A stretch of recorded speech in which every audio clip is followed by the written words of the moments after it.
right. And it'll be 2 that days is Monday before. night? It is a Monday night game later in the season. Okay. Yeah, San Francisco and Detroit. Well, Hey, okay. We continue to learn things about this football Hopefully San team. Fran keeps losing. Can they flex it out? Flex it out of Monday night. Flex it out of Monday night. Gigi goes, yawn. It's a nothing burger. We keep learning stuff about this football team. All good things. TJ Lang, appreciate it. Coming up next, overreactions from the weekend. If you're a Lions fan, don't worry. We'll be taking your calls all show long. It's 97.1.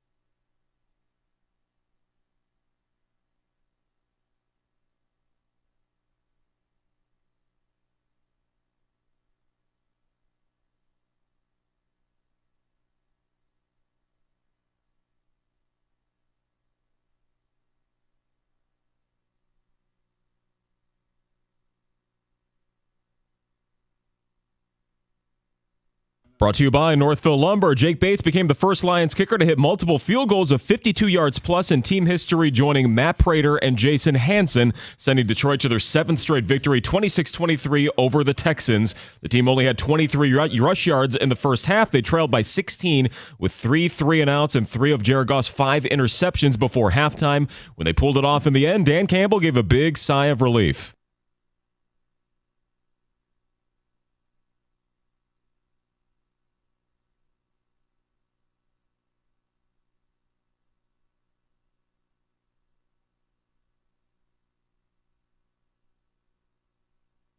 A franchise-tying record of 7 straight victories for the 8-1 Detroit Lions. Elsewhere in football, the Chiefs somehow stayed undefeated with a block kick in the final seconds to beat the Broncos. The Niners are back over 500 with a 23-20 win over Tampa Bay thanks to the leg of Jake Moody, the former Wolverine.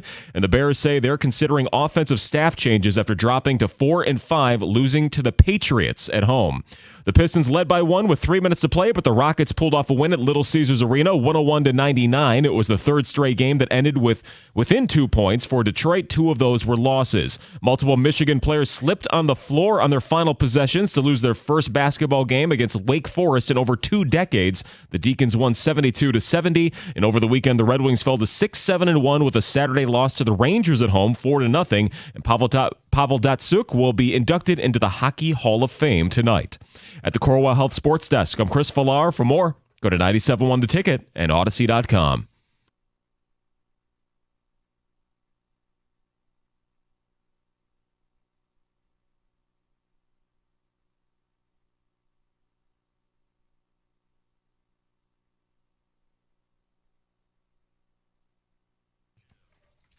Don't worry, guys. We'll be taking Lions phone calls all show, but a quick pit stop here to react and overreact to the weekend. The first. Okay. I'm nervous. This is your first overreaction. I know. This will be fun. Hopefully I saw everything or know what you're talking about, but go. Colorado will make the college football playoff. They control their own destiny after an Iowa State loss this weekend, and I am not impressed with BYU. They've been living on turnovers. It is Utah's athletic director. Colorado, of course, best quarterback in that conference. The defense, people sleeping on it. Number 1 in sacks in the Big 12. Red zone defense, number 1. Stoney, the Buffaloes will win the Big 12 and earn a playoff spot. What's their schedule like the rest of the way? I am happy to pull it up for you, but they are in the driver's seat to make that title game, and then you'd pick them to beat BYU, would you not? Yes, I would. Colorado, the rest of the way, they're going to face Utah, Kansas, and Oklahoma State. Kansas played really well last week. It was Valenti's dog of the week, one of them. The other was both Utah, which 3.5 was big. They did cover. I'm going to say that's not an overreaction. Okay. I think they got a really good chance of doing that. Deion in the playoff, baby. Miami. Miami isn't a national title contender. Defense just isn't good enough. I agree with that. They may make the playoff as the ACC champ, yes. maybe, but they're not a national title team. No, they finally got burnt this week.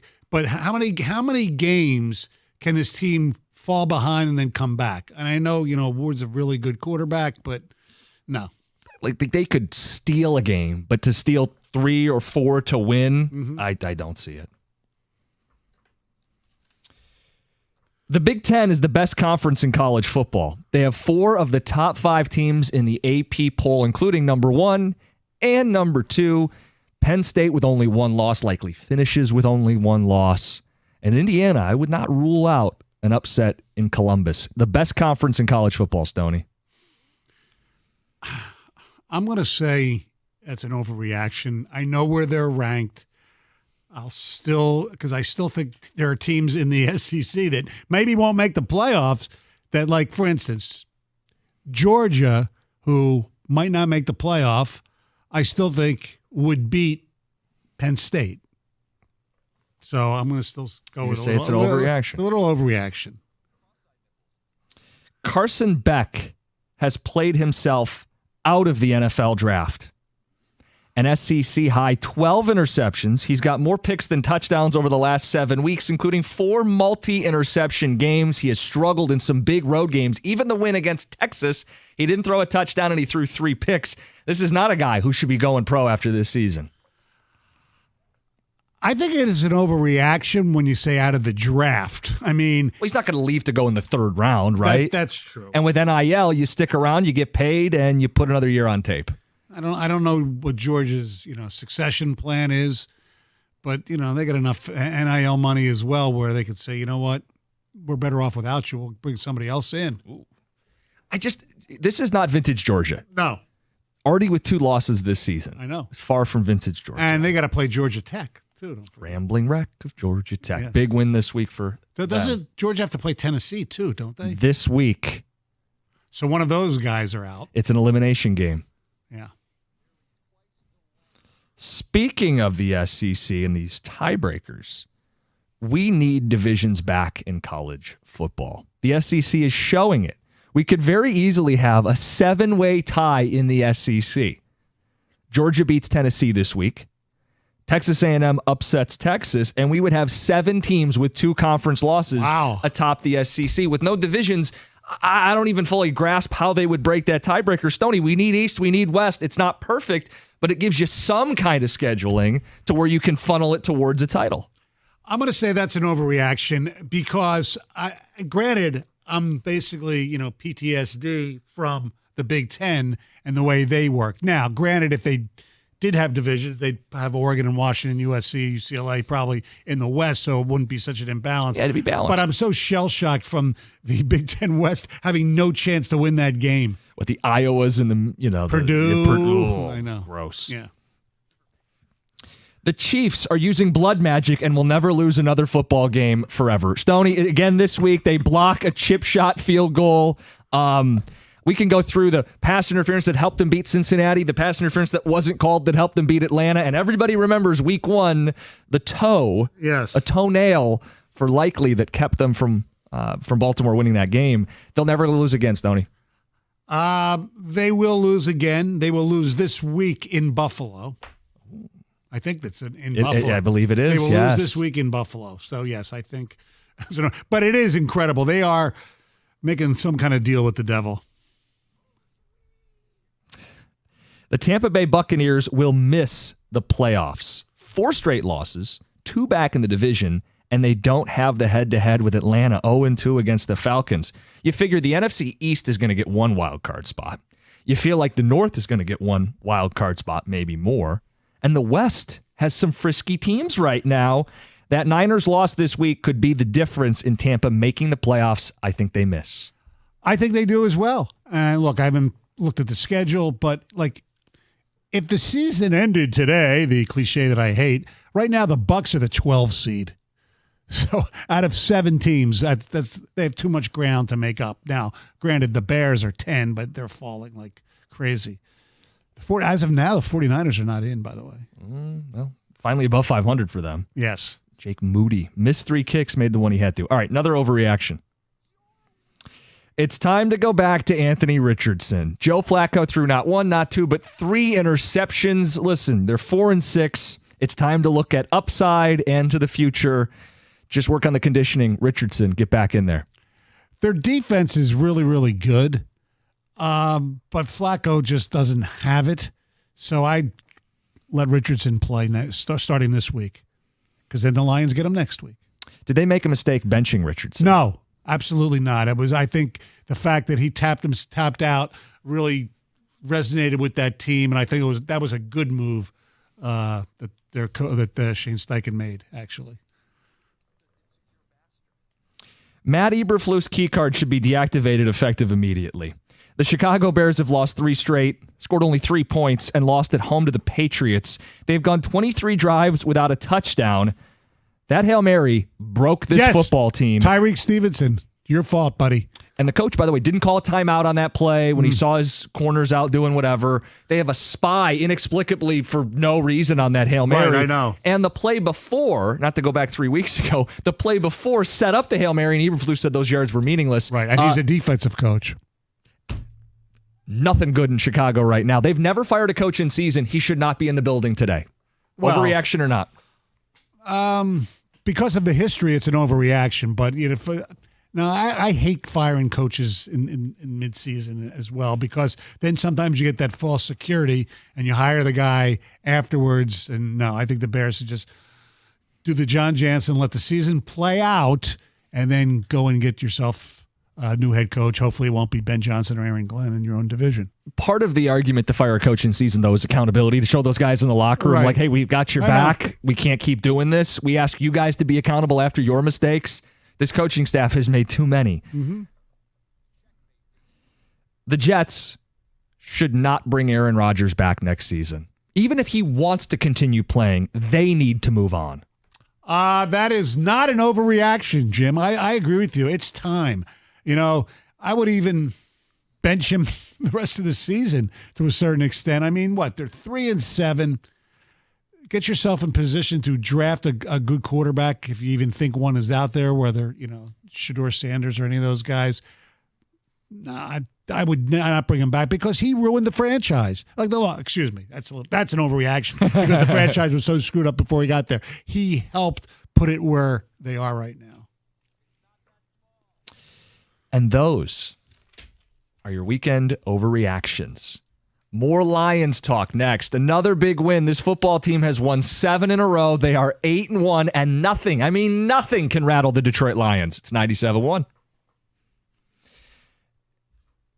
All right, guys, it's a Victory Monday, and it's time to toast to the Kings of the North with 1800 Tequila, the best taste in tequila and a proud partner of the Detroit Lions. Make sure you grab your limited edition Motor City jersey bottle. They're on shelves now. They're made just for the Lions and just for this season. The bottle's design is meant to look like those Motor City alternate jerseys the team wore back in Week 4. The Black Label. They'll be gone soon, so get yours wherever you normally buy 1800 Tequila and enjoy the #1 super premium tequila and the taste of victory on game day. 1800 Tequila, Proximo Spirits, Jersey City, New Jersey. Please drink responsibly.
That's right, baby.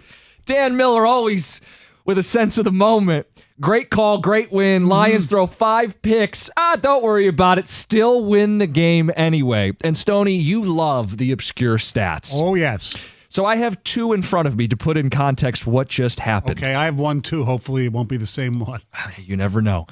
The Lions got their first win when throwing 5 or more interceptions since they beat the Packers November 26, 1953. Bobby Lane threw 2 and Tom Dublinski threw 3. But if you're looking for the last time the Lions had a quarterback throw all 5 by themselves and still win, 1944. We're going back to World War II, baby, where Frankie Sinkwich, who could forget all Frankie Sinkwich? Frankie, yes. He threw 6, and the Lions beat the Rams that day. Stoney, that's supposed to be a loss. When you go on the road, the other team's rested, their linebackers are flying around, you can't run the ball. David Montgomery was taken out of this football game. You lose that game unless you're invincible. Unless you are a team that cannot lose, unless you're a team that is uniquely special, you will not be rattled. You could be down, but you're never out.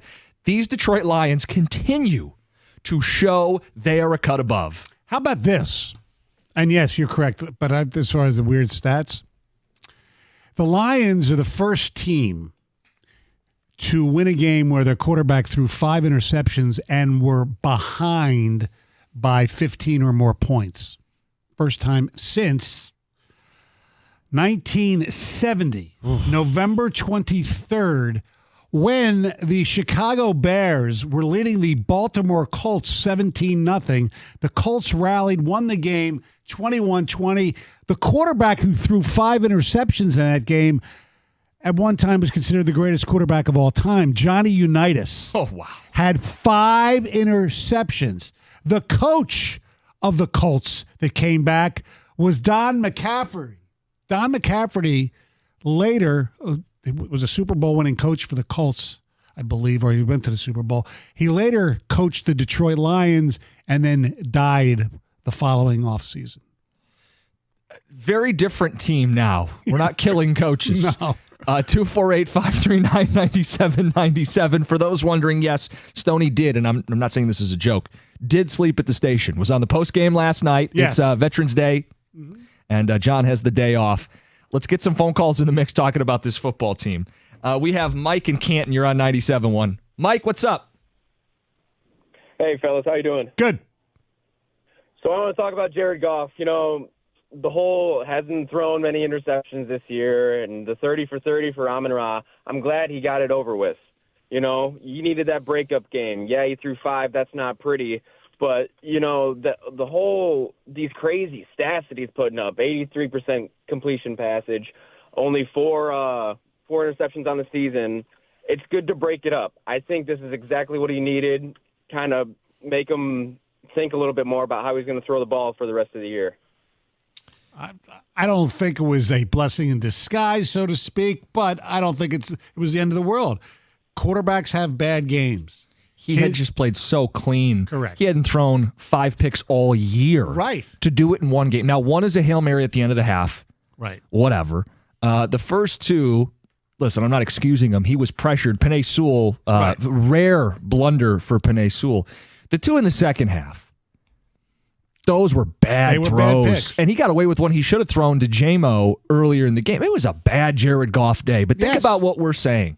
When Jared Goff plays that poorly, when their run game is bottled up for basically 3 quarters, Gibbs got going a little bit late when they needed him to. And they won the game anyway. Yes. They won the game anyway. Right. Their kicker makes 2 50-yard field goals. Remember all the stress preseason? Do they have a kicker? Yeah. They have a kicker. Yeah. This defense, there's no Aiden, and Zadarius doesn't play. No Zadarius Smith. Right.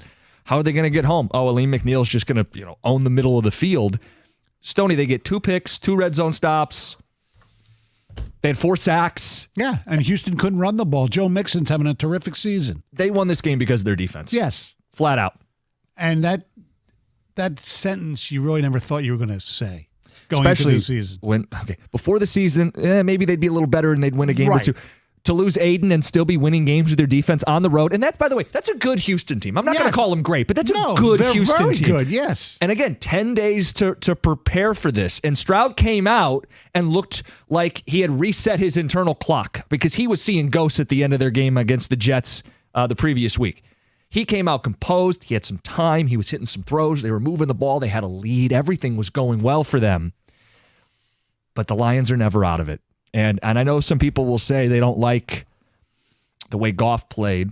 Well, then you shouldn't. And I'm not saying you should, but I don't leave that game discouraged. No. I leave the game encouraged. Well, yes, that no matter what happens, this team still found a way to win, and hopefully it won't happen too many times. But you sit there, you say, well, we're never out of it. And, Did you think they were out of it, by the way? Yes. At what point did you think they were back into it? Well, when they made the second interception, when Davis' second interception. The one in the end zone, that was a big play. That was a huge play. That was a bad play by CJ, too. Well, I had a bad feeling because, again, we can't see the whole field. He looked like he was wide open, and and Davis comes out of nowhere. It was a great play. But, yeah, that's when I said, maybe they got a chance But here. even after that play, that's when Goff threw the ball to J-Mo and got it picked off. So even after you thought you had momentum, they gave it right back. I never counted them out, just being honest. Right. But it was a night that was not going their way. I think it really changed. The defense kept doing it all game. It changed when they got the second touchdown. Made it a 10-point game. Went for 2, didn't get it. Made it a 10-point game. And I go, okay, Houston hasn't pulled away. Right. And if Houston's not going to pull away, this team is going to keep chipping away at it little by little. And it felt inevitable. Like, Stoney, it felt inevitable that Jake Bates was going to kick a big field goal there. I felt like the momentum dramatically changed and the Lions were going to win that game. Well, I knew they were going to win the game. This is Mr. Obvious here, when Fairburn missed the kick. Yes. And then they didn't get as much yardage as I thought they were going to get, but they still ended up, winning anyway, obviously. Let me ask you a question. Yeah. Because you're more of an analytics guy than I am. Mm-hmm. I wasn't crazy about it because I know I'm not crazy about it if I don't tweet about it. I thought it was a little too early to go for 2 when they went for it. I didn't. You're making it a one-possession game. I understood that, but you're also sitting there saying, okay. You have enough time to score multiple possessions. To myself, there's enough time. That's not going to be the only chance you got. Yes, and it ended up that if they would have kicked the extra point, and look. Yeah, I don't think it was a big deal either way. Right, right. That's why I said I didn't go crazy. Yeah. To me, I just thought it's a little early to chase points. Speaking of little things that made all the difference, early in that game, the Texans are up 7-0 with the ball inside the 5. Laramie Tunsil picks up a holding call. That drive ends up as just a field goal. Yeah. Like the little things. Red zone defense for Detroit, I thought was spectacular. It needed to be, too. 248-539-9797. This team is 8-1. Stoney, I said last week, 15-2. I'll get your thoughts 7:35 this morning. It's become a thing on the show. When will this team lose? It doesn't feel like anything can get to them. Let's get to Bill in Canton. Bill, you're on 97.1. Hey, guys. Good to talk to you. Stoney, you're a legend. Good to talk to you. Thank you. I'm not going to do the age thing here, but 50-plus years I've been watching this team, through good and the bad, mostly the bad. This is incredible. Dan Campbell is I can't believe that a guy that came from, what he did came from here can take this team and just make it into what it is. I didn't go to bed last night because I figured any team can come back and be the Lions, and they did. And I tell you what, guys, I'll be honest with you, at the end of that game, I was jumping up down the living room, pumping my fist, and I was almost in tears because this team is just incredible. And I love the Lions, always have, and it's just, I don't know what to say. I mean, Goff had a bad day, yeah, but that defense, man, without Hutch and key players in the second half, what they did to Strauss and those guys, gosh, man, it was just – It was a gem. It's a championship football team. It's a really good football team that also, and this is not coming from just Lion fans. I have a lot of friends around the country. They're likable. They're fun to watch.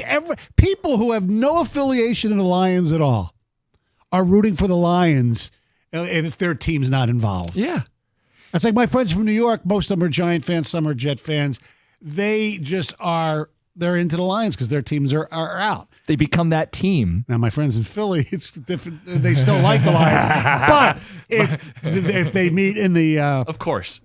playoffs, But yet it is one of those, like, if you need refuge, if your team is no good, if you need a root for the place to Lions. land, the Lions are here. the Lions are the land of opportunity.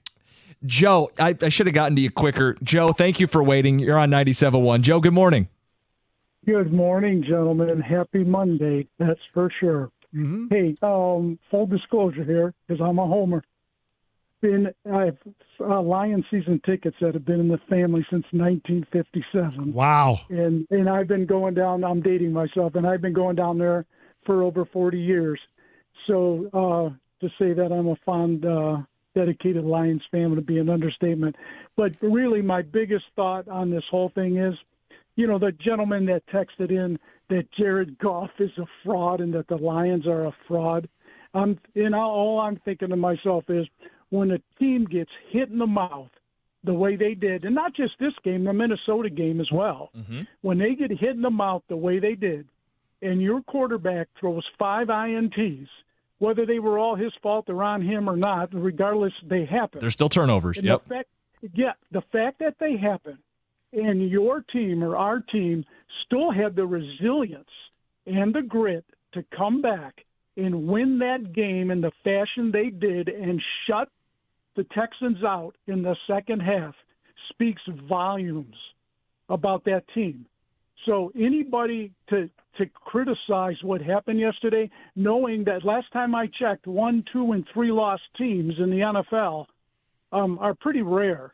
So the fact that we're sitting here with 1 loss beyond the halfway point of the season is just, it's incredible. Well, and Joe, it's getting to the point where I don't even know what adversity you would have to set up for this team to lose. Like, they're missing their left tackle. They're already missing Aiden Hutchinson. They've won a couple of these games without Jamison Williams. They're missing some key cogs, and they still win. They've been down double digits twice on the road during the stretch. They played 4 of 5 on the road during Correct. this stretch. I mean, that's tough. The other team's got more rest. The other team, C.J. Stroud, even in a down year, is a good quarterback. It does not matter. You spot him 5 turnovers. Does not matter. Like, if you got in a laboratory and started trying to craft the scenario for this team, I don't know if you could come up with one that they couldn't overcome. Did you ever see the movie Meatballs? No. You should get the clip, and because you just said it just nothing matters or whatever you said, right? Yeah. There's a whole scene. It just doesn't matter. It just doesn't matter. It just doesn't matter. It doesn't. Stoney is in today. Happy Veterans Day to all of our veterans out there and their families. John with the day off, but we are happy to have Stoney in. And a ticket texter points out, sleeping at the sister station is better than sleeping with your sister. We are thrilled to have him in. You guys can join in on the fun. It's 97.1.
It's 97.1. It's a Victory Monday, or as we know them, Mondays. That's right. Stoney, this is incredible. It's amazing to be in this place. It really is. It's like for years, like 40 of them. Since how many have been here? I moved here in 86. I always wondered what it's going to be like if the Lions ever became a real team. And when I mean a real team, not a one-hit wonder. Last year, the end of 2022, this year, and for this foreseeable future down the line, because all their good young players are signed, this is a team that is going to be legitimately, not homeristic, competing for a Super Bowl. And I thought yesterday, when you don't have your best, when you're not playing your best, when you're on the road, when you spot the other team's 16-point leads and 5 interception days and you still win, that's the mindset of a championship team. You're never out of it. Stoney, I remember the first year that I was doing the Lions tailgate show with you. And we looked around. It was Dan Campbell's first year, about midway through the season. And I looked at you and I said, we still got like 10 more weeks of this. I know. And it felt like a drag. It was brutal. It was painful. And that's been most of our life as Lions fans. Oh, yes. It is completely different right now, to the point where John thought they'd win 14 regular season games back in May. I know. And I came in last week and said, John, you're not optimistic enough. They're going to go 15-2 in the regular season. Now, I'll ask you that question. Are you on the 15-2 express? No. Because you're at 16-1? No.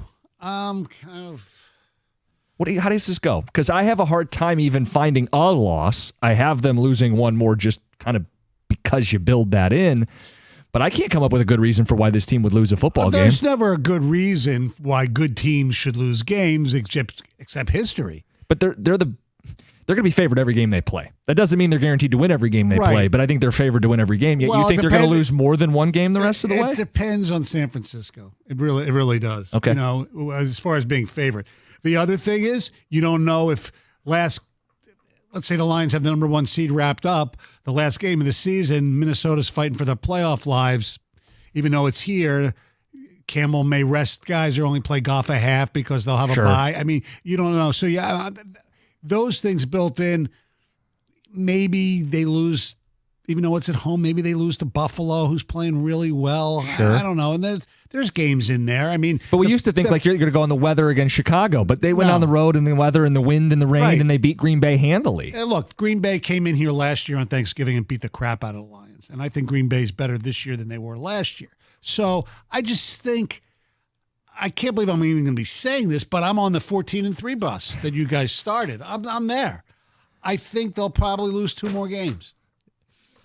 I hope not. So negative, Stoney. I know. That's where we've reached, by the way. With Lions, we're like 14-3. That's it. Well, that's I remember all? when I came in here the day after the schedule, or the first time I was in here, and we did my game by game, and I picked them at 11-6, and you would have thought that I picked them like 4-13. And you know what? It looks like I am an idiot for picking them 11-6. It's ridiculous. Guys, this is awesome. That was one of the most remarkable games I've ever seen the Lions play yesterday. And we've got the lines open, 248-539-9797. They've had miraculous comebacks before. In 91, they had that game against the Vikings at the Silverdome where they came back with Rodney Peete and that team. And they've had a couple, but nothing. This is just crazy. I can't remember one really on the road like this off the top of my head. Was the fake spike in Dallas? No, that was here. Okay. And then when Stafford had his early win against Cleveland, that was at home too. That was at home too. Yeah. I have a hard time thinking of on the road. You know, Minnesota.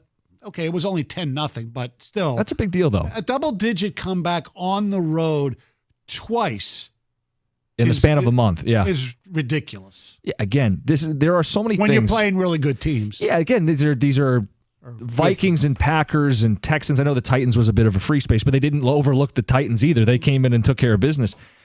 When you're playing good football teams and you have all these road games in a row, it's almost like the schedule. It's like a scheduled loss is assumed. Like, you're going to break down at some point. These are professional football teams, but the Lions are this cut above. They're invincible. It does feel like a mortal team would have lost one of these games, and they are chasing immortality. They are Correct. chasing one of the great seasons in NFL history, and it does feel inevitable for this football team, even on the road, even down, even with 5 picks, even when you lose your left tackle. Even when you got to ask your kicker to make a 58-yard field goal and then make another 50-yard field goal, and he's nails. This is a rookie kicker who's never missed a kick. He's missed extra point, but has never missed a kick in the NFL. Let's go to the phones. You guys are in a great mood today. So are we. Who's been waiting the longest? I want to be fair here. Frank in Redford, you're on 97.1. Hey, good morning, guys. I just wanted to say something. And listen, I've been watching the Lions for a long time, but I'm going to say something that was, what do you think they're talking about the most now in Texas this morning? Well, you have the Cowboys and Jerry Jones complaining with his star player about the sun and where it is in the stadium. And then, if you're a Texans fan, you're going, we blew it. We gave up 19 unanswered points. Oh, man, you love it. But now listen, if this was Detroit and if the turntables were if the tables were turned, that missed PI in the fourth quarter, that's what they're all going to be talking about this morning in Houston, is they missed that call. And that was, and listen, I love the Detroit Lions, but that was a missed call, and that's what they're going to be talking about in Houston. Let me ask you a question. Do you think that ball was tipped? Because that takes everything away. I'm not so sure if it was tipped or not. The other thing is, we talked about that earlier. That's how you know you're a good team. You get the benefit of some calls. But let's not forget that Jared Goff got hit in the head. It was almost a helmet to helmet. It should have been a roughing the passer, and they never called that. So if any Texan fans in your life, Tony, go back at that one. Well, and Frank, John's not in, but I think John has it best. He's put it best. If someone wants to complain about this call from a Houston standpoint, you got shut out in the second half. I don't want any crocodile. Right. No tears. No. None. And we did those shows in a past life. Yes. Where with the Lions, they got the refs and they missed. They hate Detroit. No, you're not good enough. And that's the response to Houston today. You're not good enough. Don't you dare complain about a missed call. You were shut out in the second half. The Lions are good enough. They get the breaks once in a while. About damn time. Yeah, absolutely. Your phone calls. We're flooded with them. Lions fans in a great mood today. Rightfully so. It's 97.1. All right, we're talking about watching football games. The best place to do it, the best pool in history, Stadium Swim. Circa Resort and Casino, where you can catch all the biggest games at a viewing experience that's built for us. It's built for sports fans. They were thinking about you and me. They've got 6 pools, 3 different levels, and wherever you are, you have a perfect view of that massive 40-foot tall high-definition screen. It's Stadium Swim, America's favorite place to watch football. Swim-up bars, who doesn't love that? Insta-ready selfie walls, nonstop football party. Score your perfect game day spot, whether you're lounging in the cozy day beds, the private cabanas. Either way, grab a lounge at the center of the action, but reserve your place today. Start making plans with your friends. Hey, let's go out to Vegas. 365 days of sports poolside. Located at Circa Resort and Casino, downtown Las Vegas on Fremont Street. Stadium Swim, all sports, all seasons. Book your spot today, circalasvegas.com.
All right, Lions fans.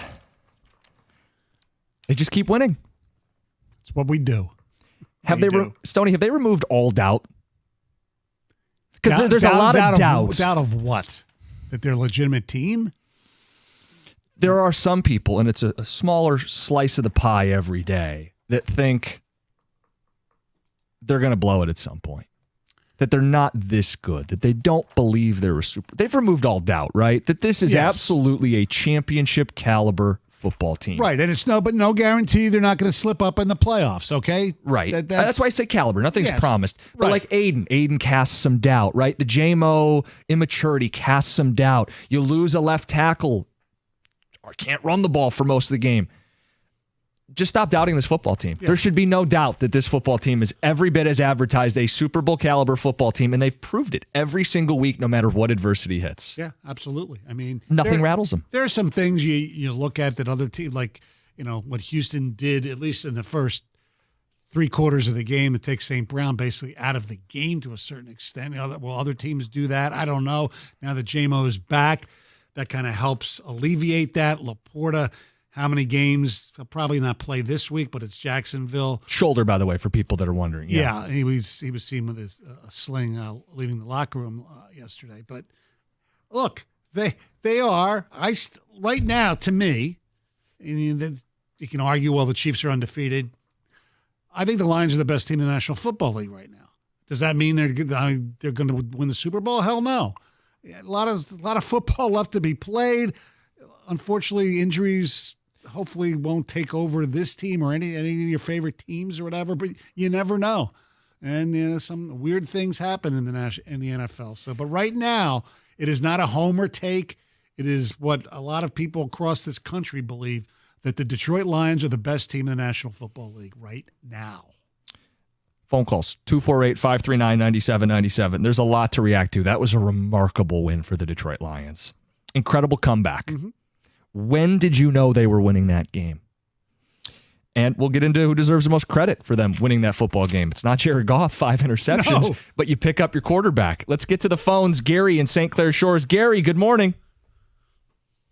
Hey, what's going on, Cookies? It's actually Danny. How are you and Stoney doing? We're good. Good. I mean, you guys know me. I'm a huge Goff fan. So just to see, them pick up, Goff for that, 5 picks, and just, what's awesome. I mean, the team does it in all facets. A couple weeks ago against the Titans, it was special teams, right? Mm-hmm. Last week, the D played good. This week, the D played good. I'm speechless. I couldn't sleep yesterday. I had to rewatch the fourth quarter before I went back to bed. Unbelievable win. You asked, when did you know, we were going to win that game?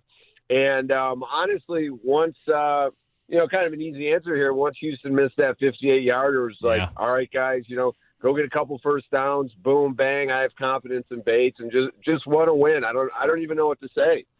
Yeah, I mean, you could work backwards from there. I think that's like the key moment. Right. When they missed their 50-yard field goal, the Lions were in the driver's seat. But the momentum had shifted before that missed field goal. Oh, yes. When the Lions had tied it on a 58-yard field goal.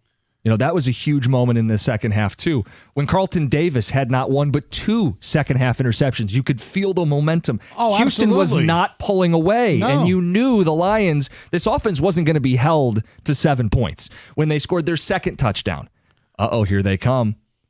Here they come.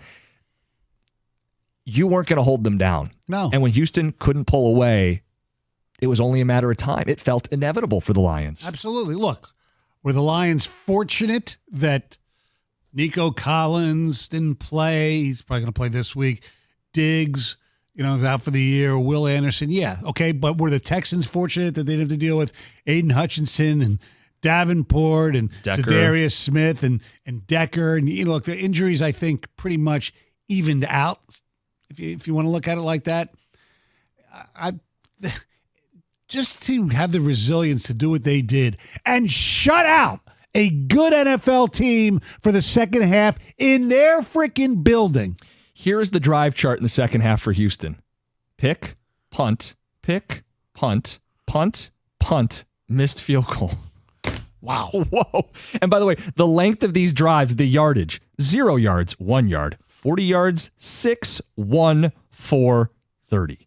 No sustained drives. No. And no points. That missed field goal, by the way, and you can go back and listen to this, there's a roar at the end of a missed field goal. The game is in Houston.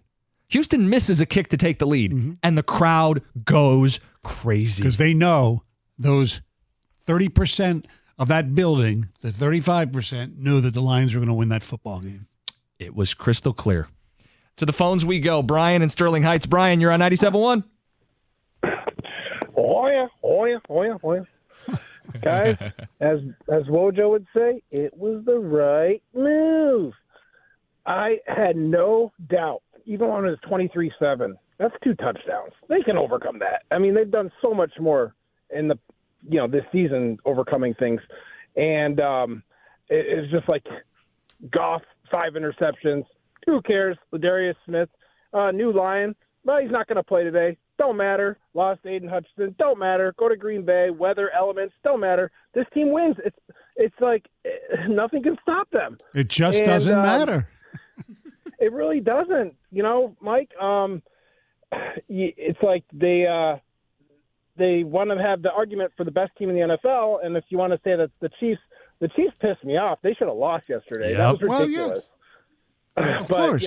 But But in fairness, if the Lions would have won a game like that, we'd be praising whoever blocked the kick, like Chanel did for them. So, yeah. Well, look, we've had our share of decades in our lives where they just lose games like this. But now, like the Chiefs, they put themselves in position to win games like this. Ding, or ding, just ding. flat out dominate everyone. Yesterday was the first time this year I decided, I'm just going to make a straight bet on the Lions. Just a straight bet, not a prop bet, just on the Lions to cover. And I lost the bet, and I didn't care. This is great. I love it. Our whole show took the Lions on Friday. It didn't even hit me that we lost the bet until hours after the game because it was irrelevant. I mean, Hey, Brian, I live bet Houston when they were up by 16 or whatever. Yeah, that's what giving you needed 3.5 to do. points.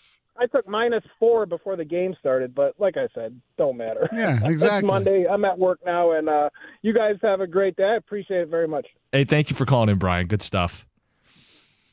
Do you want to look peer into the future a little bit? Yeah, can we? Yes. Do you know the playoff seedings? The cliche line that I hate, but I use all the time. If the season ended today. All right, let's do the AFC. Chiefs, obviously the 1 seed. Yeah. Buffalo 2. And they play this week. Pittsburgh 3. Somehow. Houston 4. Okay. And then the Ravens 5. That's a dangerous 5. The Chargers 6. I think they're a real playoff team. They got a good coach. Where'd they get him from? And the Broncos 7. I don't know that the Broncos will hang on, but interesting. I don't know. The Colts are 8th. The Bengals are 9th. The Jets, the Patriots, they might hold on just by default. There's very few teams in what I would call the middle class of the NFL right now. A lot of 6, 7, 8 win teams. A lot of 2 and 3 win teams. Because the Broncos are 5 and 5. Yeah, they are one of the few middle class teams. So the NFC, the Lions are 1. Philly is 2. Atlanta 3. Arizona is 4, Minnesota 5, Washington 6, and Washington plays Philly Thursday night. Massive game. I think it's in Philly. And Green Bay is 7. So San Francisco is 8, the Rams are 9, the Bears 10, and Seattle and 11, Tampa 12. Rams play tonight. I think they are still very frisky in that mix, too. Yes, I do too. The West is going to be fascinating. So the Lions, if it plays out like this, the Lions will get the bye. And they would play the winner at Ford Field of Arizona and Minnesota. Teams that they've already beaten this season. Yes, on the road. Both of them on the road. Yeah. Now they have to play Minnesota again. And then after that, so you figure they'll play the 2. Then they would play the 2 seed if everything plays out for the NFC Championship, and that'd be Philly, and I wouldn't be able to live. My biggest. I mean, I want the Lions to win, but I won't be as pissed if it's to the Eagles. Put it that way. That game would be in Detroit. Yes. Which is a big deal. And I'm not saying this team can't win in the elements. I think they're starting to kill some of those narratives, but that's a big deal that game would be in Detroit as opposed to in Philadelphia. Yeah. By the way, coaching advantage, Detroit. I don't care. They're playing really well, the Eagles, right now. Sirianni's still an idiot, in my opinion. All right, Lions fans, when did you know they were winning that game? That's a remarkable, important championship caliber win. And who deserves the most credit for that win? It's 97-1.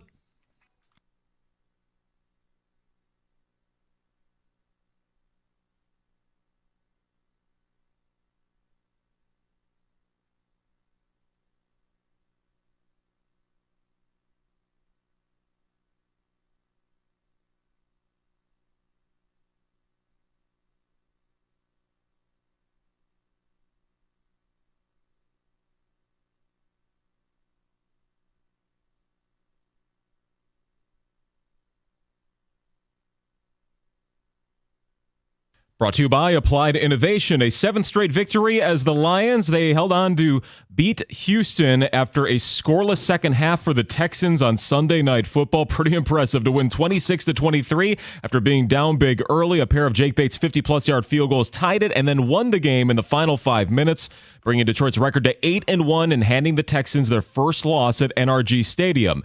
Levi Onwuzurike spoke to TJ Lang in the locker room after the grind.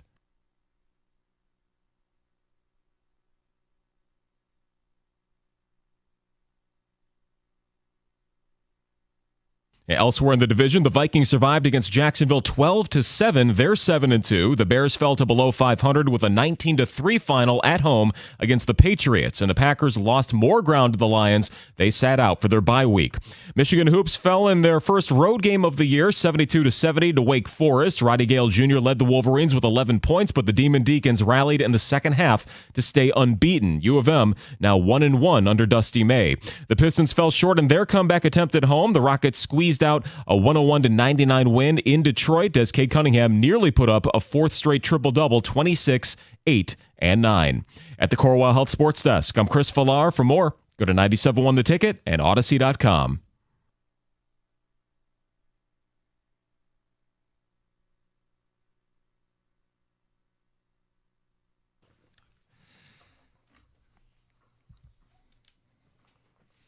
If you can't beat the Lions when they throw 5 interceptions, how the hell is anybody supposed to beat the Detroit Lions? Very serious question. Yeah. How are you supposed to beat them if you are up double digits at home and Goff is just insistent upon giving you the football? Not all interceptions are created equal, but the 2 in the second half. Ugh. And it didn't matter. Like David Montgomery was bottled up. Think about it. When they were in a tight game early this season, overtime against the Rams, David Montgomery take us home. Anytime they faced adversity, they just run the ball and run through it. They couldn't run the ball for most of that game, Stoney. No. What happened? How do they keep winning? It's because they're a championship caliber team. These are championship moments. I thought it was a great point by Chris Collinsworth. The fact that Detroit was down, he thought it was a good thing. Yes. And he goes, I don't know if they're going to come back, but this is a good thing. It's a good opportunity for this football team, and they continue to pass every single test. When did you know they were going to win that football game? Maybe you had no doubts, but when they were down at the half and the Texans were getting the football, you knew it was do or die. Yeah. And I give Carlton Davis a lot of love. 2 second half interceptions. Aleem McNeil, consistent pressure. He got a sack, couple TFLs. Pat O'Connor, little shout out moment for him with a sack in the game. Pride of EMU. Yes. There you go. Jake Bates, obvious hero, made 250 yards. James freaking Houston, Yes. who has basically been on a milk carton, missing for the last year, had a really good game. And you know who sneaky And deserves he some needed credit? to clean his pants, which he did at halftime. Thank you for being so astute in finding that out and Yes. posting and sharing that. Sneaky important in this game. Jameson Williams Yes. taking a lot of heat and listen, he's put it on himself, but he had a couple key clutch catches. The one where he was crunched, where you said, "Oh my God, I hope his ribs aren't cracked." I think one or maybe both were third down catches too. One was a 3rd and 16 where he bobbled in early in the game and he caught it. Sneaky. We've given him a lot of flack. And again, he put a lot of this on his own plate, but big for him, needed him, stepped up, especially when they were taking away St. Brown. You guys tell us, when did you know they were winning that game? Who deserves the most credit for that win? And yeah, big picture. I mean, this team continues to show you that they are built to win the Super Bowl. Chris in Belleville, you're on 97.1. Good morning, everybody. How are you out there? Good. Good. I got my Lions hangover going. I'll tell you, for all the bad losses, it was great to see a bad win yesterday. I thought that was amazing. I couldn't sleep after the fourth quarter. Same as one of the other callers. I just sat there kind of in shock, I guess. But great win. It was a great win. It was a great win. Yeah, I think it's so funny. We're all on the same page with that. But people would point out, what do you mean they didn't play very well? No, it's telling that they won even when they don't play well. Right.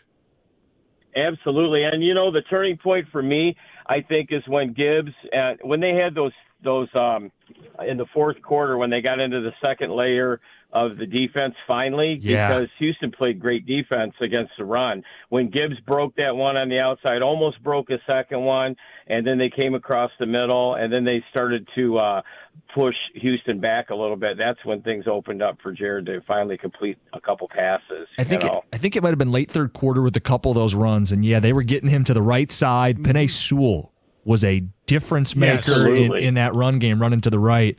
And I thought it was interesting. We had TJ Lang early in the show today because he joined us basically off the flight.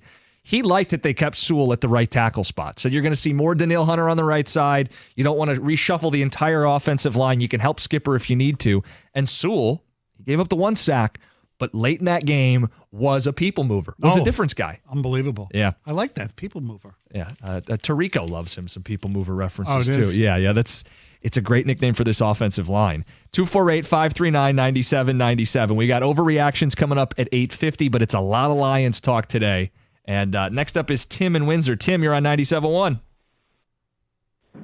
I'm Sam from Windsor. Am I on? Yeah, you're on the radio, buddy. Oh, wonderful, great. Good teams find ways to win, and that's what we did.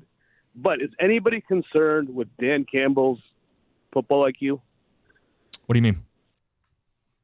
The second half, just before the second half started, 2 minutes left, 3 timeouts, and you run the ball. I didn't like it either. Horrible.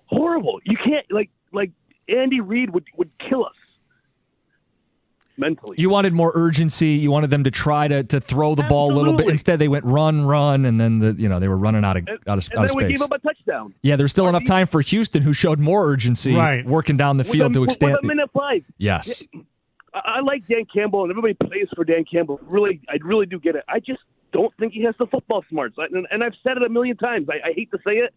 I think he's going to cost us. If anybody's going to cost us, it's going to be Dan Campbell. Our team is great. They play for Dan. I get it. I just don't think he's on the level of Andy Reid. Oh, well, okay. That's not the worst thing in the world because Andy Reid, obviously, right now, the best coach in the National Football League, right? Yeah, I guess. So he's not Andy Reid. It's great to have a win. I'm a huge Lions fan. I love him to death. I'm just concerned. But yeah, I'm not. Listen, I wanted them to show more urgency. They took over minute 51. Yeah, they went run for 1 yards. Like, come on, guys. You're down at that point, 2 scores, and Houston's getting the ball out of the half. I did want to see more urgency. Do I have, quote, concerns with Dan Campbell? No. Because coming out of the half, he's got him ready to play. And he always has him ready to play. And every team in the NFL is going to run into a mistake or two or an injury or two. And only the teams that have leadership dig out of those holes. For any concerns you might have with Campbell, I think he more than makes up for it in all the other areas. What are you staring at over there? I'm just looking at that. Oh, the end of the half. Yeah, it was a 3-play, 2-yard drive. They threw it on third down, didn't get it, then left Houston a minute left. Right, exactly. I mean, and they had a decent 15-yard punt return to put them. They started the possession at their own 34, and then they went, Mechie for 9 yards, then Mechie for 25. Then they went to Schultz for 17, and then 2 incomplete passes, and then the touchdown to Mechie. That was his drive. And it was a 3rd and long that they converted, which just it felt like, that's a momentum swing. That is a driving the nail in the coffin, knowing you're getting the ball out of the half too, and then Detroit got the pick. Yeah, and they didn't do anything with it. But the point was, it was a tone setter. We're not going to go quietly into the night here. We're not going to let Houston put this game away. Detroit shut them out in the second half. Yeah. Hell of a job by Aaron Glenn. Yes, no doubt. Yeah, you could argue that they might have, but the way Goff was passed, I don't know. I didn't have that huge a problem with it, but I understand what the caller was talking about. Yeah, I do too. I get what he's saying. I want some urgency down 2 scores knowing you're not getting the ball out of the half. I don't want run. And part of the problem is they couldn't run it well. Correct. They had a 3rd and 7 in the game where they ran it and didn't get it. Like they didn't have their hallmark run game. And what the alternative is let Goff throw. He's thrown 5 picks. Right. I mean, they're well, really... at that time, he'd only thrown 2. Yeah, well, at that time. and then but yes. the 3rd was the one going to half. My point is, like, in totality for the game, was the idea to let Goff air it out more? No, the game finally turned when they started getting Gibbs some room to run, and that's when they finally got some movement offensively. Right. The game they lost is when he threw the ball 55 times. Right. Against Tampa. And in the first half, Goff was 7 for 17 with 3 interceptions. Now, you only have 2 under his scenario where they're passing the ball, but he was awful. So they couldn't run the ball either. I get it. They only averaged 1.8 yards per carry in the first. They could look, the offensive line was horrible in the first half. Yep. Horrible. When we asked TJ about it, he said he didn't feel like they had the right run schemes for the matchup. Mm-hmm. So the Texans are cut from that San Francisco cloth. That's where D'Amico Ryans was the DC prior. And they'll run like pass rush to get to the quarterback and stop the run along the way, is how it was phrased on the broadcast. TJ obviously didn't hear the TV broadcast use the same phrase. Right. So that is what they're doing. They're rushing the passer and they'll stop the run on their way to the quarterback. They'll go wide. TJ thought instead of trying to run this outside zone at him, gap schemes, pin, pull, get your offensive lineman in a position where they can KO somebody, get to the second level with an advantage. Problem is Houston linebackers, man. They were fast. They're fast. They were rested. They were going side to side and downhill, and Detroit didn't really get them until that second half. Right. I mean, so, look, it's a fair criticism. I don't think it's that huge of a deal. I think you can criticize it without saying this is some catastrophic concern, Correct. this Achilles heel that's going to derail a Super Bowl. Mm-hmm. They're going to win or lose if they can get the ground game going. Right. And they did. The defense held them in, but once the ground game got going, the path was paved for a Lions comeback. Phone calls, 248-539-9797. Lions, just keep winning, baby. It's Victory Monday. It's 97-1. Actually, I would have run the ball on 3rd down. Sure. That's what I would have done. Because the 3rd down was an incomplete pass, if I'm not mistaken. That stopped the clock, and they would have forced them to use another timeout now. So, yeah, if they would have run the ball. We have Campbell Victory's speech. Oh, we do? Oh, good. Yeah. It's on Twitter. Can you find it? Adam Schefter just put it out a minute ago. The Lions Twitter also has it. Can you roll it in and we'll use it before the show's over?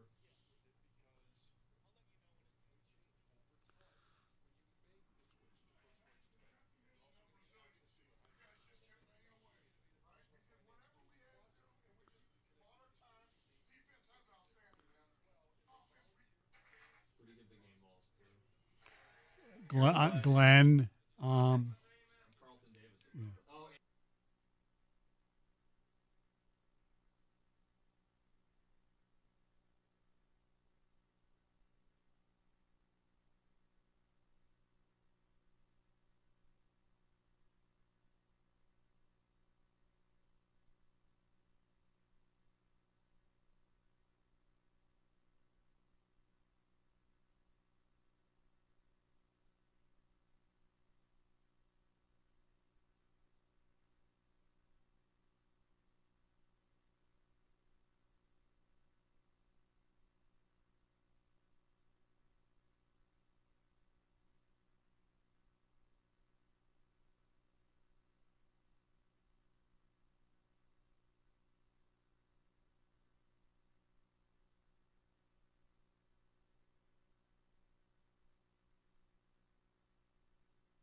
John and Heather with the day off today.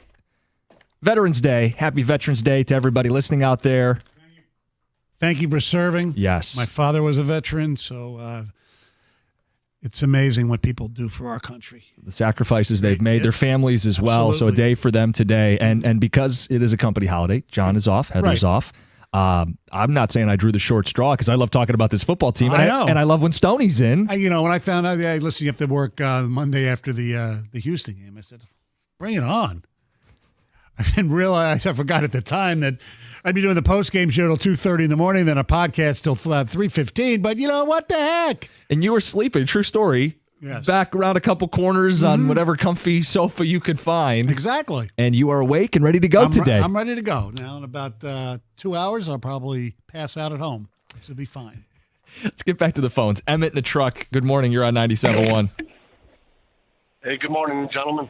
Hey, good morning. Tony, always good hearing you. Thank you. I had just three things to say real quick. First off, I think Davis won the game for us with that interception in the end zone. Yeah. If you actually looked at the replay, there was nobody around him forever, and somehow a bolt of lightning gets there and gets the interception. So that really blew my mind. And then the catch from J-Mo was unreal. He got hit so hard, I can't believe he was even in the game still. But my next thing, honestly, is Goff. He seemed like he was under the weather or something. If you notice the whole game, like his throws were kind of off, kind of wobbly. And that's not usually he's got a pretty nice tight spiral. And I don't know what your guys' thoughts on those three things. But anyway, I think the MVP is Davis with that interception in the end zone. So that was a huge play. There's no doubt about it. If he doesn't get that interception coming over late, what does that make the score, Stoney? It makes the score. Hold on, I got it right here. Because he got that interception after the Lions had scored a touchdown, right, to make it 23-13. Mm-hmm. So the Lions are just starting to get some momentum. If Stroud throws it to a wide open man in the end zone, that crowd goes crazy. Houston ends up going up 30-13 in the second half. It's a huge swing. Absolutely. Now, it's weird because it was a big swing, but Detroit didn't do anything with it. Goff threw his fifth interception 2 plays later. Yes, exactly. That was to J-Mo. And then once again, Houston did nothing. But it looked like J-Mo was creating some separation. He had the big catch on the Lions touchdown drive that he alluded to there. As far as Goff being healthy, this will be misconstrued. That's who Goff is. There's inside the man is two wolves. Inside of Goff is the guy we've seen the last 5 or 6 weeks, incredibly efficient, anticipatory throws, composed, managing the game at an elite level. There's also the Goff where he gets pressured, he gets hit, the throws are a little wobbly. It's incumbent on the Lions to set him up to be the good Goff. And that was a game where they couldn't run the ball, they couldn't protect him, and he turned into the bad Goff. He is both of those quarterbacks, and more often than not, he is the guy who throws few incompletions, efficient. Last night, just not one of those good Goff days. I don't think he's hurt. I mean, maybe he is hurt, but I didn't think that was obvious. He had an ankle deal going in, but I don't think that affected him at all. The Williams play was in the fourth quarter, was 2nd and 6 at midfield, and he got smashed by, Tutu and Murray. And Williams was for 17 yards on the play, and 2 plays after that, it was Amon-Ra's touchdown. So that was a pretty big play. Yeah, because at that point in the game, you're down 10. Yeah, field goals are fine. They made 2 50-yarders. You're going to need to get in the end zone. Yes. And, J-Mo had a 3rd and 16 earlier in the game, too, that he picked up. Mm-hmm. Super sneaky, super critical. All of these guys had to find little plays to make to flip that game. I mean, they're down 16 at the half. Yeah. And they're not getting the ball. You're going to find out what you're made of in a hurry. And we did. Yeah, exactly. It was weird. You look at some of the stats, because Tim Patrick has played a really nice role over the last, month or whatever. He was not targeted once. I mean, when you only throw the ball 32 times, there's 24 targets. 24 targets out of the 30 attempts to pass the ball. Yeah. It was not a pretty offensive game for most of the time, but when they had to do it, they did. And that's what good teams do. When you don't play well and still win the football game. Look, if they would have lost the game, I would have said, okay, we'd criticize Goff for the interceptions. We'd criticize the offensive line. We'd criticize them. But in the grand scheme of things, I'd say, okay, it's a reasonable loss. I get it. It's a weird phrase, reasonable loss. But again, this is an AFC game against a good football team on the road. They're the more rested team. Yeah. And I hate saying they're due for a clunker because I just don't think that they think that way. But it would have been understandable. Yes. Yeah, I mean, as opposed to, God forbid, they lose this week to Jacksonville at home. That would not be understandable. Yeah. But it just doesn't feel like this team's going to lose a football game. It doesn't feel that way. Right. Because, again, if you throw 5 picks and you don't lose and you're on the road against a good team, like, I don't know what the formula is for this football team to lose. I really don't. They've spot Minnesota, 10-point lead, Houston, a 10-point lead, 16-point half lead. Anyway, more of you guys. Let's get to the phones, 248-539-9797. Tom in a car, you're on 97.1. Hey, how's it going, guys? Hey, what's up? Hey, I'm just still reeling from that awesome victory last night. But I wanted to comment on a topic that was brought up before the last break. It was criticizing the football IQ of Dan Campbell. Mm-hmm. At the end of that drive at the end of the half, I was actually okay with the run because, the game script, the scoreboard says, yeah, you throw, you try to get that last drive at the end of the half. But he was reading the team. He was reading the momentum of the game, and Goff wasn't able to get anything done. They were doubling up St. Brown. I think I was okay with those runs because he just knew we had to get in half and regroup. I actually thought that they should have run the ball on third down too. Make Houston use another timeout because Houston did save one timeout, which they obviously used with like 30 seconds left. And with 29 seconds left, they used their third timeout, and that was when they had the ball first and 10 at the Lions 32-yard line. And if they didn't have any timeouts left, they might not have been able to get a touchdown. Now they still might have. Who knows? Yep, that was the next thing I was going to say. You took a word right out of my mouth. But I understand. I'm not understanding the football IQ question, but I understand the criticism of that sequence because if you're going, we're going to run the ball because we're in between and we don't want to give them time. Well, you did give them time, and they scored a touchdown before the half. So, congrats, you played conservative, and you still gave up a touchdown. Right. I understand being upset at that. I do because if you're going to you may as well try to score a touchdown. You're down two touchdowns or 2 scores. I get the first down run because you're in between. You only gain 1 yard. It's 2nd and 9. You got to make a decision. Either you're going to run twice and burn their timeouts, right, or you're going to throw it on 2nd down and give yourself a chance to extend the drive and chase points. Correct. They did neither, which is why I think you can criticize, and it's a nitpick. They won the football game, but I think it's a criticism I understand. He went too far, though, in saying Dan Campbell's football IQ is this Achilles heel. It's not an Achilles heel. It's not a concern. No. I mean, look, we talked earlier in the show.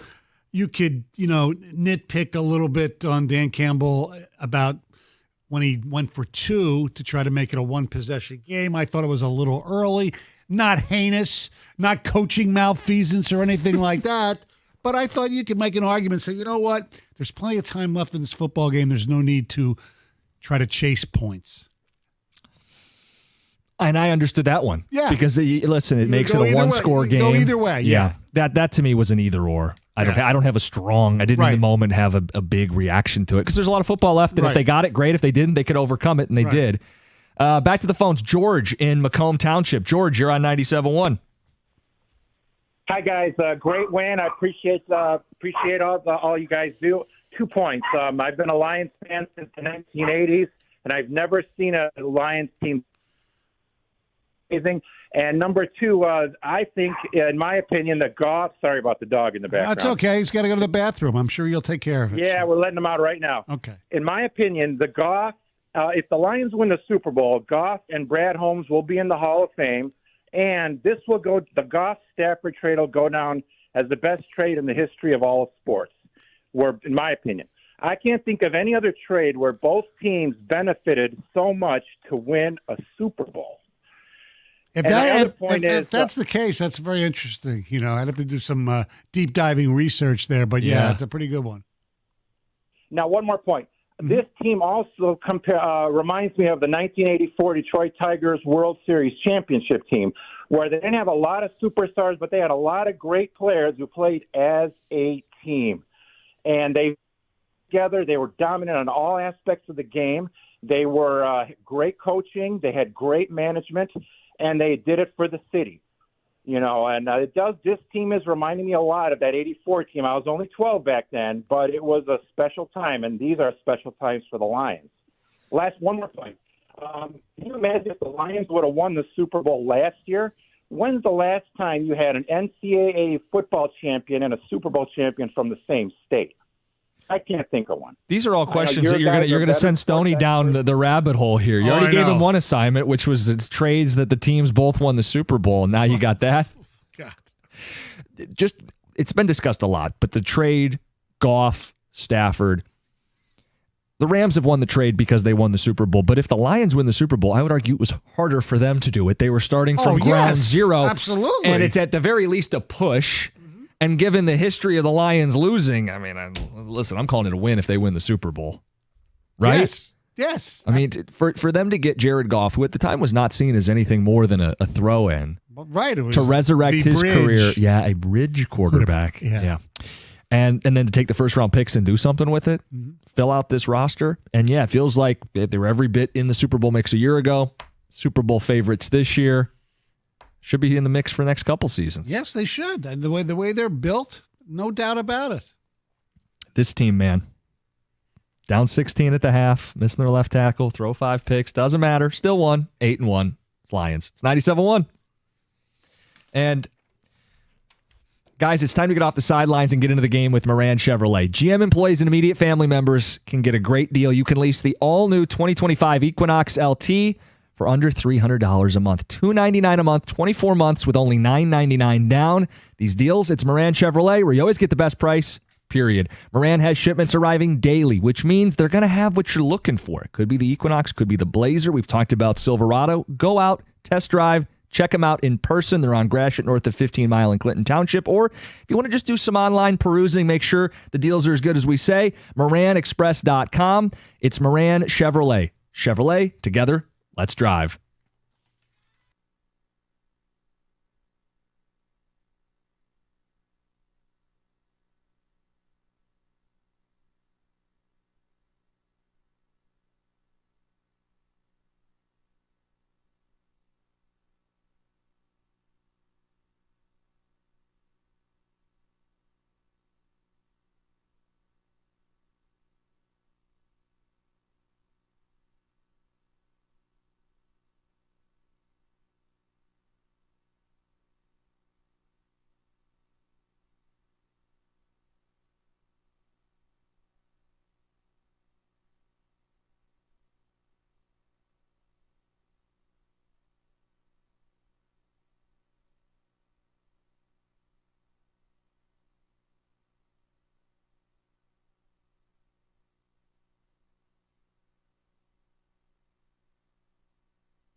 Should be excited.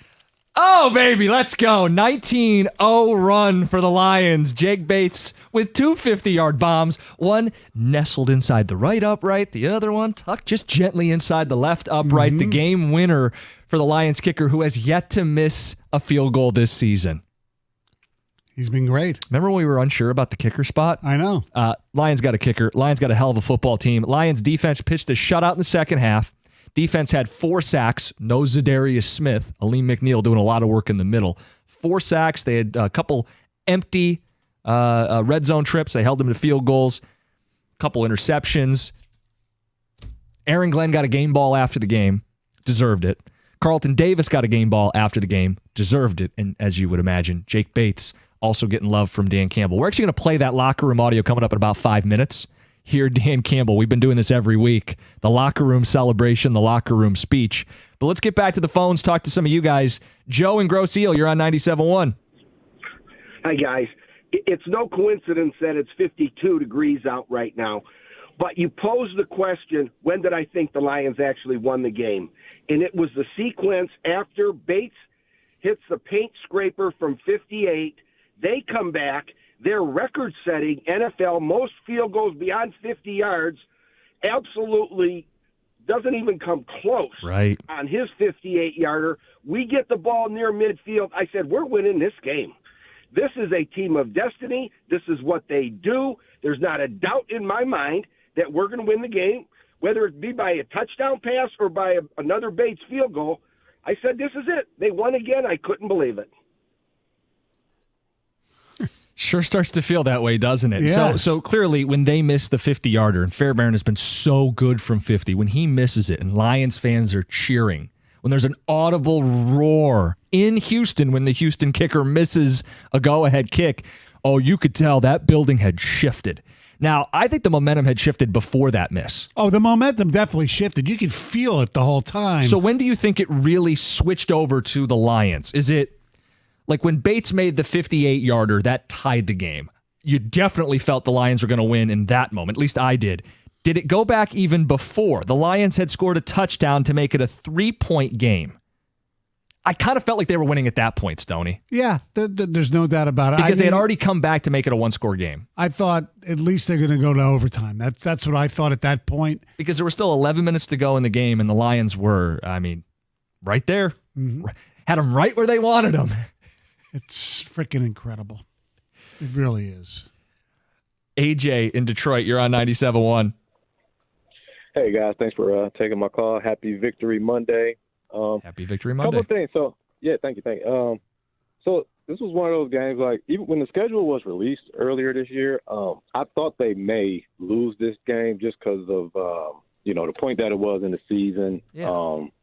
Houston having a good team, good competitive team. And I thought that, D'Amico Ryans would get those guys up to play. And they absolutely did. Like, they came out yesterday, ready to get it done.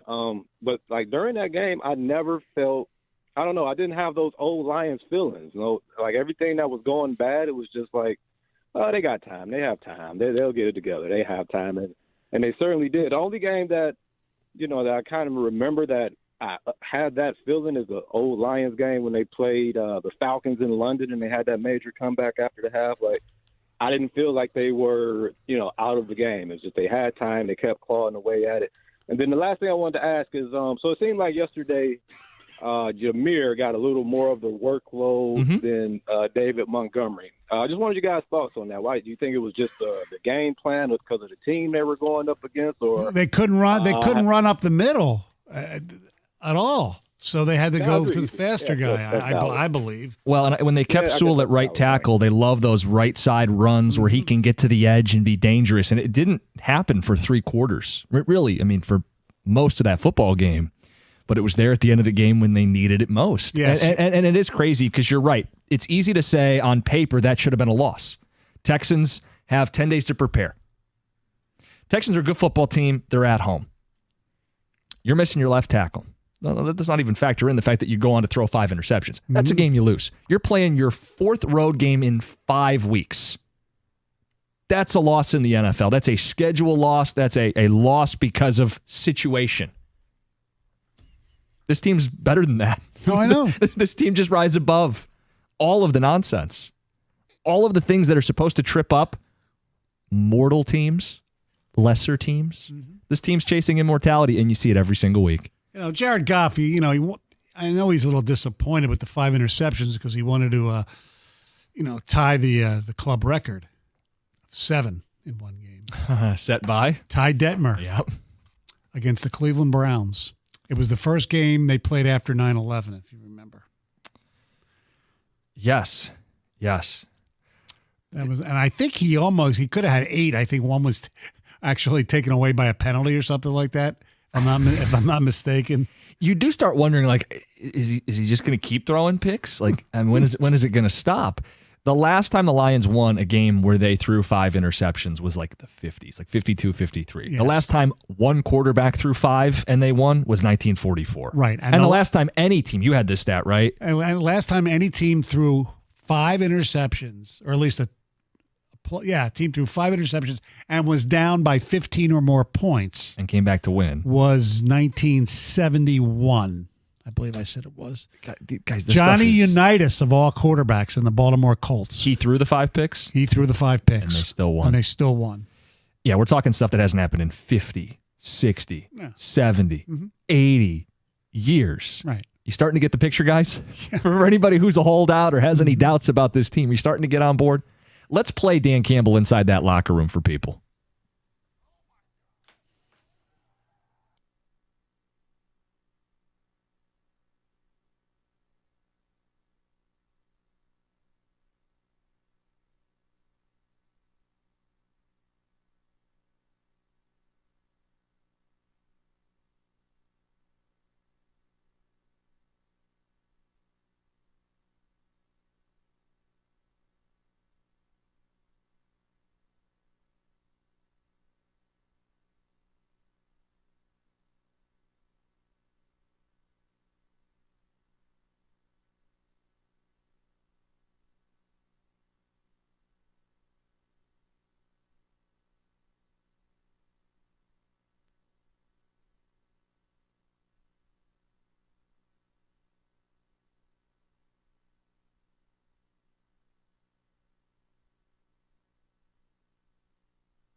That was Jared Goff, by the way. At the end there? Yes. We're bleeping different, boys. We're bleeping different. He's right. It's 97-1.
Yeah, I could get used to this.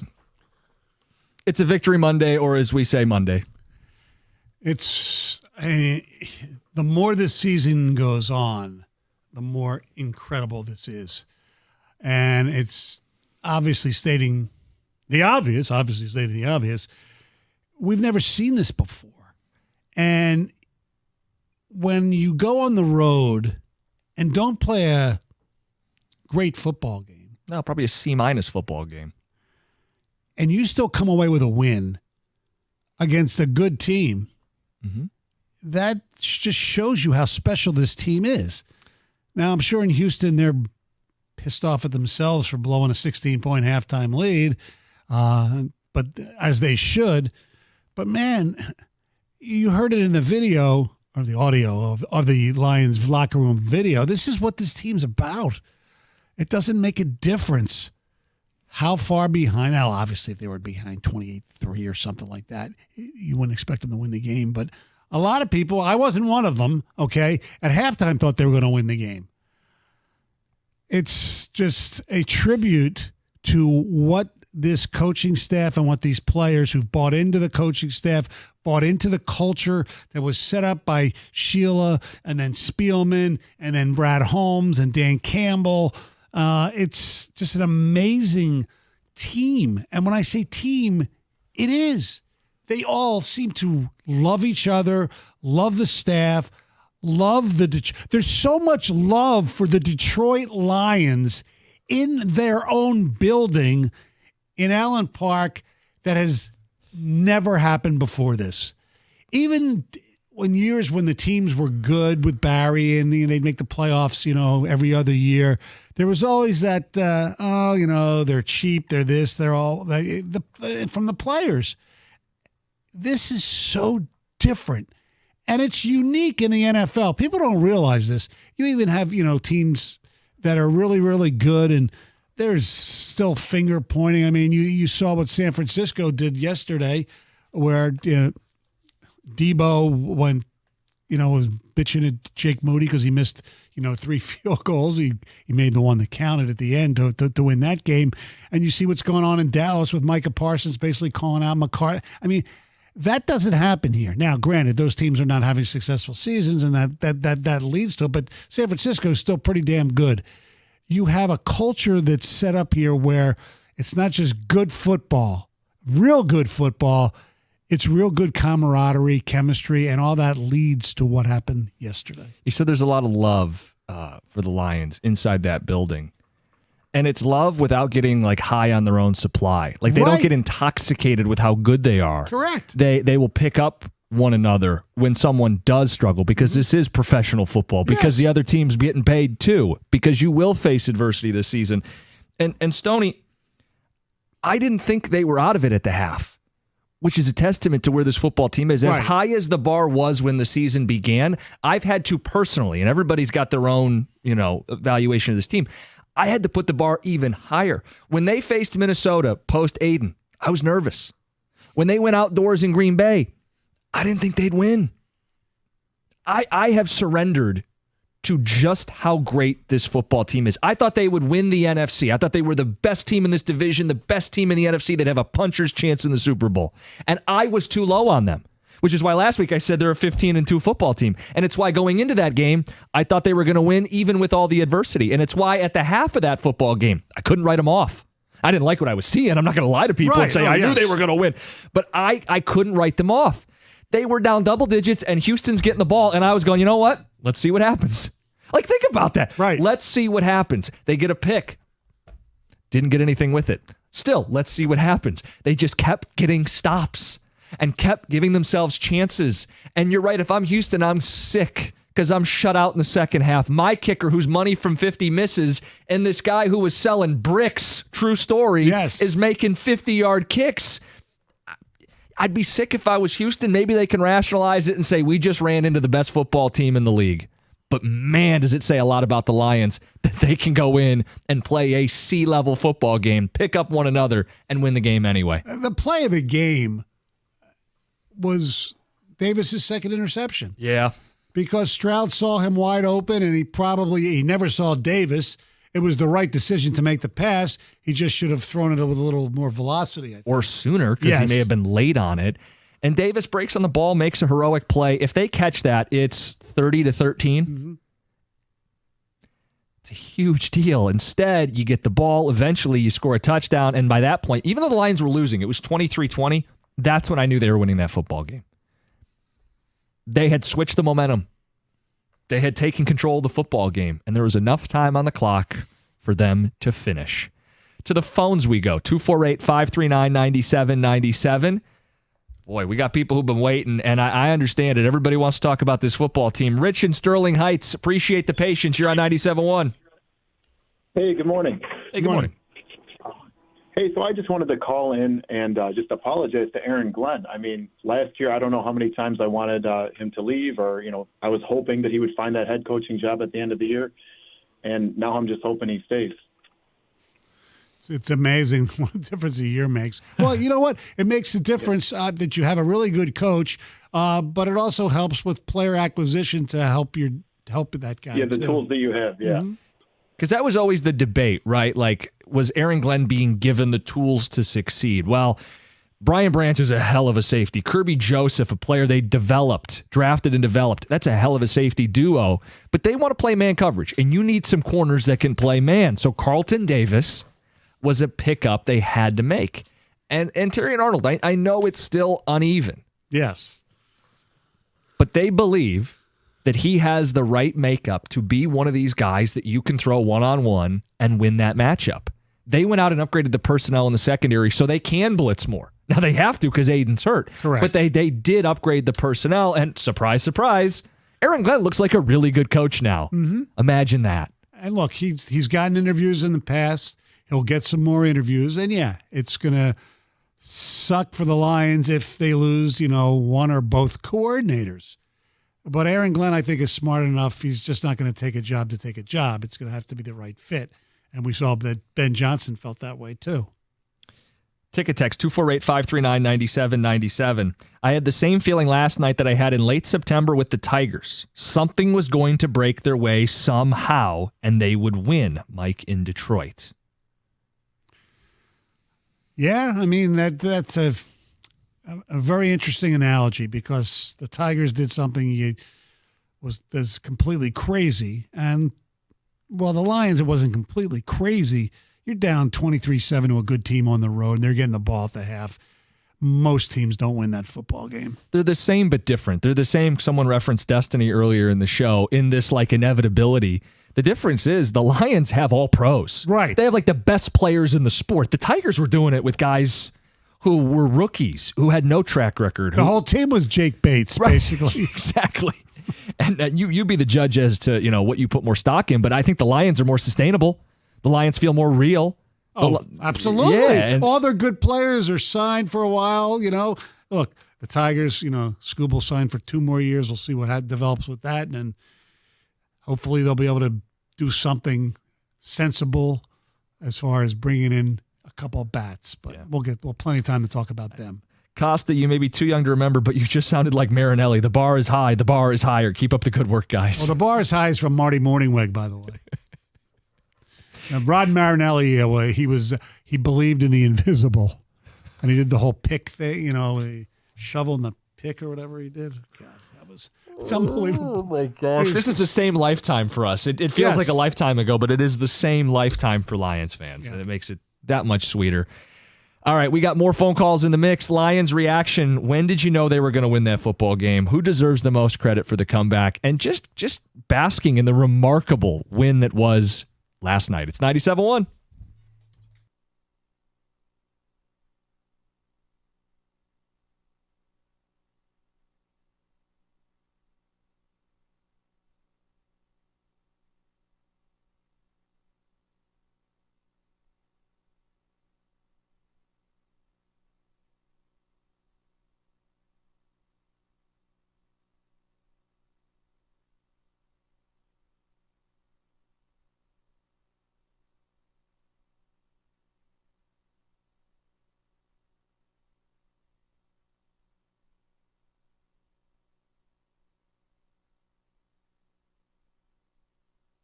Brought to you by CGC Water Treatment. The Detroit Lions are 8-1 for the first time since 1954, but it was quite an effort to get there. They scored the final 19 points of their primetime game in Houston to eventually win it 26-23 after an abysmal first half of play.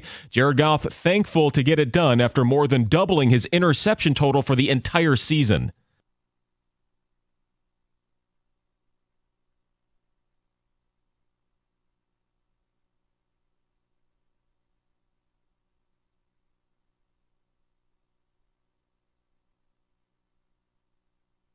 We also learned the game balls that were handed out last night after that epic win. Aaron Glenn, Carlton Davis, and Jake Bates getting them from Dan Campbell. The Lions also lost tight end Sam Laporta during the game, slamming his shoulder to the ground during play. He said Tess showed up nothing major, but was not using his arm while getting dressed. Also, new pass rusher Zadarius Smith did not make his debut. He was on the sideline coaching the defense all game, said he'll be ready next week against the Jaguars, making sure to note that it was the coach's decision to delay his first game. The Pistons lost at home to the Rockets earlier in the day, 101-99. Michigan Hoops fell to Wake Forest, 72-70. Joey Logano winning his third NASCAR title, giving Team Penske yet another championship this month. And Pavel Datsyuk will become the latest Red Wings legend to be enshrined in the Hockey Hall of Fame tonight in Toronto. He played his last game for Detroit back in 2016 after 14 years. At the Corewell Health Sports Desk, I'm Chris Villar. For more, go to 97.1 The Ticket and Odyssey.com.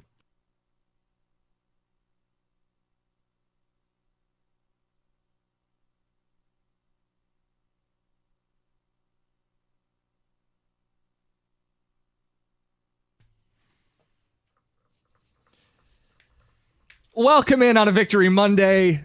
We're in a great mood today. No TJ Lang for the 9 o'clock hour because, well, he joined us at 6 a.m. today. Right, and if we were lazy asses, we'd replay that hour. But we're not lazy asses. We are not. Even though it's a holiday, we are not going to replay the TJ hour. But if you want to hear TJ's thoughts, there's the Odyssey app. You can rewind. It'll get podcasted later if you can't do that. But TJ, right off the plane, drove here. He took maybe a 30-minute nap on the couch out there. I woke him up, and I'm like, TJ, we got 5 minutes. 5 minutes. He's like, my alarm is just about to go off. And Stoney, you worked the post game last night till what, like 2:30 in the morning? 2:30 in the morning, then did the podcast with Justin Rogers, Will Birchfield, the Detroit Football Network podcast. You can subscribe on Odyssey. There you go. Or wherever you get your podcast. There we go. So I decided not to go home to sleep for 2 hours. I thought that would be ridiculous, even though I only live like 15 minutes away. So I found a little couch here and got about an hour and a half of shut-eye. Is an hour and a half of shut-eye on a couch better than an hour in your bed? Yeah. I would rather have the hour in the bed. I didn't want to drive back. I know it's a short commute. I mean, for another day, a great topic would be, where's the strangest place you ever slept? And no, save your in the same bed with your sister texts, okay? My favorite text of the show today has been sleeping at the sister station is better than sleeping with your sister. Yeah. The ticket text is undefeated. We've been trying to read as many of them as we can, try to get as many phone calls as we can. And we got tons of them. Everybody wants to talk about the Lions, as they should. And we've pushed back overreactions from the weekend. We may sneak them in at the end of the show here, but I want to make room for you guys because there's a lot to discuss. By the way, Sharon Moore Still's letting time go off the clock. Tick, tick, tick, tick, tick. Yeah, tomorrow, John will be back. I'm sure we'll mix in some Michigan football. Stoney, just real quick, 28 seconds. And then some cowardly coaching decisions. You got to score touchdowns. I know. You're facing Indiana, which is a crazy thing to say out loud, but I didn't have I had more of a problem with the whole orgy package because it's so freaking predictable. Orgy packages can be. Yes, indeed. I didn't mind them kicking the short field goal because I wasn't confident they could score. But that's fine. But clearly, at the end of the game, you left. You right. needed That points. was absurd. Well, no, I'm just saying in general, you lose by 5 points. At some point, you needed to not kick a field goal, and you only get so many trips to the red zone, either win or lose from 2-3 yards out. And then there was the 3rd and 7 where they ran it to then take a delay of game and then punt, right? And then punt. Right. That was I disliked that one more than the other. Actually, getting points. And the coordinators have taken a lot of the blame this year. Sharon, buddy. Sharon. Yeah. Bubby, baby. Booby, come on. My Sharona. Come on. My yeah. goodness. Sharon. Yeah. All right. There's your snippet of Michigan football. A lot of Lions. We've got when did you know they were winning? Who gets the most credit? And really anywhere that you want to go with that win. Lee in Garden City. John in Ann Arbor. You're on 97.1. We'll get to Lee in a second. John, talk to us. Hey, guys. I am super excited. I know you guys are as well. Got a question for you, though. I was actually in San Francisco last year in the NFC Championship game. So, I saw how we were up big, and then we had a couple of questionable decisions. So I still have that back of my mind. This season, the team is playing well. I think we're going to win 14, 15 games. I think we're going to host the NFC Championship game in Detroit.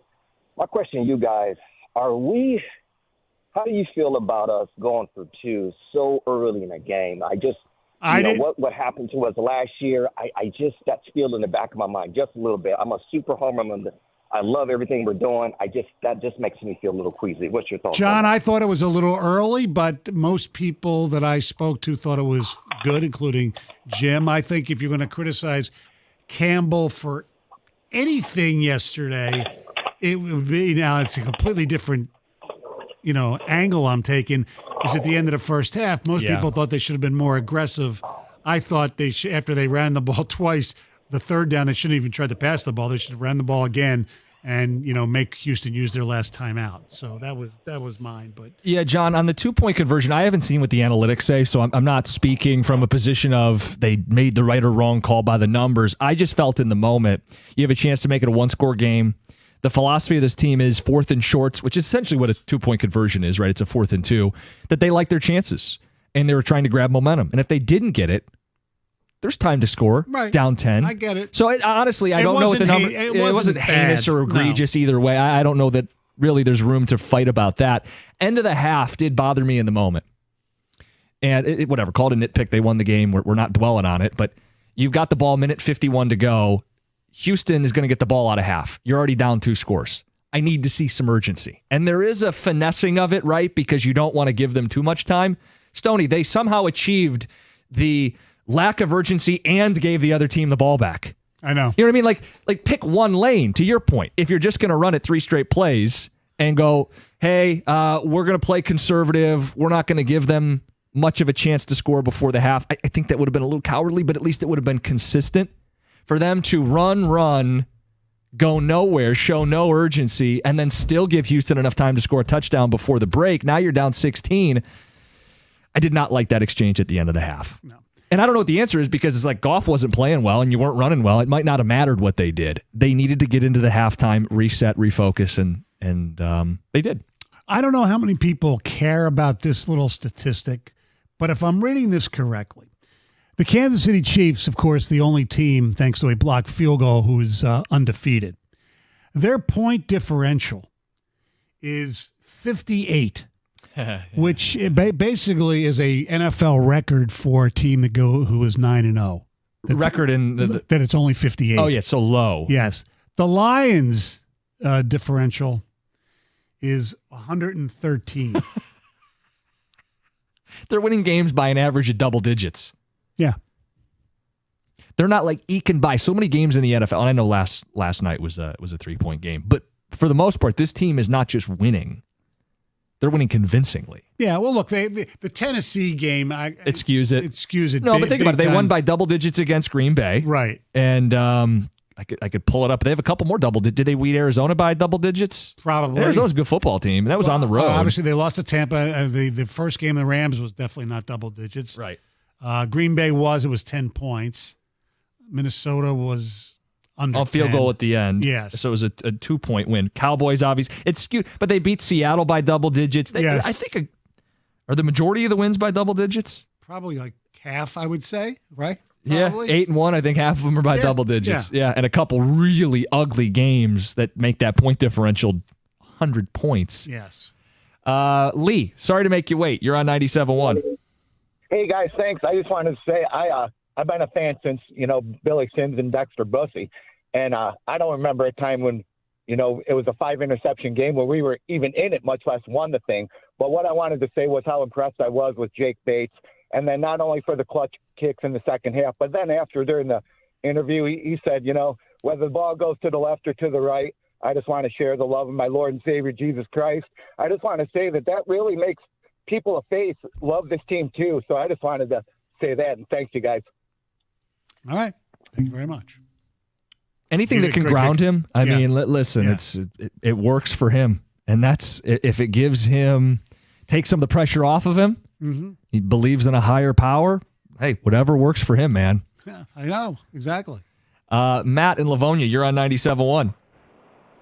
Hey, what's up? So, first, shout out to the Houston's guy who strip sacked his own quarterback for not paying attention. That's great. Yeah. Second, I am happy they won. I'm not excited like everyone else because the defense wasn't great. It was okay, but when it comes to a championship game, if your defense is playing like that, that's going to cost you the Super Bowl or possibly the championship game. Matt, did we watch So the same game? defense- I'm genuinely curious. Wait a second. Matt. I'm not saying defense was bad. Defense held Texans really good. But in the first half, Texans was all over them. You're right. And then they didn't just score in the saying- second half. Yeah, and I'm just saying, like I said, the Lions played great. But when it comes to the Super Bowl or the championship, they're definitely going to have to play at a much higher level. That 5 interceptions, I love the Lions. Okay, so I'm not hating on them. I'm not going to anything. call you like a fake fan or no. But Matt, I view it very differently than you do. No, listen, we can't gloss over some of the No. issues, but I don't think the defense is at all a concern right now. They held Houston to under 250 yards for the game, 3.8 yards per play. They got 4 sacks without any proven edge rusher. They had 2 interceptions. They had 2 stops in the red zone to force field goals. Joe Mixon, who's having a great year, averaged 1.8 yards a carry. I'm on sorry, 25 guys. carries. You want to criticize end of first half. You want to criticize Goff for 5 interceptions. Yes, the absolutely. run game for Detroit that was non-existent for the majority of the game. You want to be concerned about it. I get it. I'm not. I think the offense will be just fine. And I don't think there's really any room to be critical of the defense. No, the defense played really well. And even in the first half, they just had these few little slip-ups. I mean, you can't really say, well, if and, whatever. But even Dan Campbell said that. Because I thought we were pretty good defensively, and they had a few problems with those third down plays, especially early in the first half. Some 3rd and longs. Yes. Yeah. Tank Dell on one of them, maybe 2 of them. Yes, on their first touchdown drive, Yep. they had 2 3rd and 10, and I think a 3rd and 16, if I'm Sounds not right. mistaken. Yeah. But if Tank Dell we're going to go, defense gave up a couple 3rd and longs. I mean, guys, by the numbers, and when they had to late in the game, critical 3rd down, red zone, Their red zone defense was outstanding, especially in the second half. They didn't give up a point in the second half. I'm not fighting with the guy. I mean, we're No, all I know. Lions fans. It's just Yes. I don't understand the criticism of the defense. The defense is the biggest reason they won the game. Correct. And Jake Bates. Ticket text 248-539-9797. We got a couple open lines to squeeze some more Lions fans in. It's 97.1. And we talk on a Victory Monday. We smile on a Victory Monday. And if you're worried about your smile, Brightside Dental. Give them a call today, 1-800-PAINLESS. Visit brightsidedental.com. Don't be one of the millions of Americans that let their dental benefits go to waste. Give them a call. Get in for a cleaning or an exam. If you're looking to get braces, Invisalign, they can take care of you. It's Brightside Dental and Orthodontics. They've got 9 Metro Detroit locations. Just opened a new one in Trenton. It's Brightside Dental. No judgment, just care.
Hey, Jim.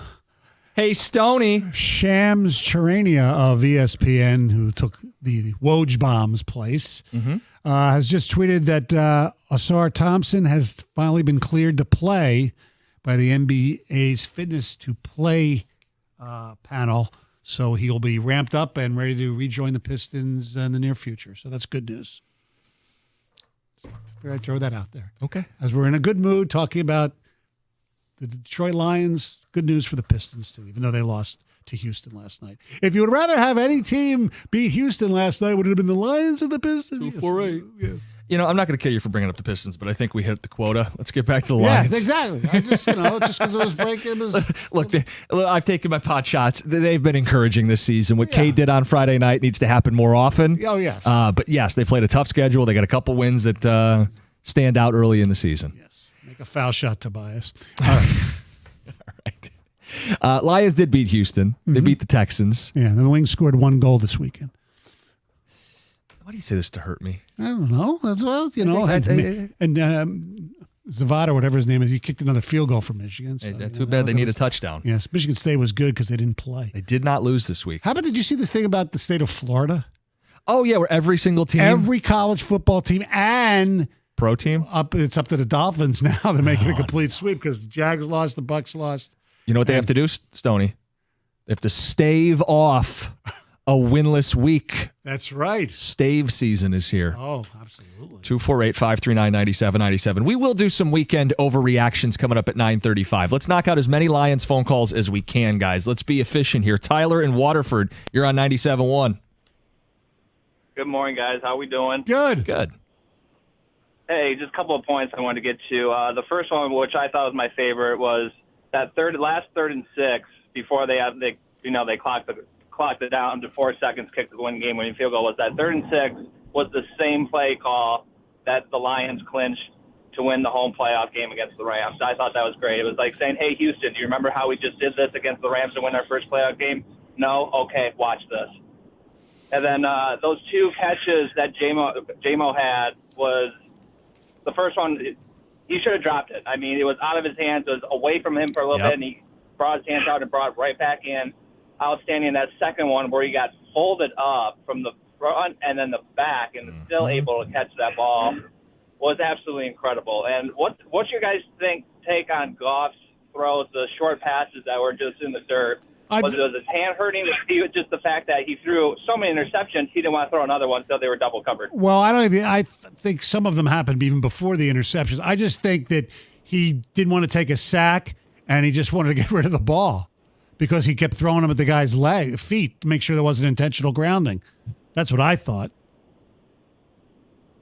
I had the same read. I thought those are plays where you're just trying to kill it. Yeah. Because you don't want to put it in harm's way. And he did too much of that as it is. He actually should have had another interception on a throw to J-Mo. Correct. One that I think he was hit as he threw it, didn't get maybe his whole body into the throw, but it was just a tick underthrown and the defender in and out of his hands. J-Mo had run a great route. J-Mo, back off suspension, he played a great game. A really good game. Yes, he did. And we're looking for reasons to praise this guy, but those are 2 big catches. James Houston had a good game too for the first time since his rookie year. Yeah. And as you pointed out, yeah, he had a bit of an accident. Although he says it wasn't an accident. He said he just sat on some Gatorade. A very unfortunate place to sit in some Gatorade. But he retweeted that. We tweeted that out with a poop emoji. So a sense of humor. And with J-Mo, I don't mean like we're going out of our way to find good things. I'm saying we want to see more of it. Remember when he couldn't catch the ball? Yeah. And now here he is getting big time grabs to move the sticks. And that second one, you're right, where he gets kind of crunched. It's on a touchdown drive. It's the drive to me that really swung the game because it brought them within 3.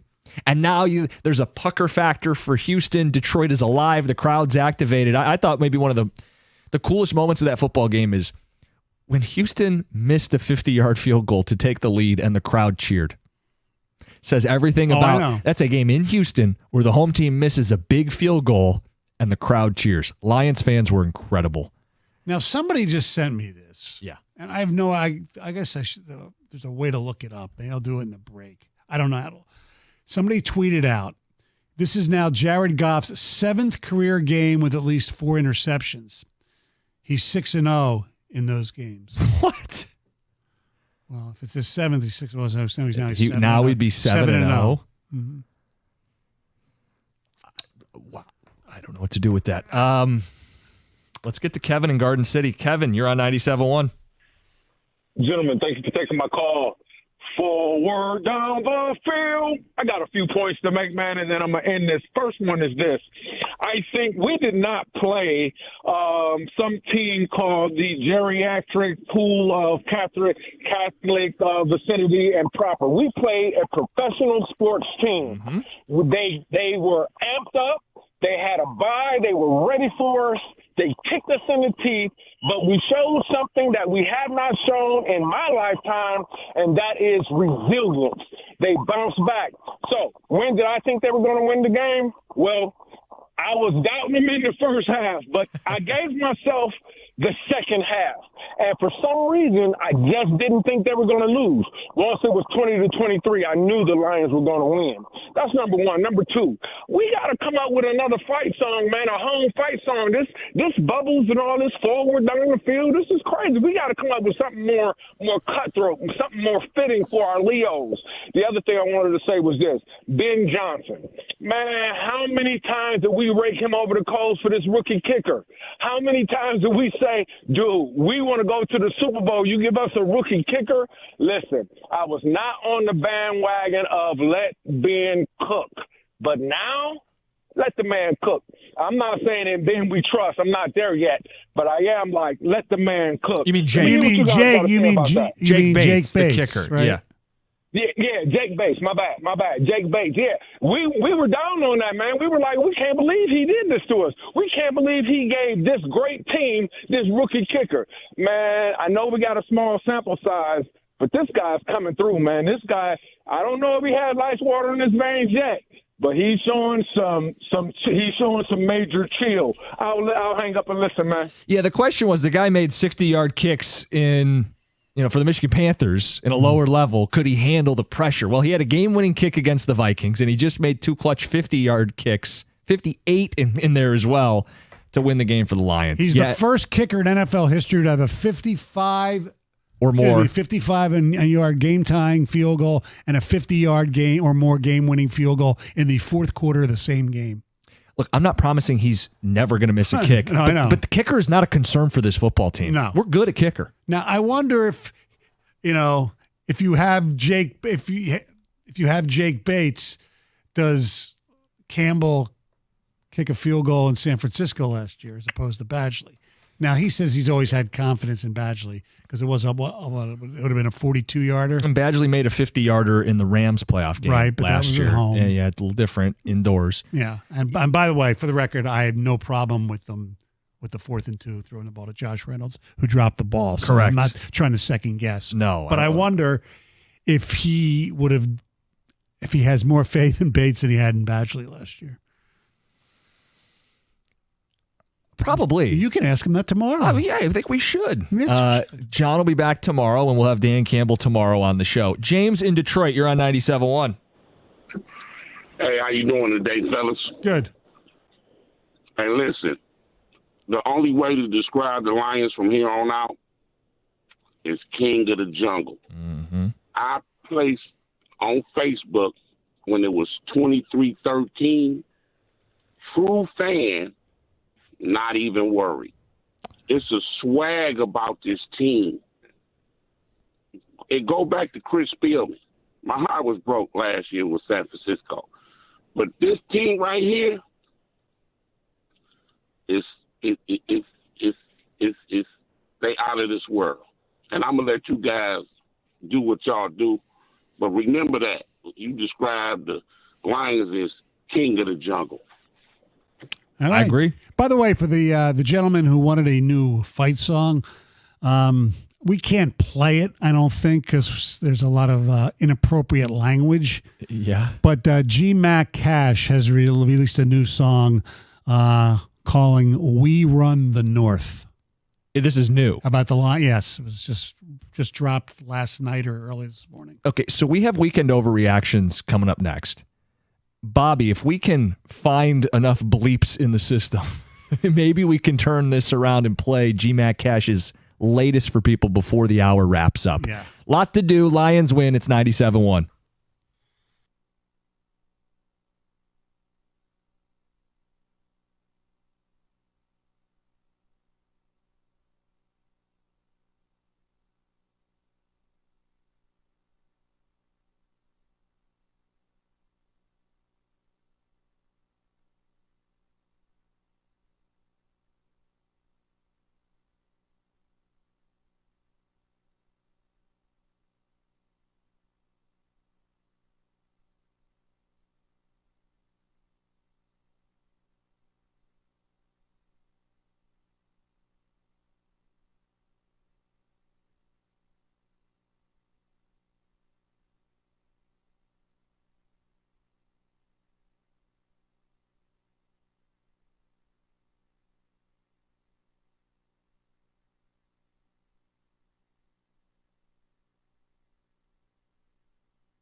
97-1, Lions victory Monday. Carson Anderson coming up in 10 minutes. Stoney in for John Jansen today. John will be back tomorrow. Today is Veterans Day. So happy Veterans Day to all those who have served and those families of those as well. Absolutely. The amazing sacrifices that so many people have done for our country is incredible and should be saluted. We've been taking a lot of Lions phone calls today. We got some people on hold we want to get to. Can we hear Dan Miller's final call one more time? Because I think it just summed up everything so well, and Dan always has such a great sense of the moment.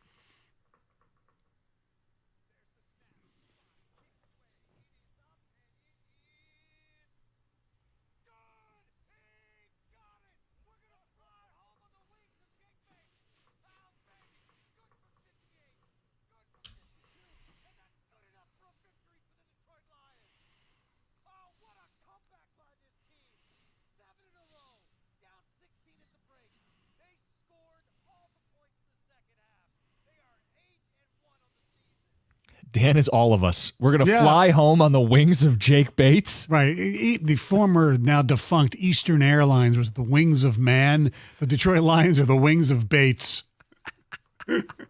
Love it. Let's get to Tony. Tony, you're on 97.1. Hey, guys. How you guys doing? Great. So I'm as pumped as anybody about the Lions win, right? Like, I about had a heart attack, a stroke, and everything last night. But anyway, what I'm concerned with is, although Carlton Davis got the interception, why was that receiver so wide open to begin with? And we also caught a break on their last drive with that no-call PI on Terrion Arnold. I'm not going to apologize for any wins. God knows we've been on the other side of that countless times. But when the expectation is Super Bowl, I think we got to clean that up.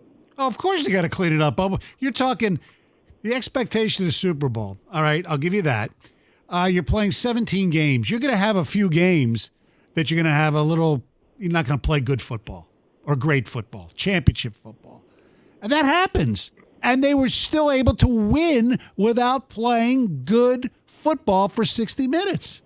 That's the resilience. That's the mentality that came through. Yeah, there were tons of execution errors, schematic errors. There were tons of that. I mean, your quarterback threw 5 picks. There's lots to clean up, but I think the Lions are undeniable. They're inevitable. You know, there were a couple games during this stretch, post-Hutch, on the road, in division, against a good Houston team, whatever, that you thought, probably going to lose one. You know, I picked against them in Minnesota. I picked against them in Green Bay. I have reached the conclusion they are undeniable. And it's why I came in last Monday and said they're going 15-2. It's why I picked them to win this game against Houston. It's why even at the half when they were down 2 scores, I wasn't done with it. I didn't think they were out of it. I thought they were going to have a chance still to come back and win that football game. See, you should have live bet the Lions at halftime. The money line. Yeah. I didn't check what it was. That would have been a great move. Because I wasn't out on him. I mean, I'm not going to sell people on some belief that I definitely saw the comeback coming or anything. If anybody says that, they're lying. But I think I left the door open for this team, knowing what they're capable of, and having watched them go on the road down 10 in Minnesota and win, having seen them handle the elements, what was supposed to be some bugaboo for this team, and still win the game. And I thought, even though Goff had thrown 3 first-half interceptions, even though he threw 2 in the second half, which negated 2 big Carlton Davis picks. Right. Like as big as Carlton Davis interceptions were, Goff gave it right back and kind of just neutralized it. They won the game because eventually they got enough on the edges, running to the right with Gibbs behind Sewell. They got enough in the passing game, J-Mo and eventually St. Brown getting loose in there. They won because Jake Bates hit not 1 but 2 50-yard field goals, and they won because while all that was going on, the defense gave up 0 points in the second half. So I know we had the guy earlier nitpick the defense a little bit. I don't want to nitpick the defense when they went out and held Houston to less than 4 yards of play for the game. Mm-hmm. Your point about Mixon, they didn't let him run it at all in that football game. They took him out of the game, basically. Yeah. So you did that without Za'Darius Smith. They've been doing it without Aiden Hutchinson. Aleem McNeil has stepped up big, and now the idea is you get Za'Darius in there. Take it to another level. Who seems that he fits right in. He was, into it on the sidelines, and he's already posted a new profile picture of him wearing a Made in Detroit hat. He seems like he's going to really fit in great. Let's get him on the field, which will be this week. Were you surprised he didn't play? Yeah, well, when I saw the announcement on like Friday that they were thinking about it, so I wasn't surprised. You know, when the trade was made, I thought for sure he'd be playing, and then I didn't realize that he hadn't had a bye. And I think it might look, they still won the game, so it might have hurt them in one aspect for this week, but overall, you know, for him to fit into this culture and for him to, it's another, you know, check in the box of Dan Campbell from a player's point of view. The players see that he cared more about Zadarius Smith's body and health and get a rest and get that bye week that he was supposed to have when it was with Cleveland. He allowed him to go to Florida to check on relatives through the hurricane. I think that speaks volumes. Campbell said when they were on Hard Knocks and they were going through extra physical practice periods, he had that impassioned speech that I always think back to where he said, all I do is care about you guys. We're going to do this for you guys. He didn't want them to unnecessarily put their body into those positions. They had to. And he must have felt they didn't have to put Zadarius out there. It'd be 18 straight regular season football games with no bye week at 32 years old.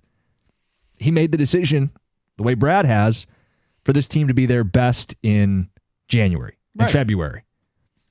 Initially, I thought, what do you mean? It's plug and play. Go get the football. One-on-one, sub-packages, play him 10 to 15 snaps. Their decision was, we need him to be at his best late in the season. We don't need him to run through 18 weeks as a gauntlet. And they got away with it. They won the game without him. I saw a story that former Lion who was acquired at the trade deadline a few years ago in the previous administration, Snacks Harrison, was kind of pissed that he didn't get the same treatment. Is that what it didn't happen in the last regime? Go run the hill. While I drive around in my little four-wheeler. Yeah, things have changed. Genevieve in Royal Oak, good morning. You're on 97.1. Hi, good morning. Good morning. Oh, my gosh. Okay, so at the halftime, I kissed my husband and I said, who was quite upset, I said, honey, they're going to come back. They're going to go into halftime in the locker room, and they're going to adjust, and they're going to know exactly what happened in this first half of the game. And sure enough, everything started to come together. To have this team not allow any points, which originally in the first half they were dominating us, and it was like, whoa, wait a minute, this is not going to fly for our Lions. They will refuse to allow this to happen. And play by play by play, the grit that Detroit is known for is literally exemplified in our Detroit Lions, and I could not be happier. Well, Genevieve, I'm glad you're a true believer. You're a soothsayer. I am a true believer. You are a soothsayer. I am a true believer. You are. The city. The city is a comeback city. The Lions are a comeback Lions. Even our Tigers are comeback Tigers. Hey, Genevieve, do you think they'll lose another game? You know, that's a great question. I'll tell you this. This is what they do, and we've seen it in every game so far. At the last moment, you know, they pull it together like a team that has so much depth in their talent. That's the thing. It's not just a one-sided thing. It's a complete team that comes together. You've got people that you've never heard of in the first 4 or 5 games all of a sudden making plays. So we'll put you down for no more losses. I'm gonna say no more losses. Let me go down for no more losses. And I was determined that my husband believed, and I even bought a friend of ours a shirt that said "Don't Stop Believing," because he would get upset when there were just things start to turn. I said, just don't stop believing. This team is a team for the ages, and I'll tell you, they will go down in history. 19-1, baby.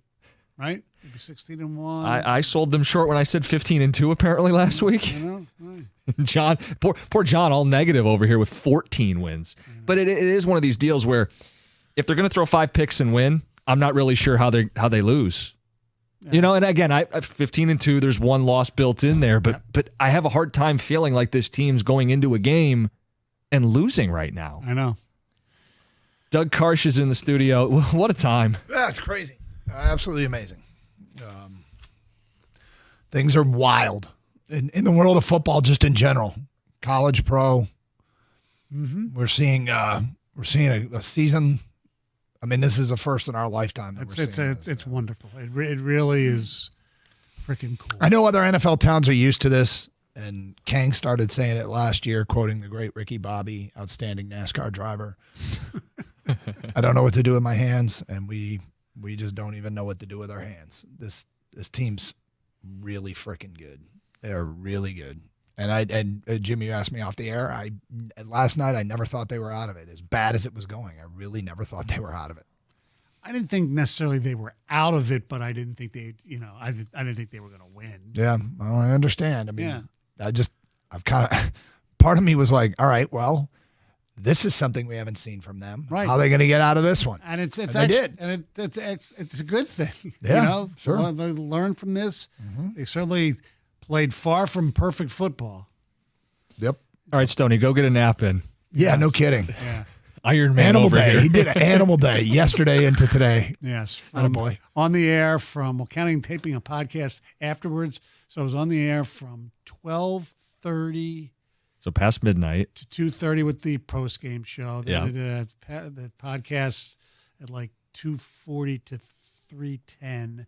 Then take about an hour and a half nap here on the Yeah, he was very sleeping back comfortable there. couch. Love it. Very, very comfortable couch. And then on the air at 6 o'clock.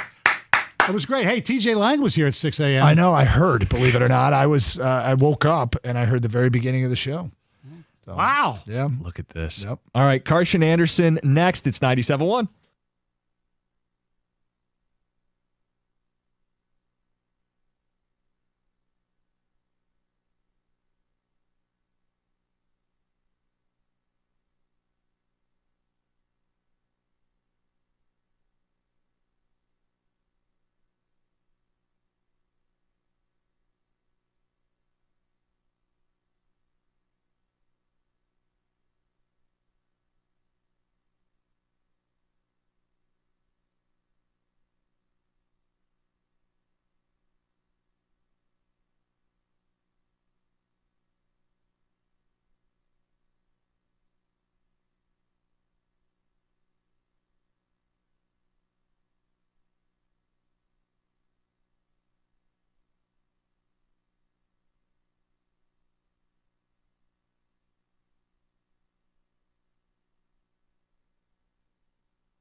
All right, I want to know from you, what was the biggest play or sequence in that game? What a incredible win for the Detroit Lions. What an incredible win. And, it's funny because, talking with the morning show there, and I heard those guys talk about the biggest moment in that game.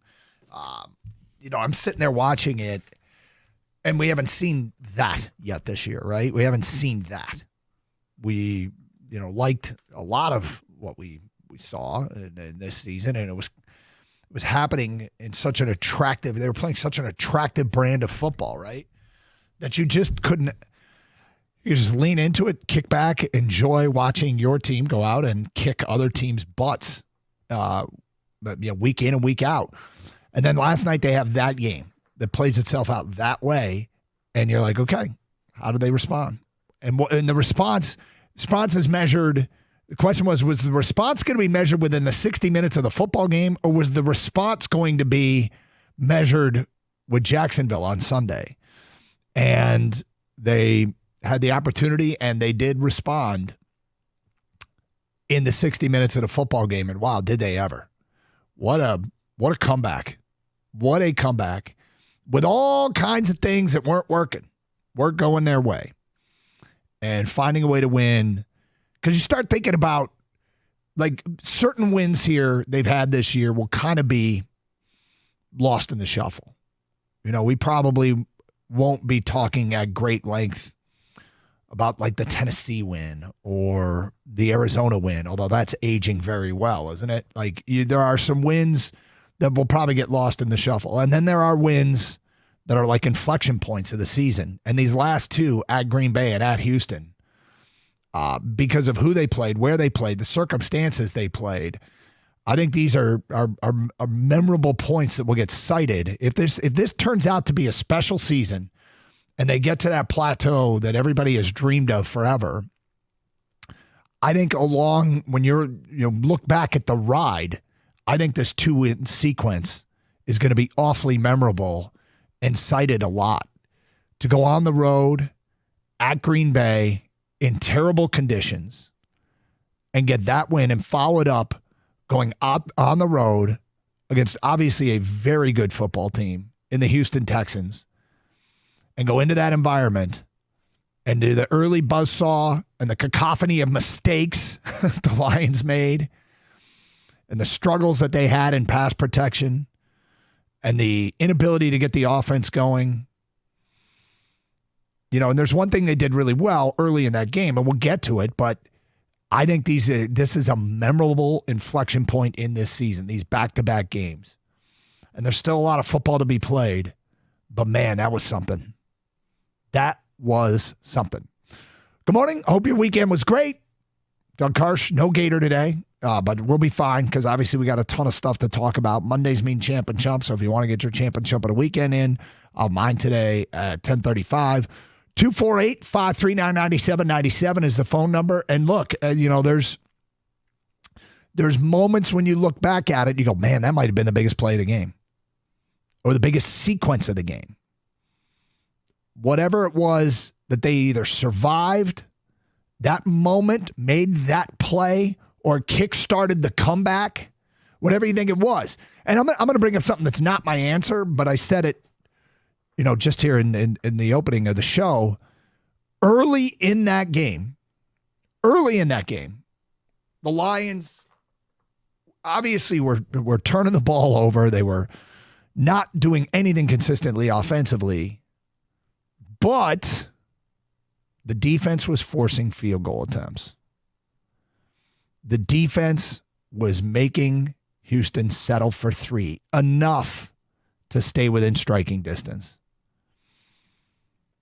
And Houston was the best team, or they were top 5 in the NFL. They were amongst the best teams in what I think is a critical stat that gets underused, and that is red zone touchdown percentage. Everybody measures red zone efficiency by how often you score in the red zone, which is touchdowns plus field goals. To me, the far more significant stat is red zone touchdown percentage. And the Lions kept forcing field goal attempts. Now, not all of them were in the red zone, to be fair, but Houston was a team that was finishing drives. And Detroit forced a lot of field goals once they got into the scoring area, once they got into field goal range, and not allowed them to finish those drives in the paint. And when you do that, When you do that, you keep yourself in football games. And, you take a look at how they've won the last 3 weeks, and they always talk about all three phases. What stood out against Tennessee? Special teams. Special teams. The offense has stood out all kinds of times this year. And then the last 2 weeks, really, Aaron Glenn's defense has done as much to win games as the offense has. And that is something, because they're coming together in a way that really, we all have thought of them as a legitimate Super Bowl contender. But, if they're playing the same way, and the seasons are long, and if they're playing this way going into the postseason, you have got to love their chances to get to the show and to win it. And the thing is, and I warn, and this is one of those things that I don't want to come true, but I warn everybody, and I keep warning myself, seasons are long. And when you're on a win streak, you feel like you're never going to lose again. And then bang, you can get into a 2-game losing streak. Under Dan Campbell, they haven't. It's one of the more incredible stats. The Lions have gone the longest in the NFL between back-to-back losses. Whatever number of games it is, I don't know what it is, but they have not lost back-to-back. It's the longest streak between back-to-back losses of any team. 31 teams have lost back-to-back since the Lions last did it. And so they've done a great job of bouncing back. Yesterday, sometimes we talk about, I think, like Michigan fans frustrated today because Saturday they played a winnable game as a big underdog against a top 10 undefeated team. I know it's Indiana. It's weird to get used to, but they are what they are. That was a winnable game. Lions last night won in a losable game, a very losable game. 248-539-9797. Hey, Gators got the day off. Kang's out as well. Bobby's keeping me company, but mostly it's you and want to hear from you. What was the play, the sequence, the moment that you look back at and say that was the biggest play of the game? That was the biggest sequence of the game. I got one. Wonder if anybody else agrees with it, because there's a lot to choose from. The funny thing about that comeback, it was not a straight line up, right? It was okay. They got the window, the door is opened, and then this door, maybe the door just slammed shut. Oh, the door's open again. Oh, maybe not. And it looked like Houston was going to get the kill shot on a number of occasions, and they couldn't close the door on our Lions. And you better. 248-539-9797. Hey, happy Veterans Day. Of course, we salute you on this day and appreciate all you have done for our country. It's Carson Anderson, 97.1 The Ticket. Hey, cap off the NFL week with a chance to win on FanDuel, America's #1 sportsbook. New customers can get $150 in bonus bets if your first $5 bet wins on tonight's game. So here's what I like to do with these kind of bets is go find yourself a player prop. They have alternate spreads and alternate, get Stafford throw over 100 yards, something like that.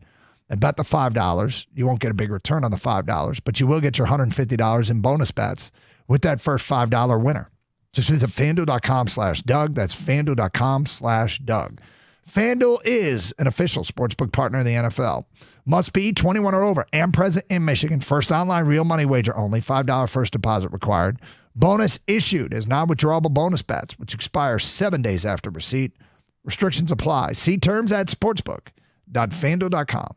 Gambling problem? Call 1-800-GAMBLER.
Doug Carskater out today. Happy Veterans Day to all the veterans out there. 248-539-9797. Look, it's hard to believe this is our football team, but I couldn't help but think through that entire game, they still got a chance. I almost feel like if it's mathematically possible with this group, it's possible, you know? And it stayed the defense forcing field goals in the first half. Field goal attempts is what made this doable. And I just can't say enough about Aaron Glenn.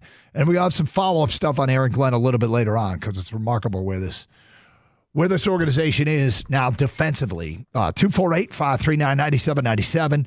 Let's talk to the people. We go to Nick in lovely center line. You're on 97 on a ticket. Hi, Nick. Hey, how you doing today? Happy Victory Monday. Yes, it is a happy Victory Monday. So I know you were talking about what play or what drive started the win, and truthfully, I don't know. I went to bed at halftime. I had to get up early for work, and I went to bed a little defeated, but I woke up to check the score, and I knew that nothing could keep our boys from bringing home that victory. And every week I look forward to their locker room talk and all of their speeches, because all of these guys play for the guy next to them, and all of the coaches are all bought into that same mentality where even when the chips are down, when it looks bleak, you put your head down, you don't blame anybody, and you just keep going, you keep fighting, and you make it out, and you're a winner, and you're 7 straight. Nick, it's funny because I was going to ask how many people out there were like you that just said, okay, it's not their night. I'm pulling the plug. Tomorrow's Monday. They aren't going to do this, and went to bed. And I wonder how many people would admit it. And I appreciate you calling. I'm happy to admit it. Yeah. Have a good one. Yeah, you too. I mean, look, real life intervenes every once in a while, right? So you're sitting there and you're watching this game and you're like, all right, yeah, they weren't going to go 16-1. It's been a cool stretch, but this is not the end of the season. Got it. I'm gonna get the week off on a better start. And I thought I'd have to call for him. I thought I'd have to, all right, who's going to admit it? First caller, Nick in center line. Yeah, I bailed. It's okay. It's okay. It's not like it was a playoff game. There's a lot of games left to be played, and people got to work. But I wondered if we get any of those today. 248-539-9797. Greg's in Detroit, and he's on 97.1. Hi, Greg. Hey, good morning, guys. What's up? As always, a great show. Thanks, Greg. First of all, I'd like to thank our veterans, and second of all, I want to always thank Sheila Ford. Guys, this is what it is for me. I need the Lions to go through this. I need the Lions to be behind in Minnesota. I need the Lions to fight through the adversity in Green Bay. I need the Lions to fight through when nothing is going right, because this what makes a Super Bowl champion. Greg, we keep talking about the regular season. When you're in this position, you want to see your football team check every box. You want to see them, if they get into an offensive shootout, they can win it. If they get into a defensive rock fight, they can win it. If they need to rely on special teams, they can. If they have to play in the weather, they do. Like, all of that stuff is important, and quite frankly, they keep answering the bell and checking boxes.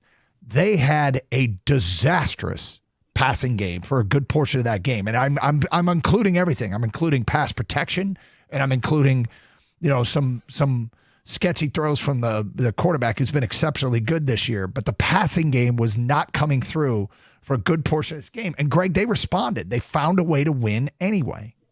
They found a way. And what changed the game for me, because if you watch the game, Houston was very, very cocky. Every time I turned around, they were in a skirmish with pushing the Lions.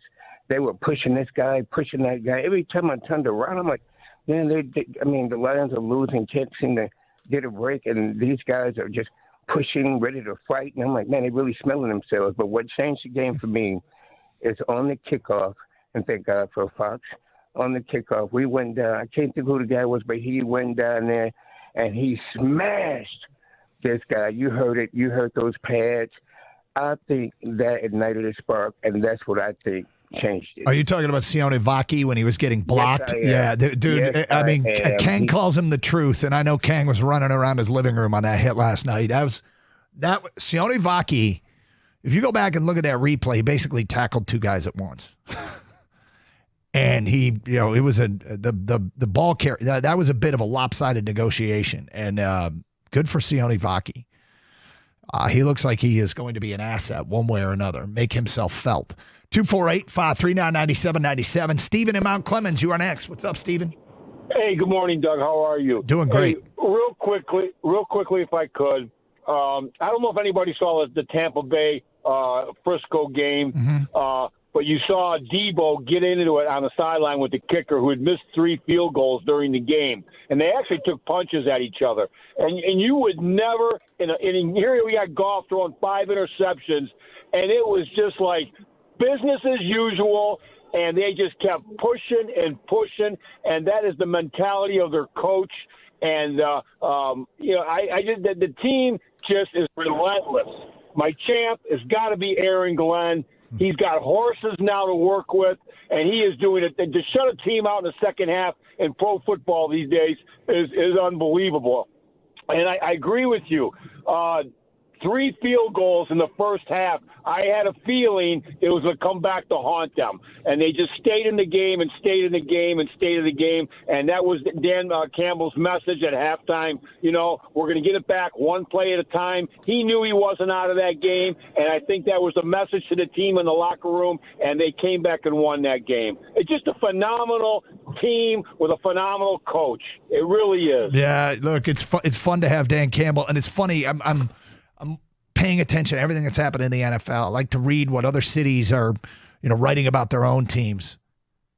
You see organizations that are trying to compare, either the media is or the organization itself, they're trying to compare what they're doing with what's going on in Detroit.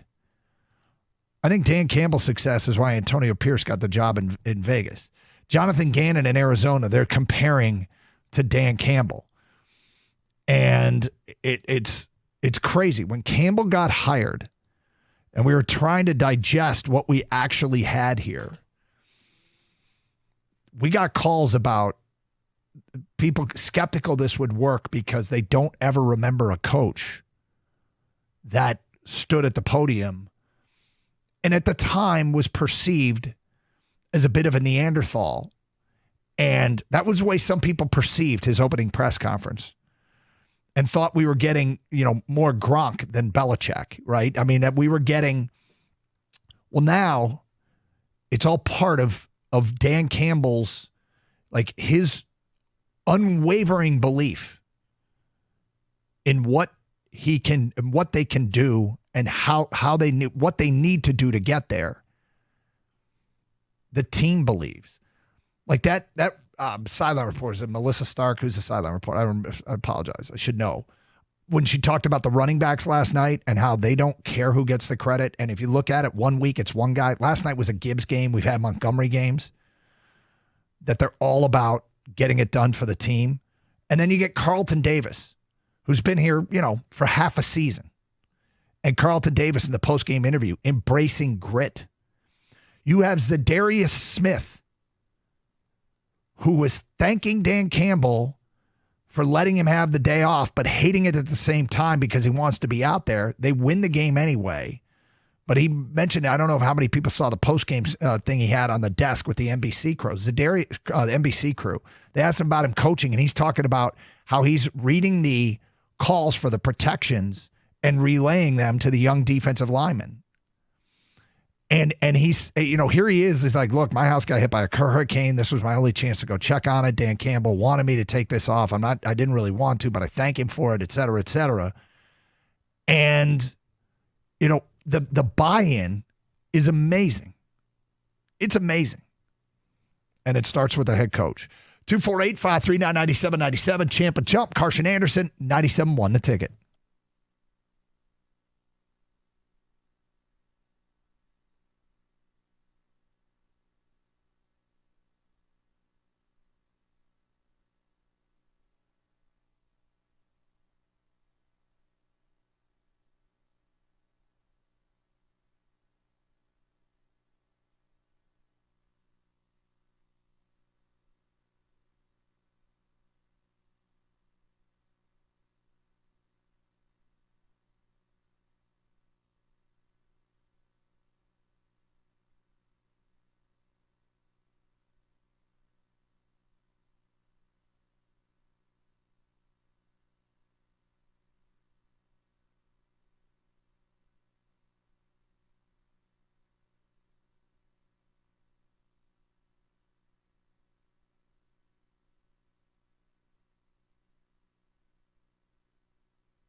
26-23, your final. Lions over Houston, coming from 23-7 down in a remarkable win. What is the moment, the sequence, the play that you look back at and say that was the most important play of the game? And it's funny because I think there's a ton to choose from, and there's really no wrong answers. And let's face it, this team has something that it's special. This grit is special, and we've had some special teams in Detroit that this city has just loved. The Bad Boy Pistons, the Going to Work Pistons, multiple incarnations of the Red Wings, and now we've got this football team. Look, Dan Campbell understood the city, but that doesn't mean that he could coach. Turns out he can coach. Turns out he can motivate. Turns out he is a leader of men. And look, when the Lions hired Matt Patricia, I was a big Mike Vrabel guy. I wanted Vrabel. And a lot of it had to do with, in this era of football, I'm a believer that your coordinators and your position coaches at the NFL level, okay, those are the guys that are going to X and O you.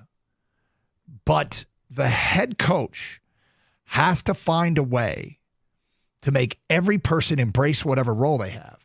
Because some people, okay, in the NFL are making $17 million a year, and others are making $650,000 a year.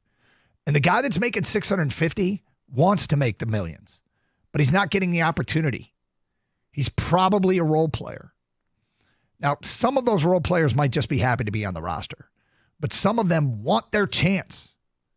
Some of them want to be on the field. How do you keep that guy from being a cancer? How do you make everybody on the team buy into what you're selling? And that's what I read that Vrabel was.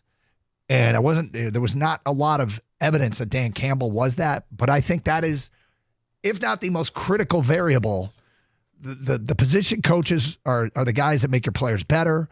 The coordinators are the guys that build your game plans. And look, the head coach obviously has something to do with it, but I think that's primarily what you're getting out of those guys. The head coach has something to do with everything, but then the head coach, he has to find a way to get the Ben Niemans of the world to gladly accept their roles. And I don't know Ben personally. Maybe Ben is just ecstatic to be here. Maybe he wants more opportunity, but that, using him as an example, Trevor Nowatzki or a player like that, you get them to just do what you ask to the best of their ability while also getting through to the high price players and making sure that just because you've been paid doesn't mean your work is done. And I think Dan Campbell is just killing it in that regard. Kyle's in Toledo, and he's on 97.1 A Ticket. Hi, Kyle. Hey, how you doing? Doing good, thank you. See, the question on what play I thought was really the game saver was specifically I thought it was Carlton Davis's second interception of the day. Yeah. I understand the first one was huge. It was kind of ironic how funny with Dan Campbell saying the defense need to make turnovers, but that one really didn't go anywhere because we threw it right back. But the second one was the big one, in my opinion, just because we had just decreased Houston's lead to 10, and it looked like they were going to score. Technically, they should have scored. I don't know why C.J. Stroud took so long to throw that ball. He had him wide open. But that play by Carlton Davis to just jump it and run across the field and make it was the game savior, because it wasn't just we score, they score, we score, they score. It was, okay, our defense is really doing some stuff here. Yeah, like it's interesting. And the Lions, got the ball back, and I think it was 2 plays in, they threw the deep ball interception to Jamison Williams, which was essentially a punt. But that was a huge, keeping those 7 points off the board when they were knocking on the door was massive. It was absolutely massive. And like I said, there's no wrong answers. That was a big play. I'll say one more thing too, and I think it's the brand new Lions that has just taken over my body being a Lions fan. But even when we were down 16 at half, I never felt like the game was away. I heard the other caller say that he thought it was over, and I understood that.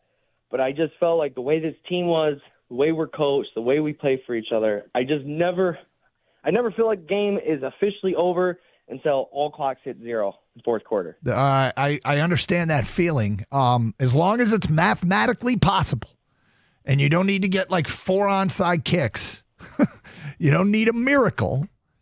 I think they got a chance. I think you're Kyle, I think you're right. There's no reason to count these guys out.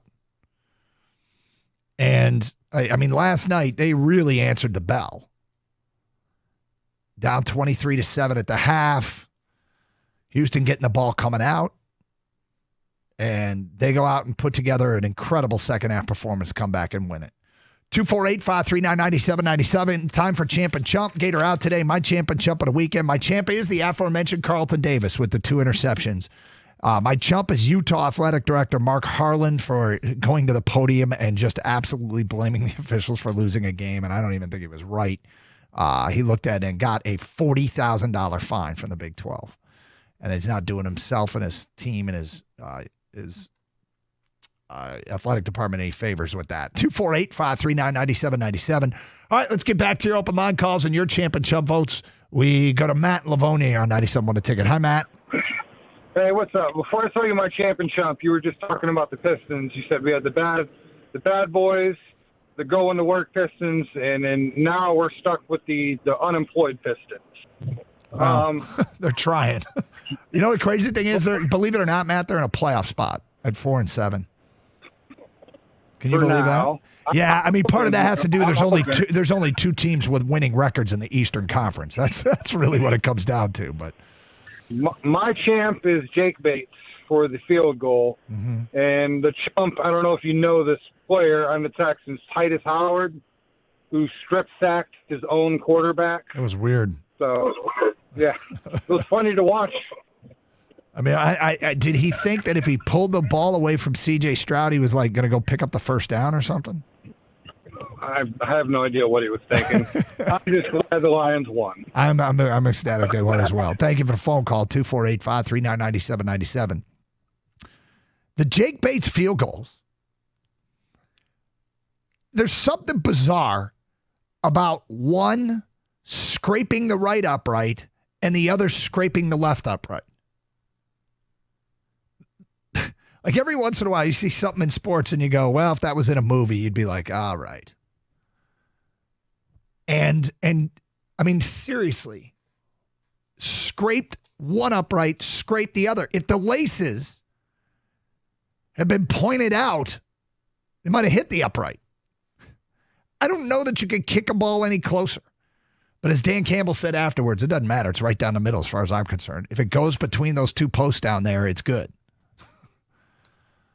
But that was unbelievable. 248-539-9797. Kova in Detroit. Hi, Kova. Hey, what's going on, man? How you doing, Kova? I'm good, man. This was an all defense game, right? But I say, I don't know, man. Like you said, there's no wrong answers with, what changed the tide of the game. Kevin Bates, man. Damn. 57, 58-yard field goal. That's what satisfied me. Okay, I'm gonna guess here, Kova. You know somebody named Kevin Bates because his name is Jake Bates. But yes. Oh yeah, Jake Bates. Jake Bates field goals. I mean, first of all, the longest in Lions history, and then you followed up with the clutch kick in his hometown. A guy who from the UFL we'd pretty much not heard of a year ago. Everybody was always worried about the Lions kicker. And people wanted to know at the beginning of the season, do you believe in him? Do you believe in him? Do you believe in him? And Kova, I said, you believe in your kicker over time. It's got to be a consistency thing. It's got to be. He's been coming through. Yes. And Kova, he has come through and he has done it consistently. And so, yes, I believe. The weird thing about him is he uses every bit of the width of the goalposts. Every bit. Some of these guys, it feels like it's always right down the middle. He uses every bit of width, but it doesn't matter if it goes through. And I think most of Detroit, those that were wanting to believe in from moment one, you were right. And those of you that were waiting to see the consistency, like this guy here, he's proven it. So I hear you. Yeah. Game balls should go to him and Davis for those 2 picks. He was big. Thank you, Kova. You have a splendid day. 248-539-9797. Champ and Chump. Carson Anderson, 97.1. Lions fans, listen up. The official credit union of the Detroit Lions is U of M Credit Union. It's partnering with our city's gridiron heroes, including Jameer Gibbs, Brian Branch, and Terrion Arnold. And they got something amazing just for you, the new Detroit Lions Black Debit Card. Lions uniforms, those black uniforms, fire. And you can get a debit card that matches them. It's designed for the true Lions fans who, with every touchdown and every victory, celebrate. And now you got a debit card to celebrate with them. People will be envious. You got to see the sleek new black debit card for UMCU. If you're ready to rep the pride, becoming a UMCU member is quick and easy. I did it. Choose a Lions Black debit card or select from 3 other designs. Either way, you'll be carrying your Lions passion everywhere you go. UMCU has been a trusted partner in our community for over 70 years, and now you can join a winning team. Visit umcu.org today for details and get ready to show off your Detroit Lions spirit. Some restrictions apply. Insured by NCUA, UMCU, where Detroit pride meets financial success.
Doug Harsh, Gator out today. Hope you had a great weekend. 248-539-9797. Lions did. Michigan not as much.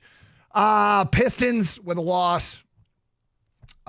Look, that team's interesting. Cade had his streak of 3 straight double-doubles broken. Red Wings lose back-to-back games. Not so good. They played Pittsburgh. They only scored 1 goal in Toronto and the Rangers. Funny thing is, I saw a story today. I don't know how this probably has no impact on their season whatsoever, but did you see that the Blackhawks are expected to waive Andreas Athanasiou? There were a lot of Red Wing fans that weren't happy to see him go. Everybody was enamored with the speed, but he's apparently getting released. 248-539-9797. Let's get back to your open line calls.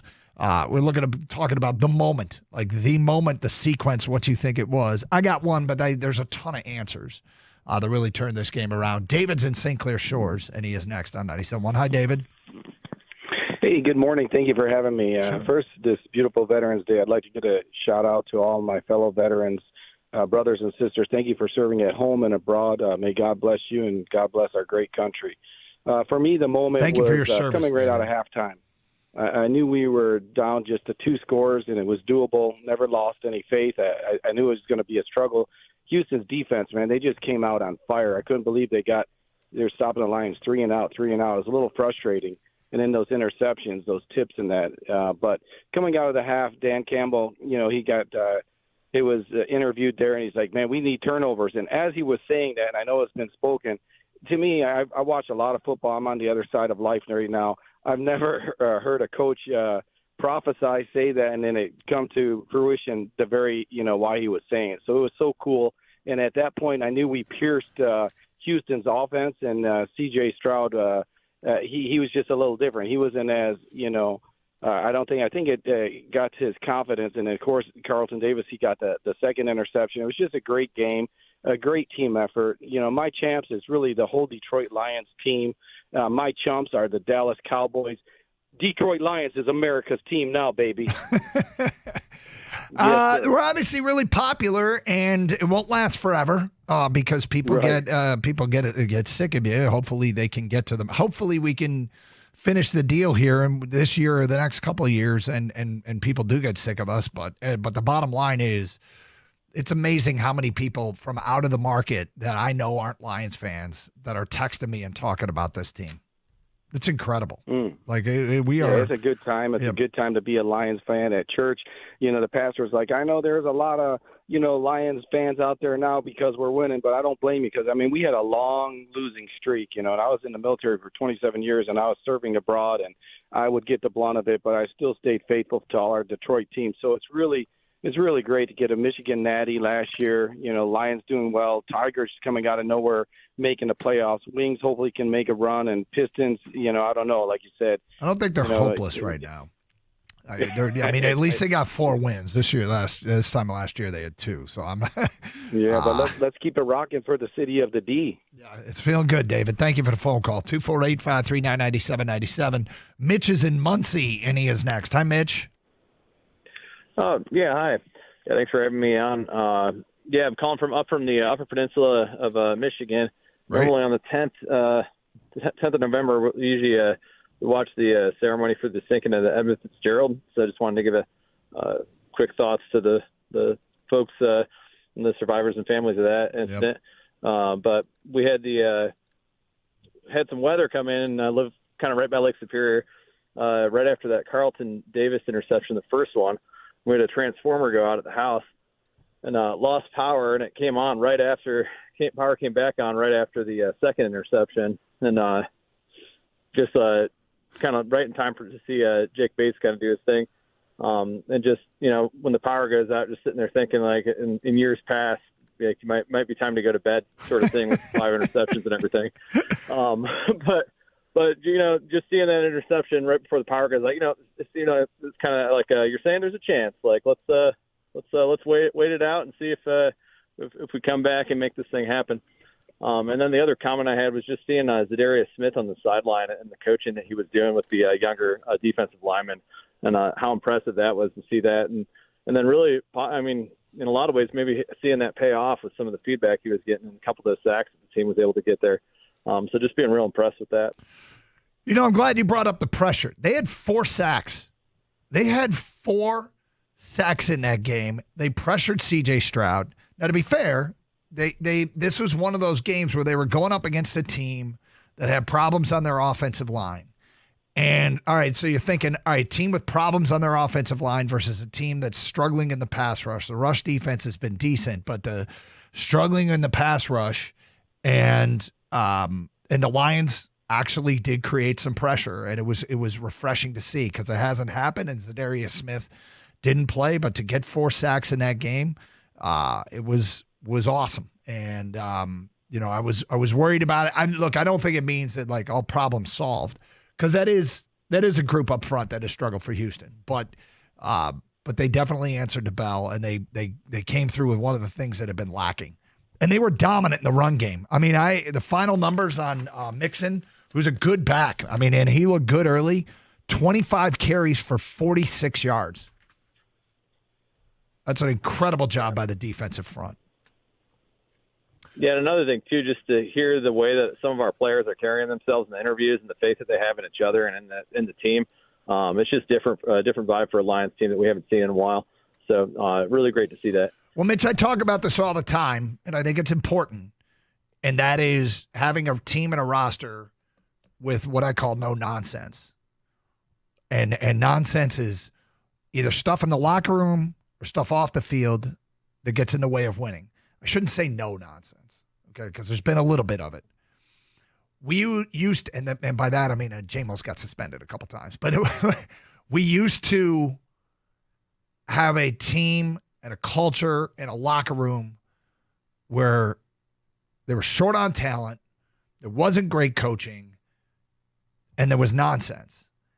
And when you eliminate the nonsense and you know what you talked about when you hear the players talk, it's a unified group with one goal. And it's just hard to believe it's going this well. Remember this, and I worry about this just because seasons are so long, and when you're on a winning streak, you don't feel like you're ever going to lose again. And there are ebbs and flows. And right now, I don't know, what are we, ebbing or are we flowing? Whatever, we're doing really well. And I guess we're flowing. We're doing really well. And so it's an example of part of this is just being hot. It when you're watching them play and you're down 23-7 and you still think they got a decent chance to win the game, it doesn't take a miracle. It tells you pretty much how good they are. When the word around the NFL isn't, oh my God, did you see what Detroit did? Because people believe in this team.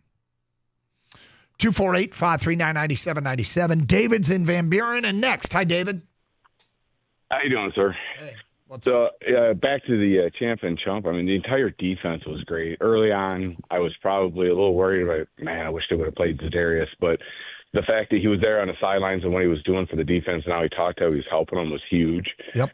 The whole entire defense to hold, like you just said, mixing to low yardage was outstanding. I mean, I was cringing every time, he threw another interception. I'm thinking, well, there's a stat that he hasn't had that I don't know that too many people. They were talking about his completion to touchdown ratios.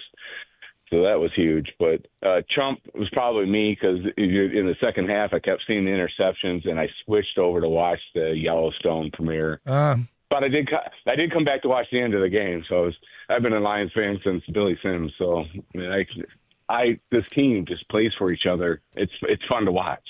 So I DVR'd Yellowstone, and very much looking forward to seeing it this week. And I understand the temptation, but you said it. You've been a fan. You've been a fan since Billy Sims, and that way outlasts how long you've been a fan of John Dutton. So I'm not sure that was the best decision there, David. No, it wasn't. It wasn't at all. I'm glad I came back to watch it. And like you said, every time they kept holding them to a field goal, it's like, okay, these guys aren't out of it. Yep. But it's just, man, they just seemed like the Texans had their number there for a while. They weren't getting running backs at the beginning, weren't doing a whole awful lot, but they never gave up either. And in the second half, it showed. I think they just wore them down. Hey, thanks for the phone call, David. 248-539-9797. More of your phone calls and feedback coming up. I will get my thoughts on Michigan Saturday. The effort at Indiana, it was a winnable game. They just offensively, it's just not happening for them. It's Carson Anderson, 97.1, The Ticket.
Brought to you by Wendy's. Zadarius Smith did not make his Lions debut last night after the trade deadline, insisting that it was coach's orders that he got the week off, but he did patrol the sidelines as a coach in Houston and explained to NBC what he was telling his defense.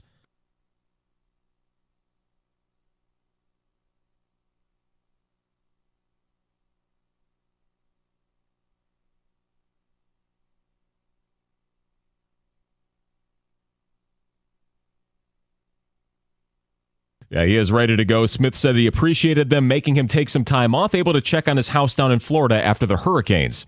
Next up for the Lions, they're 13-point favorites already for a home game versus the 2-win Jaguars next Sunday. Tonight, the Dolphins and Rams will wrap up Week 10 for Monday Night Football. Connor Stallion showing back up again as high school football playoffs continue. The former Michigan sign interpreter is now coaching powerhouse Belleville, who incidentally do have top prospect Bryce Underwood as their quarterback, who has been aggressively pursued by U of M lately to flip his commitment from LSU. And Pistons wing Asar Thompson has finally been cleared to play, according to multiple reports. The second-year player has been out since March with a blood clot issue and is expected to make his season debut sometime soon. At the Corewell Health Sports Desk, I'm Chris Villar. For more, Go to 97.1 The Ticket and Odyssey.com.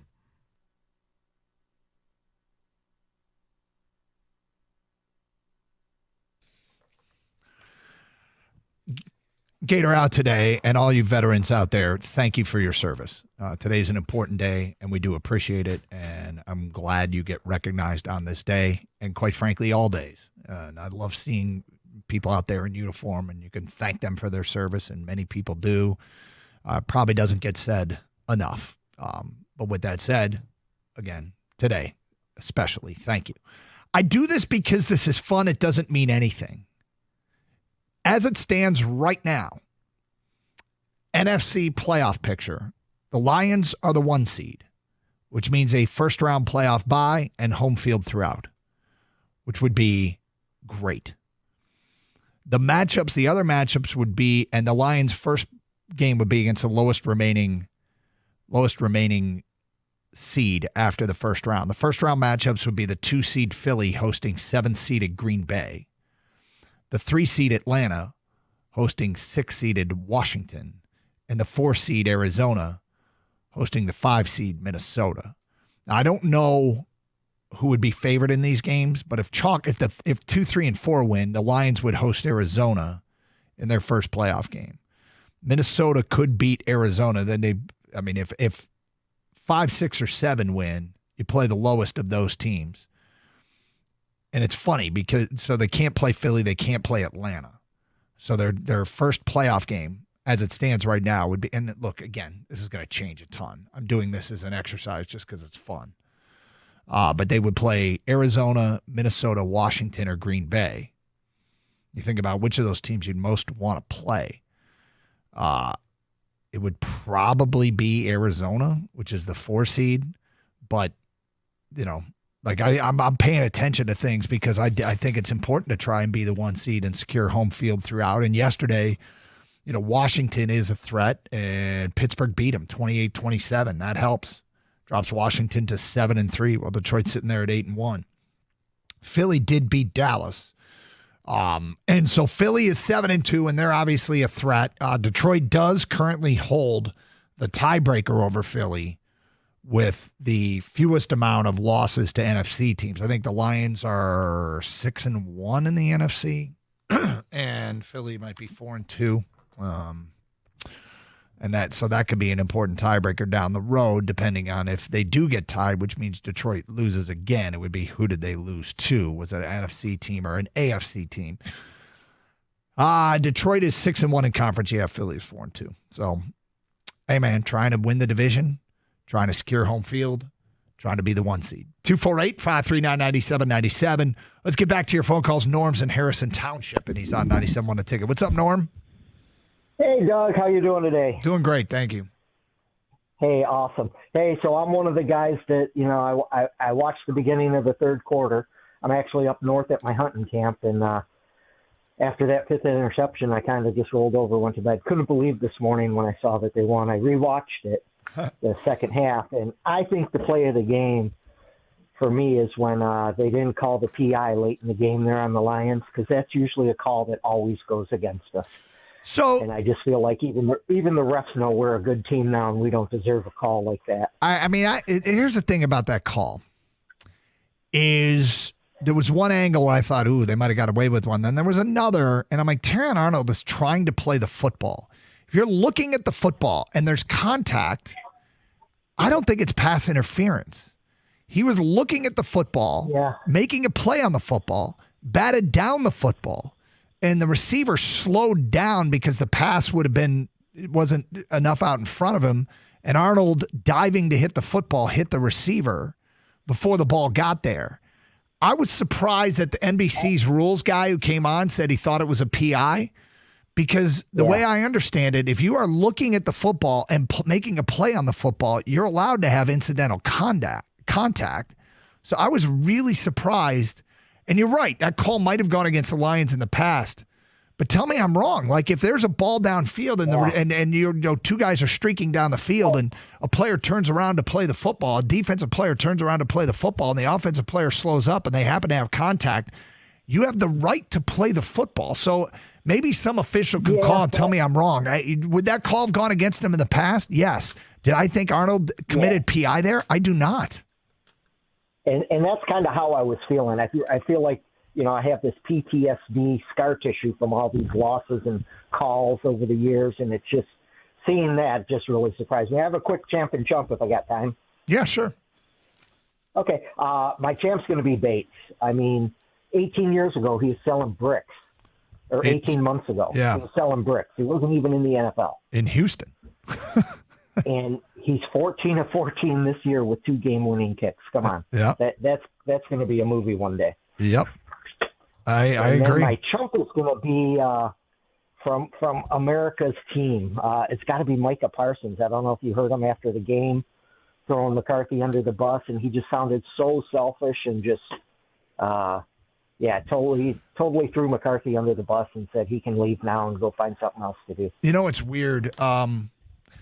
That is an example of airing dirty laundry that, we talk about nonsense and things that get in the way. It's not our problem. I'm so used to stuff like that being our problem. It's just not, and it's refreshing. We don't have a cancer on this team. This is a team. Everybody plays for each other. It's great to see. It's just great. Yep. Oh, Norm, thank you for the phone call. 248-539-9797. Nick in Roseville is next on 97.1. Hello, Nick. Yes, how you doing? Good, Nick. The guy took my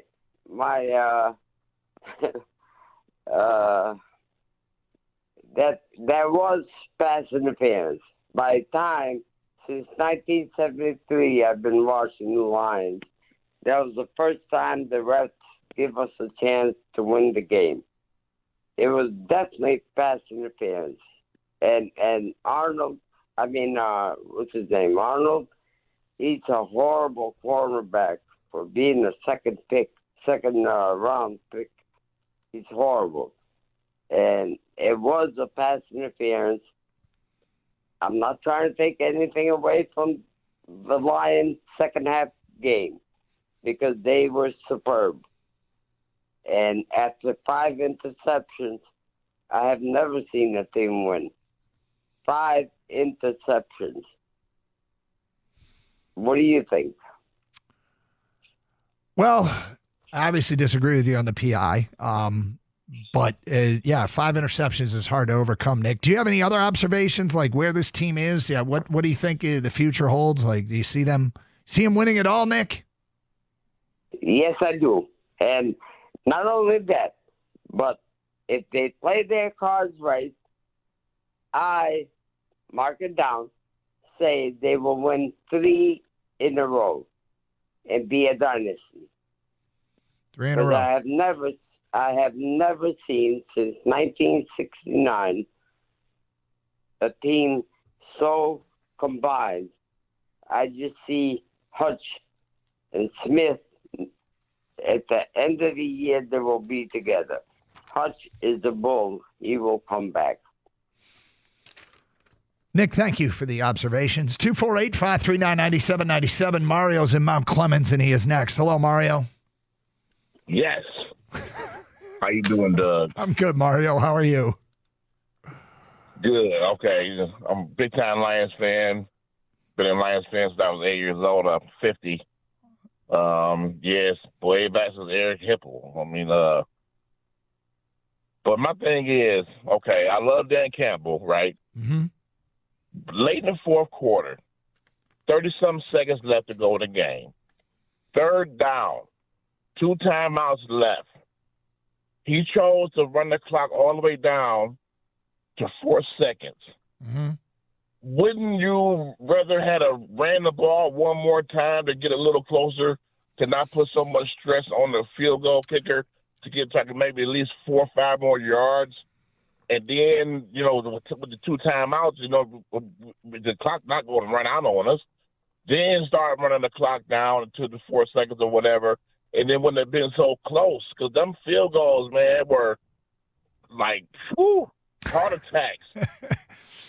Mario, in the moment, enough. actually, in the moment, I'm like, this is interesting because it's not about the distance as far as does he have enough leg. It's just the closer you are, the more angle you have. It just becomes way easier. And I was surprised, and I'm thinking, okay, there is always a chance of a TFL that makes this harder.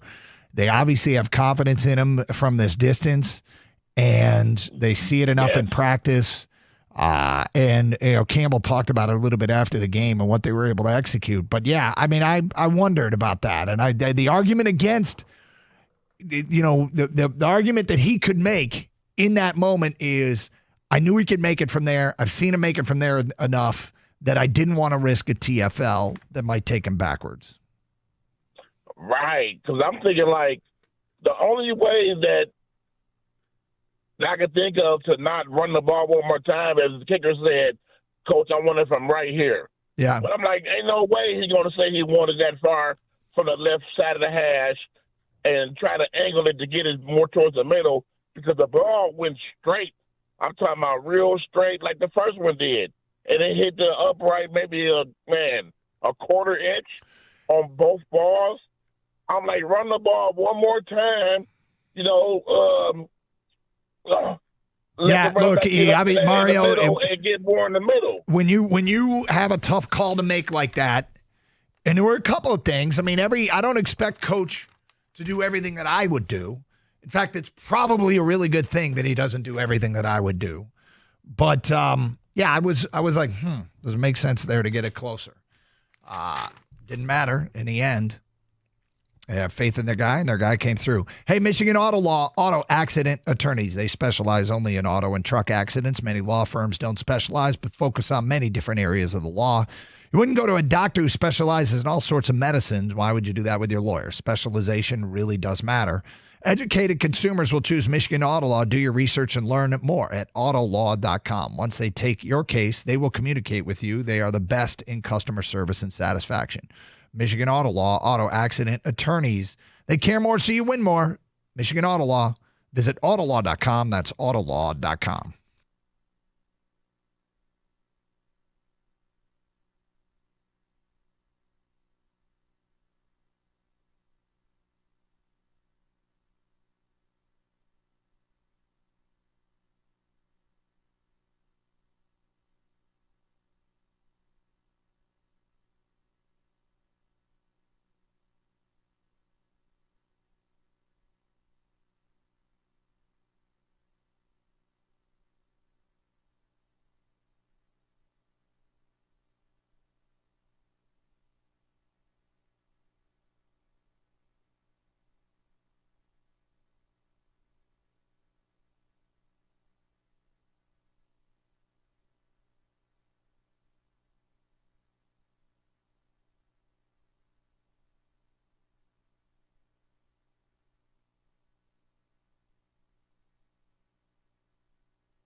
Doug Hirsch, Scott Anderson out today. Happy Veterans Day, everybody.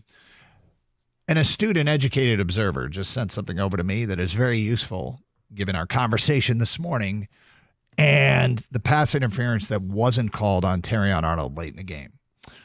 This is how it is written in the actual rule book.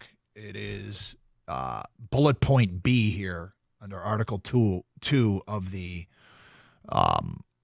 pass interference rule. Prohibited acts by both teams while the ball is in the air. Acts that are pass interference include, but are not limited to, A, contact by a player who's not playing the ball that restricts the opponent's opportunity to make the catch. That is most pass interferences, right? You're not trying to play the ball. You're not looking at the ball. You contact the receiver who's trying to make a play on the ball. That is, it feels like to me that's the majority of PI calls. Bullet point B, playing through the back of an opponent in an attempt to make a play on the ball. So that by definition is pass interference for those that have called and said that it is or it isn't. The thing about it is there's twofold. One is, and I do question, I'd love the follow-up I would have is even if the receiver slows down or stops impeding the defense's ability to get to the ball, does this still apply? And I guess it does, because that seems like it's unfair. But two, and this is something that we have to remember, and people think, okay, that officials are, quote, incompetent and they make terrible calls and that guy sucks as an official and what an awful call. And at field level at full speed, given where your eyeballs are, it may not look like it. Us from above with the vantage point of multiple replays, it can look like it. And that's why very competent people, like the best in the business, sometimes will miss calls. So that might be the explanation for it, is they just didn't have a good look at it. And I will tell you this after working the sidelines at Michigan for 16 years, where I would see stuff at field level and think that was or was not a penalty, and then see it later and realize it was a penalty or was not a penalty. Opposite what I thought in real time, what I saw in real time on the field. It's tough. Let's go to Jim. You're next on 97.1. Hi, Jim. Jim, are you there? Doug, you there? Yep, gotcha. Go ahead. Hey, Doug. Good morning. Happy Veterans Day. You too. I really called. I agree with Mario on, and I think your response of the TFL is a great answer. So maybe that's what Coach was thinking in that situation. Because I was like, man, are you not going to get a couple more yards? I just couldn't believe it. But I would say one of the biggest plays, Doug, in that game, and honestly, I'm so excited today. I mean, watching the Lions for years and knowing that that's a game that no other Lions team would ever have come back to win, in my opinion. But I think one of the big plays in that game that's overlooked is Brian Branch, that play he made on third down that forced a punt late in the game. I thought that was a huge play, the tip ball, and having that guy on our team, he's amazing. He's incredible. I would still say my champ would be Jake Bates to make those kicks and in his hometown with all that pressure. He would definitely be my champ. But the Branch play was huge, and my chump is Chris Collinsworth. I didn't understand at the end of the game when he was saying, well, if the kicker for Houston makes this, he's a walk-off winner, or and if not, you're going to give the Lions great field position. I mean, even if he made that kick, the Lions still had 1:57 to work with. Yeah. It just made no sense what he was saying there in that situation. But honestly, this could not be a better day. I am so happy for Dan Campbell and the culture change that he has made. I don't listen to all your callers say how the post, the PTSD from Lions. Like, I think all that stuff is finally shifting away. The Lions are a legit team. They kind of remind me of those Ravens teams and Eagles teams and Chiefs teams where they just, even their third string guys step up in big moments. And it's just great to be a Lions fan today. Jim, it's weird because, like you said, guys are stepping up. If you look at the sacks, okay, and if you told me that they were going to get 4 sacks in this game, and then we knew that Houston would have some struggles up front, But the 4 sacks, I got them here, came from the likely sources of James Houston, Pat O'Connor, Josh Paschal, and Aleem McNeil. Pat O'Connor had a sack yesterday. James Houston showed up and had a sack. That was important. That was huge. And it isn't, your top of the line guys. Aleem McNeil is, Paschal, we're hoping, is a guy that can step up. But, Pat O'Connor had a sack. Trevor Nowatzki has made plays for them. So the buy-in is deep, and the roster, we talk about it at the beginning of every year, when they set the practice squad, how important it is because those guys are going to play. 248-539-9797. Jarvis, you're next on 97.1. Hi, Jarvis. Hey, how you doing, Doug? What's up? Hey, man. A few points I want to drive home, right? Especially with the Terrion Arnold, because, again, it's easy. We can ride this kid, right? But he's here to stay. We're invested. And he never takes a play off, I will tell you that. And it was early in the game. He had the PI. One thing I'm going to tell you, he ain't going to give up no touchdown, though. But he had the PI early in the game, and I told my wife, I looked at my wife, I said, you know what? I know this kid, he's going to redeem himself. Now, we can sit here and argue all day about the rule book and the details and get into the smaller things, but we're not, right? Flag wasn't thrown. Nope. Great effort by Terrion Arnold to break that play up. Because when I'm watching it live, real time, I'm saying, dude, this guy, this is what we can get out of him, right? So that kind of transitions me to the champ, Aaron Glenn. Because I'm going to tell you what, the switch was flipped at halftime. We saw a whole different defensive team out there from first half to second half. They settled down. They were locked in. And the statistician was dropping some stats, and they showed a stat about Stroud under pressure. When he ain't under pressure, he's perfect, damn near. He's perfect. When we get to that guy, it was a whole different Stroud. We rattled him. Every guy on that defensive unit was locked in. And I'm going to tell you one thing, too, about Aaron Glenn. And it was a moment like you'll do with your son, right? When Terrion Arnold broke up that play, remember he's kind of shaken up and he comes off the field. Yep. The cameraman goes to Aaron Glenn. And just the way he embraces Terrion Arnold, kind of give him like a little lovely knuckle sandwich, got him right in that embrace, like the little, the love headlock we do. And it was just like, that's the type of positive reinforcement that we need here.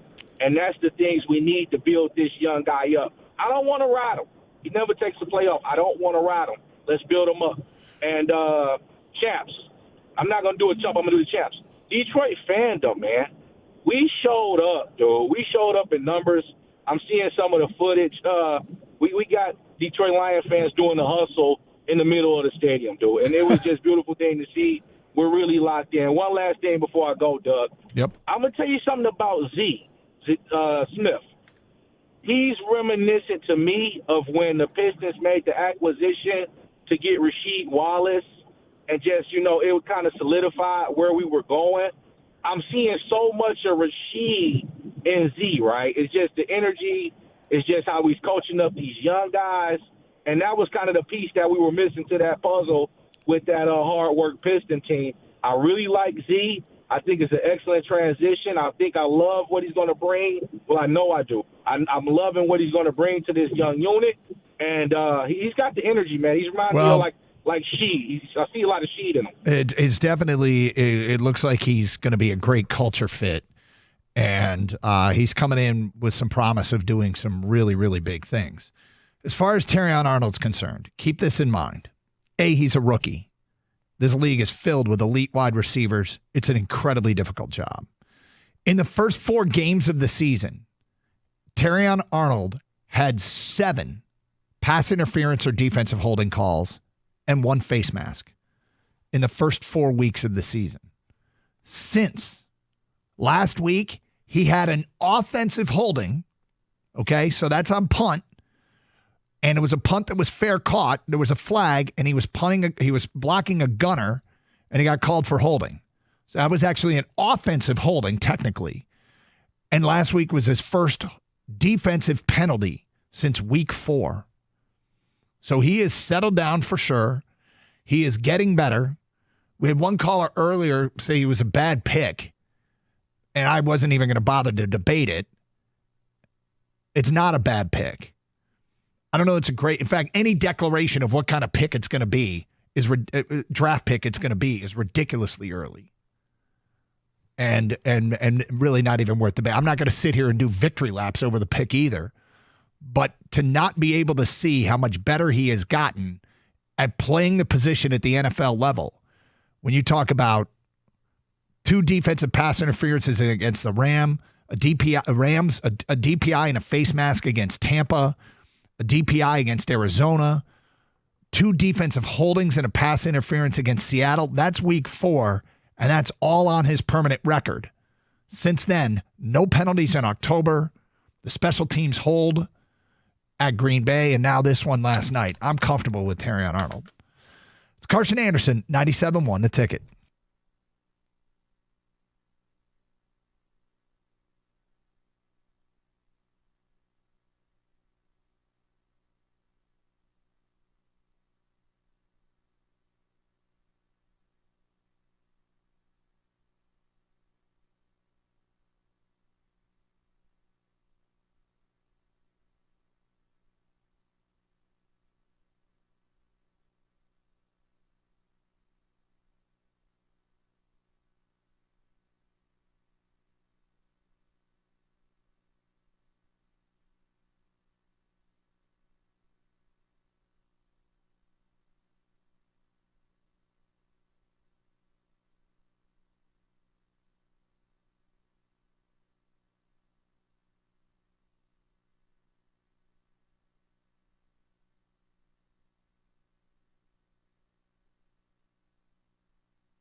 Doug Harshgater out today. 248-539-9797. Lions win 26-23. That's on the marquee. We got Champ and Chump. Of course, it's open lines. Frustrating weekend, I think, for Michigan fans and for Red Wing fans.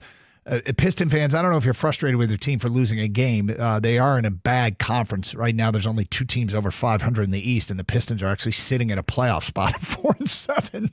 But they do look better than they were last year. Big college basketball game tonight, or tomorrow night, rather. Michigan State and at number 1 Kansas. Michigan, they go cold in the second half. Weird finish to the game against Wake Forest, and don't pull that one out. But obviously a lot to get to today, and mostly people are happy because of the football game last night, and that's where our focus lies. And it was great, man. It was great. Down 23-7 to come roaring back and do, not a straight line up, right? I mean, how about that 3rd and 10 when the Lions blitzed everybody? It was 23-13 at that time, and it looked like the Lions were about to get the ball back, and C.J. Stroud hits that crossing route like 35 yards into Lions territory. And you're like, that's it. They picked up the blitz. It's 3rd and 8. And big play on a crossing route. When you pick up a blitz and the quarterback has time, a defense is going to have some vulnerabilities eventually. And Stroud found his guy, and I have to go back and see the details of the play. But they get it into Detroit territory, and it looks like that it's just going to be too big of a hill to climb. And what happens? Lions pick off that pass in the end zone and turn the game around. We have been asking people, what do you think the biggest play, moment, or sequence was in this incredible comeback win to improve the Detroit Lions to 8-1? Other things in the NFL, in the division, Chicago falls a game further behind. They're now 4-3 with a home loss to New England, and they are going through some growing pains, and growing pains are part of it, with a young quarterback. Philly beat Washington, which is good and bad. Pittsburgh beat Washington. My bad. Washington taking an L is good for the chase for the number 1 seed. Minnesota wins a rock fight with Jacksonville 12-7. Minnesota now 7-2. Jacksonville, the next opponent for Detroit. They're in town on Sunday. Arizona. I want to say this. Arizona, with each win, that Detroit win in the desert is aging very, very well. And Jonathan Gannon doing a hell of a job there. They beat the Jets 31-6. I'm starting to think Aaron Rodgers, he might be part of the problem. Detroit now 8-1, Philly 7-2. Big game next week. Washington plays Philly, so maybe Washington can hang an L on Philly. And if Detroit beats Jacksonville, they'll have a couple game lead for the top spot in the NFC, and that would be another conference loss for Philly, which would be good for Detroit, who's only lost 1 game in the NFC so far. Philly's lost 2. They don't play each other this year, so the tiebreaker comes down to conference losses. So setting the scene there. Champ and Jump, we do it every Monday, 248-539-9797. Dre is in Detroit and is on 97.1 The Ticket. Hello, Dre. Hey, what's up? How you doing today, Doug? I'm great. Hey, man, I'm good. Hey, man, I'm feeling great today. But, hey, before I make my comment, I'm going to give my champ. I got to give my champ to my father, even though he's no longer with us. I appreciate him putting me on this roller coaster ride of being a Lions fan. He took me to my very first game for my birthday. My birthday will be next week, Monday. But he took me to the Tampa Bay Buccaneers game when the Lions used to play them twice a year, and the Lions won that game, and I became a fan ever since then. So I've been riding this roller coaster since 1978, man. Just loving this team. Dre, what was your dad's name? Frank. Frank? Okay. Frank Yanish. Yep. And what did Frank do for a living? He was an over-the-road truck driver. Yeah, great father, great family guy, man. Loved him to death. Yep.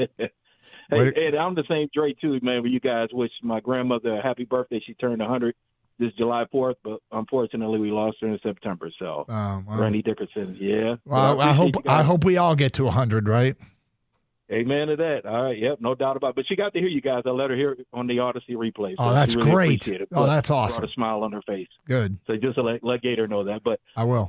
But to get to the game, my play of the game is always the play. If you got control of your own destiny and you can control the clock at the end of the game, I think that third down play by Amon-Ra to secure that first down so you can run off that clock so Jake Bates could, get the opportunity to make that game-winning kick.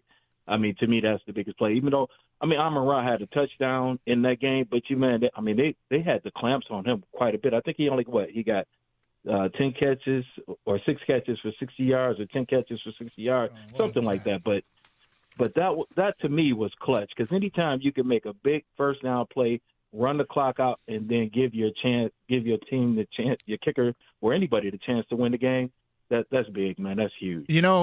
Dre, Amon-Ra, first of all, the streak of 30 consecutive, I don't know what pass it was that Amon-Ra was finally incomplete, but there were 2 incompletions thrown from Jared Goff to Amon-Ra St. Brown in that game after going previous games, 30 consecutive passes in a row that were targeted for Amon-Ra, went for completions to Amon-Ra. But when the game was on the line, Dre, it's 3rd down and 6, and the Lions have a chance to put themselves in the win or overtime scenario, and Houston's basically backed into a corner. It was Amon-Ra, and it was Amon-Ra as it always should be. And a lot of times, these are routes, and I don't know what this one was. We'll ask Jared about it tomorrow at 10:30 when he joins us specifically. But a lot of times, these are routes where a receiver and a quarterback have to make a decision based upon the coverage and whether or not that's the kind of route that he has to go, that they both have to be on the same page together. Because honestly, here's the play of the game, and they made it look like an easy pitch and catch, didn't they? Yeah, they did. And, I'm trying right now to get me a custom jersey made, because, my nickname for him is Amon-Ra 3rd Down St. Brown, because it seems like every time we need that clutch 3rd down, he always seems to come through, and I want to get it because we're going to the Indianapolis Colts game this year, or our travel game, and I just want to have a New Jersey made, something, that stands out, not your common, wearing a jersey with somebody's number. Well, that would stand out. So, yeah, for sure. Hey, I hope you're staying in downtown Indy. Hang out in downtown Indy. It's great. 248-539-9797. Eddie is on a cell next here on 97.1. What's up, Eddie? Oh, good morning. Great Victory Monday. Thank you for taking my call. My pleasure. So for me, I'm going to start with my champ because it'll get into what the biggest play of the game for me was. My champ, honestly, is Ben Johnson. I've been hypercritical on him, kind of flow, calling plays and stuff. I've called him before, but I'll tell you, the Texans came out so aggressive, and they're just, there's no way of putting it. They punched our offensive line in the mouth, and he took their aggression, started running some quicker plays, some screen ball. So my biggest play was and this is pretty crazy, it's at the 3-minute, 13-second mark, 3-1-3 of the third quarter, the 3rd and 9, when Goff completed that pass to Gibbs for 33 yards. That play opened everything back up for this team. It got the offense flowing again. They took that ball 90 yards, and then they flipped the field. They went to the fourth quarter. Amon-Ra scored on that little 12-yard screen pass again. So I give all credit to Ben Johnson on that. Obviously, AG and the defense balled out like nobody's business. But, the whole team came together. It wasn't pretty, but you know what? A win's a win. And at this point of the year, with all the injuries that we've been accumulating, it's really nice to see, some other guys step up, like the Carlton Davises, like Terrion Arnold. And you know what? On that PI, I'm convinced that referee didn't see Anzalone was right in front of Terrion Arnold. Yeah. And I think, he may have not seen it, but you know what? I don't care.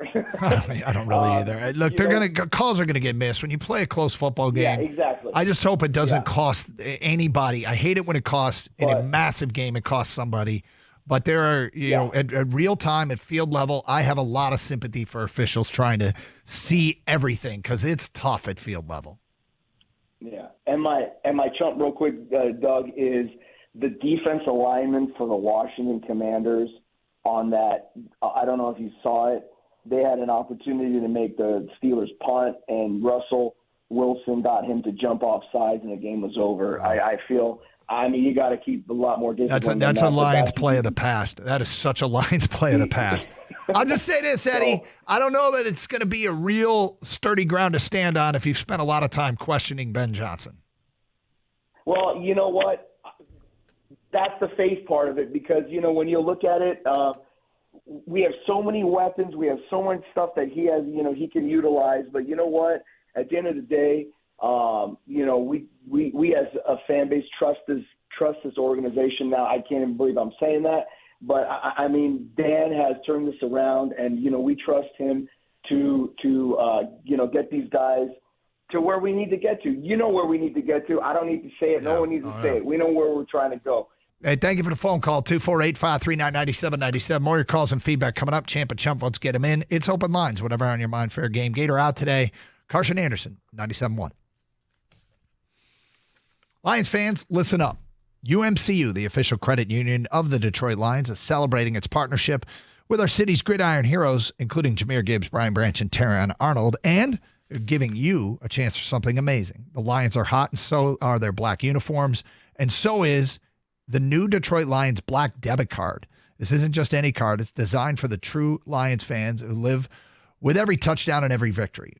With the Lions rocking their new sleek black uniforms, you can match that energy with the exclusive debit card only available through UMCU. Ready to rep the pride? Becoming a UMCU member is quick and easy. I did it. Choose the Lions Black Debit Card or select from one of 3 other bold designs. Either way, you'll be carrying your Lions passion everywhere you go. UMCU has been a trusted partner in our community for over 70 years, and now you can join the winning team. Visit umcu.org today for details. Get ready to show off your Lions spirit. Some restrictions apply. Insured by NCUA. UMCU, where Detroit pride meets financial success.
Doug Harsh, Gator out today, 248-539-9797. All right, so look, what a day. What an amazing win last night for the Detroit Lions, coming from 23-7 down to beat the Houston Texans.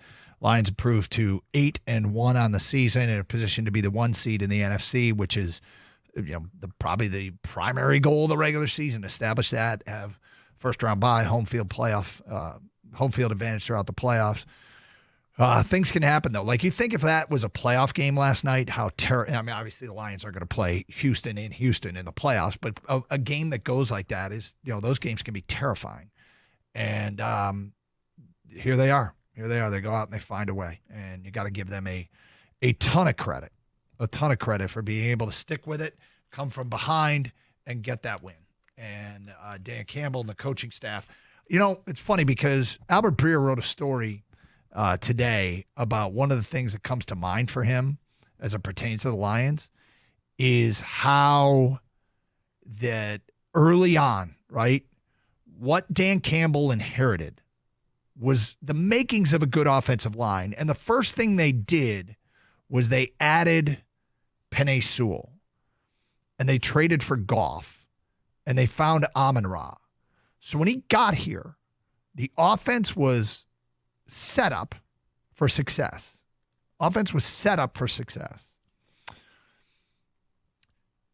The defense was not. And Aaron Glenn took some arrows. Aaron Glenn, people were calling for Aaron Glenn's job. And they started to populate the roster with better defensive players over the last couple of years, but he stuck with Aaron Glenn. And Aaron Glenn right now is having a hell of a year, and he's got more players to work with. And I know that there's an impatience to let, things settle in. I guess I'm seeing this a little bit in Michigan and Michigan State right now. Last week we got a couple of texts saying Jonathan Smith has to go, and I'm like, come on. Let him get his guys in here. Let him give it a chance. Now this week, of course, Sharon's getting more heat. And just keep in mind, sometimes patience is paid off. And in the case here of Aaron Glenn, he's going to get head coaching opportunities. And at the beginning of the Aaron Glenn era, you might remember me saying this, and I said this a lot. I said, I love listening to this man speak football. And he sounds like he knows what he's doing, but I'm a little bit leery of my own feelings on this. Just because a guy is really good at talking to the media and conveying what it's like and the decisions and how they're made, and you think he makes a ton of sense, it doesn't necessarily mean he's a great coach. But pay attention, right? And is his group getting better? Are they showing signs of improvement? Sometimes small, sometimes big. And Aaron Glenn, Dan Campbell stuck with him. And I remember taking those calls. They got to get rid of Aaron Glenn's a bad hire. Aaron Glenn, he stuck with him, and he's rewarding him. And I can't remember the name of the first offensive coordinator that he had, but he was a dude who was former head coach of the Chargers, Lynn.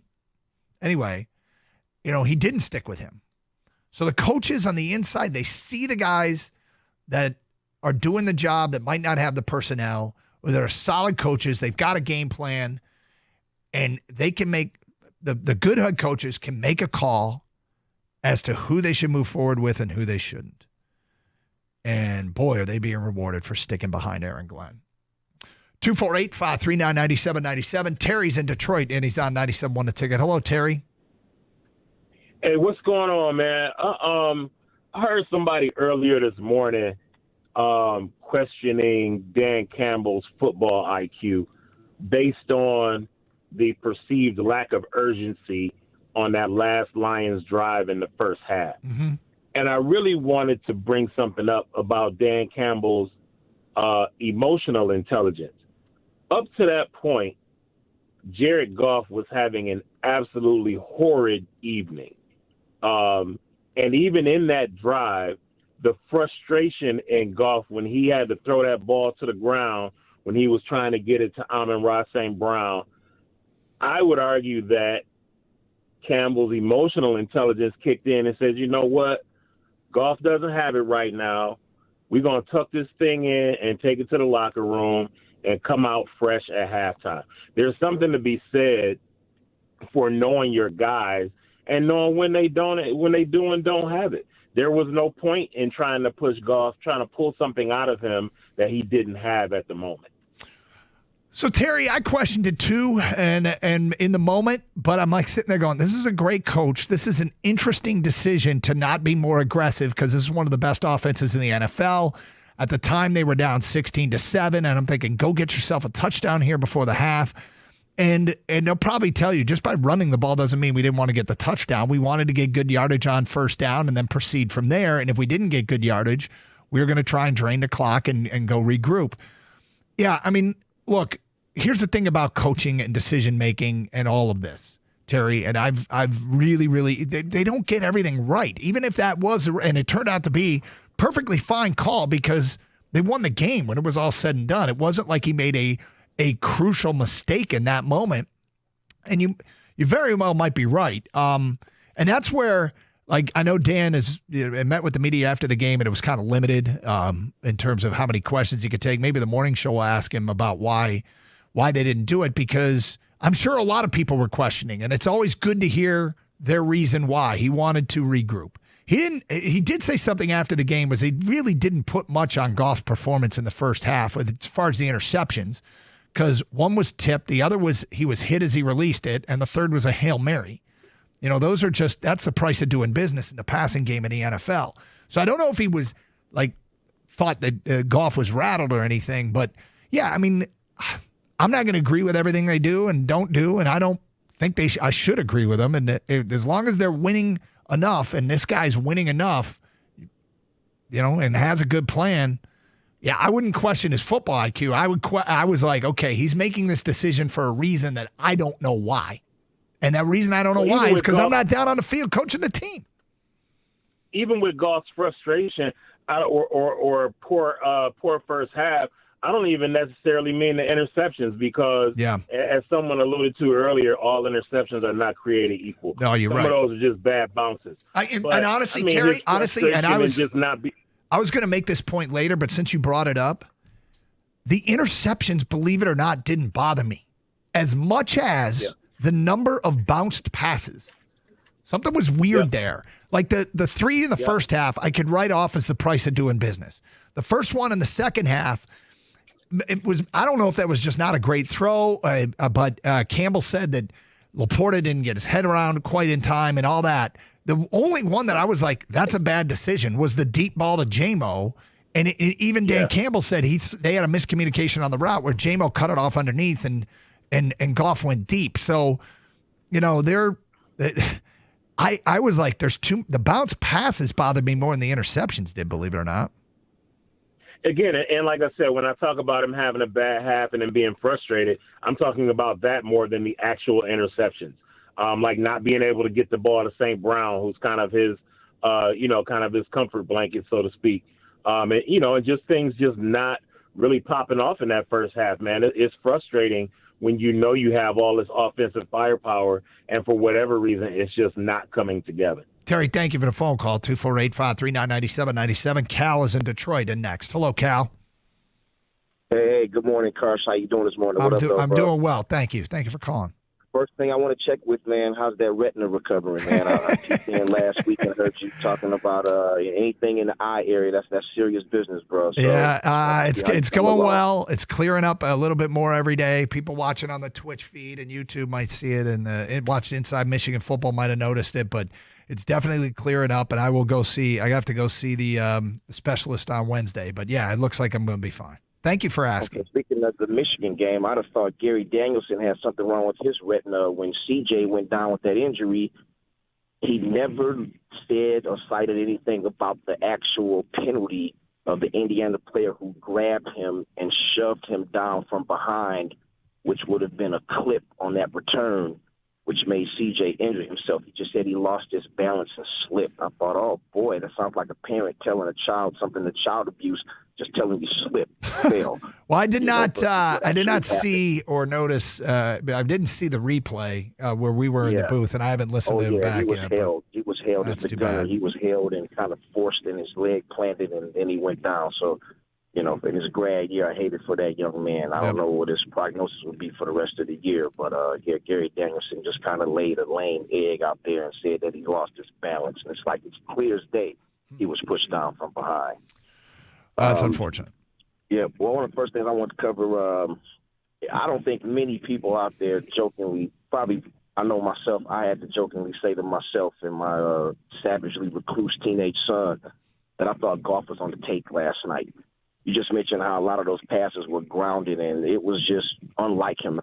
I can assure you that Jared Goff was not on the take. I know he wasn't, but I'm thinking to myself jokingly, maybe some big oil tycoon probably presented the bag to him, you know, and he just started. I think he's going to be good financially. That he wouldn't take that risk. Yep. But all jokes aside, I just want to give my credit to the Lions. As a former season ticket holder from Ford Field's inception, I dropped off about 4 years ago. Just everything that they've built themselves up to today, man, it's marvelous. It just feels real funny having so much confidence. Even yesterday during the game, I'm just telling my son, you know, you got to be the prince of positivity and hang in there with these guys. These Lions are different, you know, for them to just pull that game out.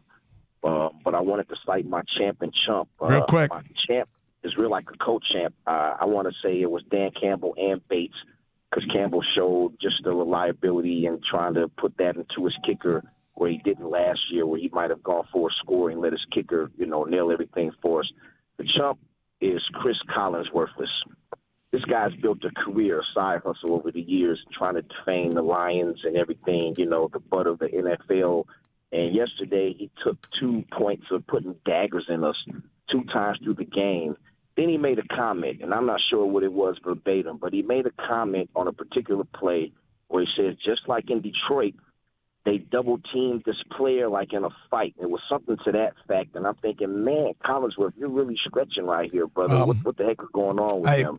I gotta tell you, it's amazing. I didn't think Chris was particularly negative towards Detroit, but I know that that fans sometimes hear things differently, and maybe I have too much sympathy for broadcasters. Carson Anderson, 97.1 The Ticket.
Gators out today, and again, can't say enough thanks to our veterans out there on this Veterans Day. Your sacrifices for our country and the families, sacrifices that you have made are much, much appreciated, and we can't say thank you enough. Lions with a huge win, obviously, last night in Houston, coming from 23-7 down. You look at where this team is, and we had discussed this 4-game stretch after the blowout win over the Cowboys in Dallas, at Minnesota, Tennessee at home, at Green Bay, at the Texans. Could they get 2 of those? Could they get 3 of them? They got all 4. We knew they'd get the Titans game. How would they look in the 3 road games against a Minnesota team that was undefeated, a Packer team that some expected to win the NFC, a Texans team that was a division favorite? How would they do? They did just fine. They did just fine. And the next 3 are the Jags, the Colts, and the Bears. Now, again, crazy stuff happens in the NFL. Nothing is a punch button. Just roll out the helmets and you're going to win. But this is a lighter portion of the schedule against 3 teams all under 500. And it's really time to kind of try and create a cushion for the number 1 seed in the NFC. Win the NFC North and become a number 1 seed in the NFC. That's the regular season goal, that and staying healthy. I will admit one thing that continues to bother me of late is how many hits Jared Goff is taking. It seems like in the last several games he has been hit more than he had at the beginning of the year. And look, they were playing shorthanded up front last night, but so was Houston defensively. He can't keep taking hits. But look, you can't say enough about Dan Campbell. You can't say enough about Ben Johnson and Aaron Glenn. And you can't say enough about players finding a way to win. If you look in recent weeks and in all 3 phases and how heavily all 3 phases have contributed, the Lions offense at the beginning of the year looked completely unstoppable, and that's continued in some of these recent games. Titans game, special teams stepped up and contributed in a big way. Look at the defense the last couple weeks, holding the Packers to basically a meaningless late touchdown, the only time they got in the end zone. And in this game, the defense, when put in bad positions and having to defend short fields, forced enough field goal attempts. I mean, they once the Texans got the ball in the Detroit 36, it resulted in a field goal attempt. Another time they drove down to where they get the ball, they drove down to the Detroit 30, I believe it was, forced a field goal attempt. They've done a really good job. I think that kept Detroit in the game, kept this thing doable, is forcing the field goal attempts. And as it stands right now, it feels to me that if it's mathematically possible, there's no reason not to believe that this team can't get it done. And you talk about other goals during the regular season, one of the big ones is trying to check a box that you can win in a variety of ways. Home, road, indoors, outdoors, good weather, bad weather. And this one was when your passing game, which includes pass protection, and I think that's a big part of it. Like, I don't look at that as a authentic 5 interceptions game. He made 5 terrible throws, because he didn't. The first one was deflected. The second one, he got hit on release. The third one was a Hail Mary. Who cares? The fourth and fifth one, all right, the fourth one might have been more of a bad throw, but it might have had some other factors as well. Dan Campbell mentioned, the receiver being there and getting his hands around. And the last one looked to me like a bad decision, but even Dan said there might be some miscommunication on the route. That's all the passing game. The passing game was not on. They made some mistakes, and yet they found a way to win. And it was the defense forcing field goals and the offense figuring it out in the second half. And weathering a bunch of punches, man.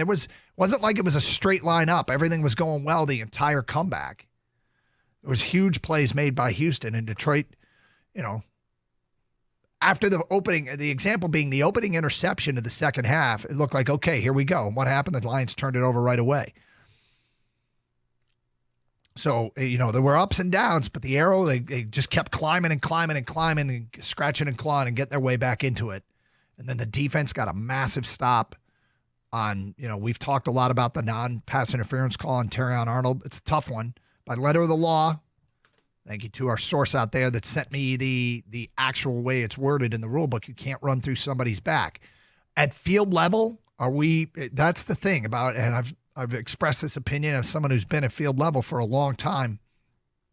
When you are at field level, you see things that don't look like penalties or do look like penalties, and then when you go see them from up above, you realize what it was. It can happen.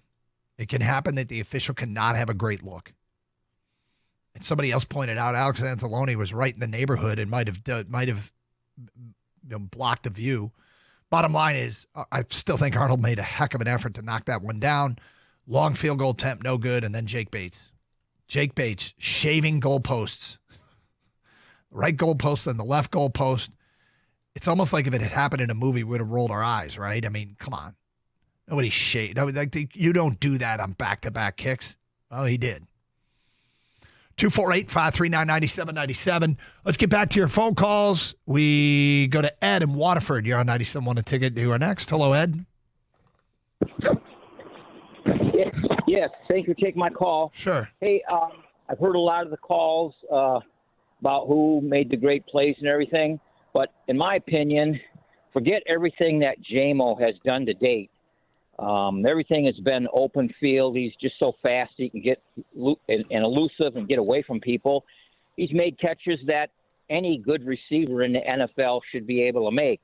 But yesterday, his catches were Amon St. Brown type catches where he's in the middle of the field, people hanging all over him, not a great throw, and he knows he's going to get hammered, and he still made the catch.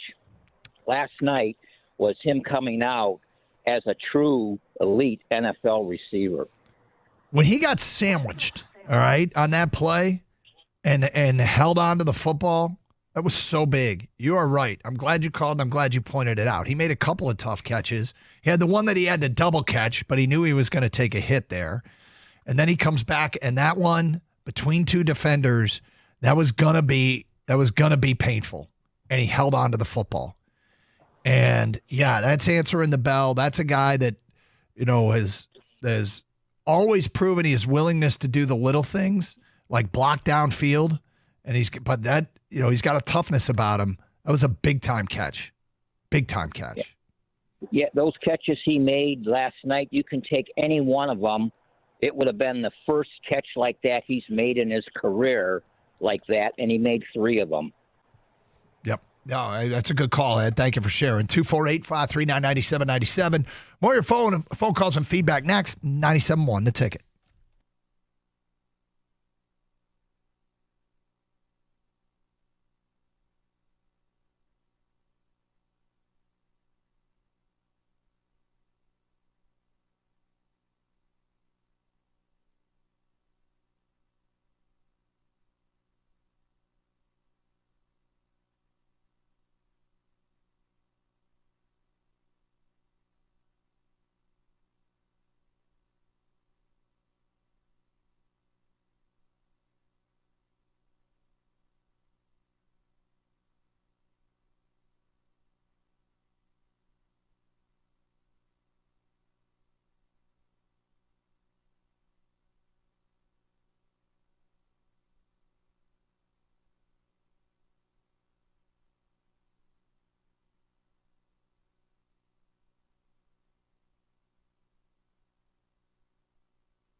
Carson Anderson, 97 The Ticket. Brett is in Bad Axe and on 97 The Ticket. What's up, Brett? Hey, how's it going, Doug? It's going well, thank you. I just wanted to do a quick point about and give somebody a shout out, and that be James Houston. His sack itself was more of a coverage sack, I would say, so not so much there. But I have a habit of really watching him the last couple of weeks. I thought he looked pretty uninspired the last couple of games, but I thought last night he was coming at it, man. He was putting the pressure on him, and Stroud didn't get the ball out so quick on so many different plays. I feel like he could have had a couple sack game, and I just think with how his career started and the criticism, rightfully so, that he has gotten, I feel like he really showed something last night, and I hope that's something that is a trend. Brett, I thought it was his best game. James Houston played his best game. And that would be huge. It was good to see, and he got in the backfield. He forced Stroud off his spot a couple of times. He's a hard player to figure out what's going on, but that was his best game. Absolutely, and that's all really I had. I'll do a quick champ and chump, and I'll do Carlton Davis as my champ, taking points off the board. I mean, I don't even know how many interceptions we've had as a team in the end zone now, but we've taken a lot of points off the board. And then chump being whatever the heck the offensive lineman for the Texans was thinking when he strip-sacked his own quarterback. Titus Howard. It's the second vote he's got, Brett. Thank you. 248-539-9797. We go to Mark in Detroit. You're next. Hello, Mark. Hey, how you doing? I was getting frustrated last night when I watched almost knock my TV over because I know Jared Goff. This is how I figured out that the Lions are a good, mentally tough football team. Anytime you don't perform and you throw that many interceptions, you get frustrated. And Jared Goff never rattled, never nothing. And when you face adversity on the road and you're not performing like that's how you find out how mental toughness. And the Lions could beat anybody. I'm not saying that I'm a Lion fan, but I'm judging it. The only way you can beat this football team, you got to score 30 points. Ain't too many teams that can score 30 points. And I think they went to halftime and said, look, we ain't played our best game, but if we can hold them out and get a couple of turnovers until our offense come around, we're going to score close to 30 points. And that's the thing about this team. In order to beat this team, you have to score 30 points, and they got to beat themselves. And I don't see them beat themselves too many times. So I think they can play with anybody. I think in the AFC it's still to be determined. You don't know who's going to come out of that conference but whoever we play, unless you're going to score 30 points and they beat themselves, I don't see nobody beating the Lions. Well, Mark, sometimes you have the one-off performance, and we hope that's what it was offensively last night with some of the mistakes and the protection issues and mostly in the pass game. But at the end of the day, you might be right. It might take a team that, and Baltimore's the only other team other than the Lions in the NFL that averages over 30 points a game. You could be right. And I like to give a shout-out to their coaches, too, the way they develop players. As far as James Houston, you have to remember, he hasn't got enough reps. So the more reps he's getting, the more better he's getting, and I think he's starting to get it. Like they told him, look, if you come out here and you'll perform, you'll see playing time. And Houston probably took it to the face, like, look, I got to start showing up. And the more he show up, the more they'll play him. I think even with the Hutchinson injury, even when they add Smith to the mix, I think they're not going to miss it by too much. I mean, you're never going to make up for Hutchinson production, but Pascal had a good game last night. Aleem McNeil had a good game. These players know when to step up. And that's the signs of having a good football team, mentally knowing when you got to step it up. Good points, Mark. Nobody's beating them. Thank you, Mark. I think they're going to run the table, and I think they're going to beat all three of the next games. I think they're going to beat. Thank you, Mark. 248-539-9797. The funny thing is you credit the coaching staff. Sometimes, obviously, this coaching staff is doing a hell of a job. But you talk about a legend growing just by being a product of circumstance. Dan Campbell, it looked like in real time he predicted what was going to happen next because he does the halftime interview. He obviously tells his team and his defense, you're going to create some turnovers. They are literally playing it. It's the soundtrack underneath Carlton Davis's interception. A taped interview from, right before the second half starts. They're running the tape when Carlton Davis picks off that pass. And it makes Dan Campbell look like a prophet. I mean, you couldn't... It's not like he needed a reputation boost in this town. But are you kidding me? Are you kidding me? Hysterical. Chris is next on 97.1 A Ticket. Thanks for your patience, Chris. What's up? Hey, Doug. How are you today? We're doing good. Thank you. Hey, I just wanted to make two good points. First off, I wanted to do my champ and chump, but I don't want to do necessarily a chump today. I just want to do a double champ. Okay. Double champ. First one goes out to you guys and your radio station.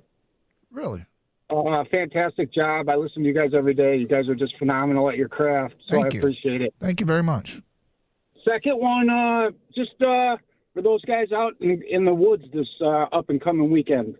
Be careful. Be safe. Mm-hmm. Enjoy it. So when does that start? Friday? Firearm season? Yeah. It does start Friday. So, thank our veterans and stuff today to give us the opportunity. Agree. Amen. And yes, everybody be careful out there.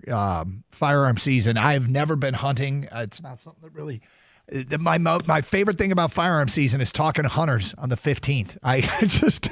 well, yeah, that and the fact of Turkey Day coming up, Doug. Yeah. I know you don't have your partner in crime, your Batman and Robin today. Yep. Gator's not in, but backstraps for Thanksgiving is just as good as turkey legs, my friend.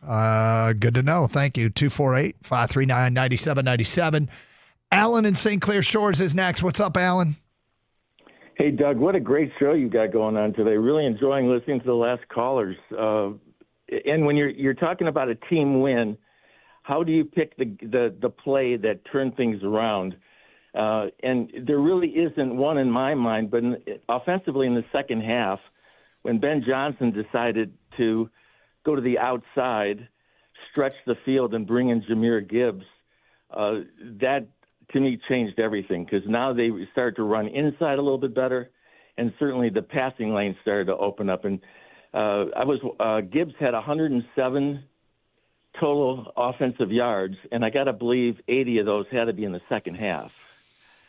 In my mind, I like to see the statistic. I can look it up here and do some quick math for you. But you referred to when the Lions got Sewell, and then you had Goff and you got Amon. But David Montgomery and Jahmyr Gibbs are the straws in my mind that stir that drink. And when Montgomery was not doing well in the middle because they were stacking, Johnson finally opened up the playbook a little bit, and you saw what happened. Jahmyr Gibbs is special. That kid is something else. The thing about the Gibbs and Montgomery combination is that it really does week to week. One guy gets the hot hand. It was Gibbs last night. 89 of his 108 total yards came in the second half.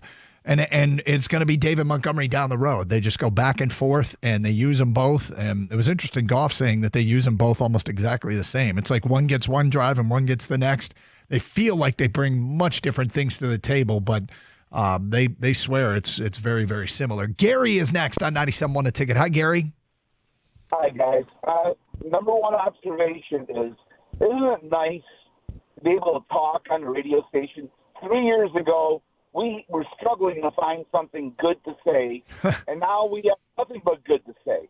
It's great. I love listening to the program because most of the stuff is all positive. Gary, it's funny you say that because we were just talking about it in the station in recent days about how we made it through a drought where it felt like nobody was anywhere close to competing. And, you always talk about the light at the end of the tunnel and the rebuilds. And obviously we're seeing the fruits of it with the Lions. We hope with the Tigers and others. But thank you. Yeah, it's good.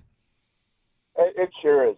My champ naturally is Aaron Glenn. And so many people agree. The guy really called a masterful defensive game yesterday. And, the chump, and I don't know why, I'm a big Michigan fan, but the offensive play calling is so unimaginative. Every first down is in the gut, in the middle, and they were playing it. They were stacking up against it. It was like giving them a down every time we got the ball. Who is the offensive coordinator in Michigan, and why do you think the reason is that he keeps on trying to pound it in the middle? Well, the offensive coordinator is Kirk Campbell, and I don't think they really have developed much of an offensive identity yet. And I don't know that they're going to this year with this collection of players. They keep emphasizing that they want to run the football. And, I actually think they came out throwing it a little bit more on first down, using the pass to try and set up the run. They never got what they wanted out of the run game Saturday. That is clear. And keep in mind about play calling, and this is something that I've talked about it. It's one of the hottest topics in sports talk radio around the country. You know who else questions the play calls when the games are over? They do. They go back and they go, we should have done this, we should have done that. It's part of what they do. And I don't know that if you the only thing that they've really established this year is Colston Loveland. And outside of that, there's looked like they were going to have some kind of running game, some big plays in the running game. It's been weeks. It's funny you mentioned the creativity, and they got super creative against Michigan State. They tried some of that stuff against Oregon, didn't work. Like they tried some of it on Saturday, and it didn't work. Indiana's good and did a hell of a job being in the game, but offensively, they are what they are. They are what they are, and it's the good news is, again, I've said it a bunch, portal era, you can turn things around quickly. They'll lose some guys defensively. I'm sure they'll get into the portal on both sides of the ball, and they'll be able to do it quickly this offseason as opposed to last season. It's Carson Anderson, 97.1 The Ticket.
Gator out today. It's Carson Anderson, 97.1 The Ticket, 248-539-9797. What a win. What a win for the Detroit Lions. I got to tell you, unless my eyes deceive me, I want to just throw out there, maybe you could text us if you saw the same thing. Did the Lions send practice squad offensive lineman Jamarco Jones out on a pass route yesterday? I swear to God, they put 72 in motion. He lined up as a wingback, made a quick chip, and ran a route. And I had to look up who 72 was, and he's Jamarco Jones from the practice squad. Anybody else notice that? I was like, wait, what? I might have to ask Goff about it tomorrow. Maybe I dreamt it. Maybe I made it up. 248-539-9797. Thomas in Detroit, you're next. Hi, Thomas. Hey, Doug. How's it going? What's up? So yesterday on the final drive, Mario, I believe, called in about the timing of the final timeout. And I was watching the NBC broadcast, and I was following closely thinking, okay, he's going to call one more timeout. He's got two to use, center the ball, run another play, then call the final timeout, kick the field goal. Well, at 10 seconds, if you're watching the NBC broadcast, you can see Dan Campbell mouth the words time. And it wasn't until 4 seconds that the official actually stopped the clock and called the timeout. And then you see Dan Campbell mouth the words again, I called time, referring to the 10-second mark. So I think Dan Campbell was going to call his first timeout at 10 seconds to run another play and then kick the field goal using his second timeout. I don't think the official heard him. I'm going to have to go back and watch it again, Thomas, because I saw the same thing you did. I interpreted it completely different. I thought at 10 seconds he said, I'm going to call the timeout at 4. Then, remember, the official stopped the clock, blew the whistle at 6. And I thought Dan Campbell then said, I didn't call timeout. I think he wanted it at 4. So maybe there'll be some clarification on that, and maybe he was going to run another play. I would imagine had he said timeout, he would have argued more vociferously that it should have been stopped with 10 seconds, because if he had wanted another play and didn't get it because the official didn't hear him, that would have been a major issue. But maybe, I don't know how it went down necessarily, Thomas, but there did appear to be some confusion, and maybe Campbell will speak to it and clear it up. I thought he said I didn't call timeout. Yeah, sorry. I interpreted it the other way. I thought he wanted the timeout. You might be right. And he wanted to. Yeah, I wanted to center the ball. I guess we might not know. Quickly, Champ and Chump. Yep. Champ Jahmyr Gibbs stretching the field when he needed to. Chump Miami Hurricanes, once again, not really a contender. No, yeah, that was weird, man. That was, but I guess they've been flying close to the sun a couple times, so shouldn't be shocked. Sean's in Port Huron, and he is next. What's up, Sean? Woo! This team is built different. Yep.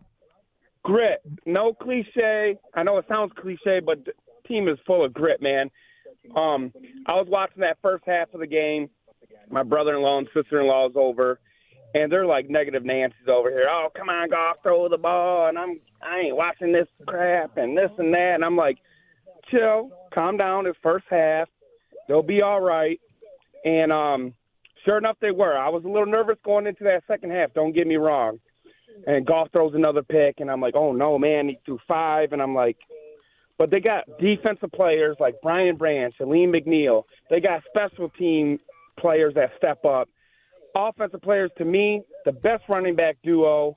They got receivers. They got a tight end. Goff did not have his best game at all. But I never thought they were out of it. I just felt like somehow, some way, they're going to pull this off. And I got a little nervous toward the end with the kicking, but they found a way to win, man. It was awesome. It really was. And as far as nervous, I mean, anytime your kicker's lining up to hit a game-winning, a game tying and a game-winning field goal, you know, so much can go wrong. These guys are really good. Bates is coming through now. He's passed every test, so it all worked out. It all worked out. And yeah, as long as it's mathematically possible, I feel like this team can win. But, you know, when they don't need miracles. Hey, all we got to do is score a touchdown here, get an onside kick, score another touchdown, get one more onside kick, score another touchdown, make a 2-point conversion, and we're right back in this thing. As long as it's not a scenario like that, yeah, I think they can win. They can win, and I had that feeling throughout the game too. And there were times where it looked like, oh, this is going to be tough to overcome, and they'd overcome it. Brad's in Novi, and he's next. Hi, Brad. Brad, are you there? Yeah, I'm here. All right, hey, sorry, go ahead. man. It's all right. Trying to work and get stuff done. I was calling about that pass interference on Terrion Arnold. Yeah. Correct me if I'm wrong, but if a ball's tipped, pass interference is off the table. Yes, it is. If it's tipped at the line of scrimmage. It's got to be the line of scrimmage because Anzalone tipped it right before it got there. Actually, I don't know if it does have to be the line of scrimmage. Did it get tipped? I don't remember that ever. It did, Yeah, I looked at it from about 30 angles before I called because I remember it being tipped last night. Let me go. I want to see it now. That might be why it wasn't flagged. Pass interference. Let me see if I can find it. Does it have to be at the line of scrimmage? It's a good question. That is a good question. Did he touch it? Yeah, it looked like he touched it right before the ball got there. Oh, but he made contact. Yeah, but he made – okay. Yes, he did tip it. Arnold made contact before Anzalone tipped the football. Okay. Yeah, and I think that would rule out any chance of that being a PI or not being a PI. All right. Well, you know what I think happened? I seriously think happened is no official got a good look at it. It can happen at field level all the time, full speed. And I'm speaking from experience, not from officiating games, but from 16 years on the Michigan sidelines. You'd be amazed when you go back and see something later and go, oh, that was a penalty, or oh, that was not a penalty. Because up above, when you got it at running at half speed, it's easy to officiate. Full speed, and that's not a reviewable play. It used to be. I'm glad they're not, because that was ridiculous when we reviewed pass interference calls. You cannot run through somebody's back. Now, the only thing is, and that's in the rule book, you cannot run through somebody's back. Only thing I could know that I wondered if A, they didn't have a good angle on it. Nobody got a clean look at it. B, does that apply when the receiver basically stops? Because he basically stopped right in front of Arnold. And I don't know if that changes things. But Matt is in Pinckney, and he is next on 97.1 The Ticket. What's up, Matt? Hey, now. What's going on?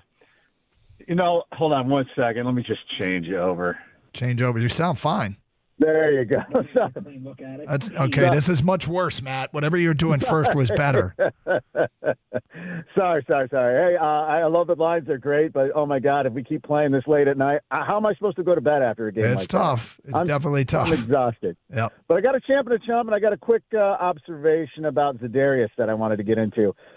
First, champ. Lions fans on the road. My daughter went. She said they were just in shock and awe of us showing up, and I think it was overheard. I saw somebody overheard them saying, what, do you guys just shut the city down and I'll come on the road together? So, boy, oh boy, we showed up. It sounded like a home game. No doubt. My chump is anybody at the beginning of the season and now that continues to question Brad Holmes and Dan Campbell's ability to evaluate talent, because all I heard at the beginning of the season is we need a kicker, we need a kicker, we need a kicker. And yet they were confident enough to say, no, we don't need a kicker. We got a kicker. And boy, oh boy, he's the last guy that hasn't missed with 10-plus attempts. What a great pickup. I can't say enough, man. You just can't question these guys when they're talking about talent. They do a hell of a job. They do a hell of a job. And yeah, okay, Jake Bates has been awesome. Awesome. Now tell me if you've noticed this as well. So I kind of was watching Za'Darius. I love that he was over on the sideline helping coach up guys, rooting guys up. Does he not look almost exactly like Rasheed Wallace? We've had that. I've seen that observation come through via Ticket Text and on Twitch, and I hadn't thought about it, but I think there might be some truth to that. Yeah. And think about that. That trade the Pistons made to get Rasheed Wallace set them on the path to the championship. Well, you know what I love about that more than anything is here's a guy established in the league that's played around that is absolutely overjoyed to be in Detroit playing for the Lions. It is so refreshing. And you can tell he wants to make an impact. Whatever he's got to give, you can tell he's going to give it. Carson Anderson, 97.1 The Ticket. Sarah Chevrolet in Sterling Heights is in feast mode already. So get ready to gobble up these great deals. You're not going to believe this deal on a 2025 Equinox EV. Right now, Sarah's offering a brand new 2025 Chevy Equinox for just $39 a month. $39 a month. It's a 2-year lease on an Equinox EV LT front-wheel drive with just $19.99 down. Unlock the savings with their GM employee discount, Costco member pride offer, lease, and Chevy EV private offer in your household. Don't forget Sarah Chevrolet, Sterling Heights, your number one volume Chevy dealer in Michigan. Get the best deals of all this fall and Say Sarah. Call 87-SAY-SARAH or go to saysarah.com. Together, let's drive.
Back to your phone calls in a moment. Ashley in South Lyon writes in, Champ, can we talk about J-Mo, who still caught a ball when he got rocked on both sides? Yes, that was an amazing catch. And, I mean, you talk about a guy that is more than showing he's more than just fast. He was always a willing blocker. Now he's going over the middle, making tough catches in traffic. He's taking hits, hanging on to the football. It's been great. From an unnamed texter, Champ David Montgomery, his signing in 2013 for $18 million will go down as one of the best signings of all time. Chumped the entire state of Florida college and NFL teams 0-11 this weekend. Yeah, I saw that. They go for 0-12 tonight. That has never happened before with the Rams playing the Dolphins. Champ, whoever designed the NFL goalposts at 18 feet 6 inches wide. Chump, Micah Parsons, and his comments about the head coach. Yeah, that's airing dirty laundry. Tony, the last 2 interceptions were reminiscent of the Tampa game, and Jared was trying to force the big plays that weren't there. Scott writes in, Doug, I completely agree with your take on Terrion Arnold. My question is, does his role change when Emmanuel Mosley returns? I saw he and Iffy have been practicing again. I'm not advocating it. I just wanted your opinion. It could. I mean, I think they're going to put the best players on the field to help them win. And I think they're pretty happy with Terrion Arnold, actually. And if you look at the 7 PIs and defensive holdings in the first 4 games, and then he had his first one since September last night. I mean, pretty comfortable that Terrion Arnold's getting better. Let's go to Matt in the car, who's been patient and is next on 97.1 The Ticket. Hi, Matt. Hey, how you doing? Good, Matt. Just wanted to make a comment. My champ of the day is Penei Sewell. Yeah. I firmly believe that your life must flash in front of your eyes when you see him turning the corner coming up field. Because those guys darn near killed themselves to get out of his way last night. I mean, that's not respect. That's fear. They ran a screenplay on 3rd and 10 to Jahmyr Gibbs. They were going left to right, so it would have been third quarter. And Gibbs got the first down. And Penei Sewell was 30 yards downfield blocking. And he was burying people. He got the one sack that led to a turnover. Stunningly, he got beat off the edge, which we don't see a whole lot of. But, football's not a game of perfect. I don't judge people on perfect standards. But they were multiple occasions where they showed replays, and you could see Penei Sewell taking out two guys in one play. I know. And then on that one where he took Gibbs up the sideline. Yeah. And the Texan guy ran into the other Texan guy trying to avoid Sewell. Damn near killed each other. Yeah, that was funny. There was on the Amon-Ra touchdown pass, the screenplay, he just engulfs a defensive back. Like yeah, they disappear like little dots. Yep. Penei Sewell is an absolute beast.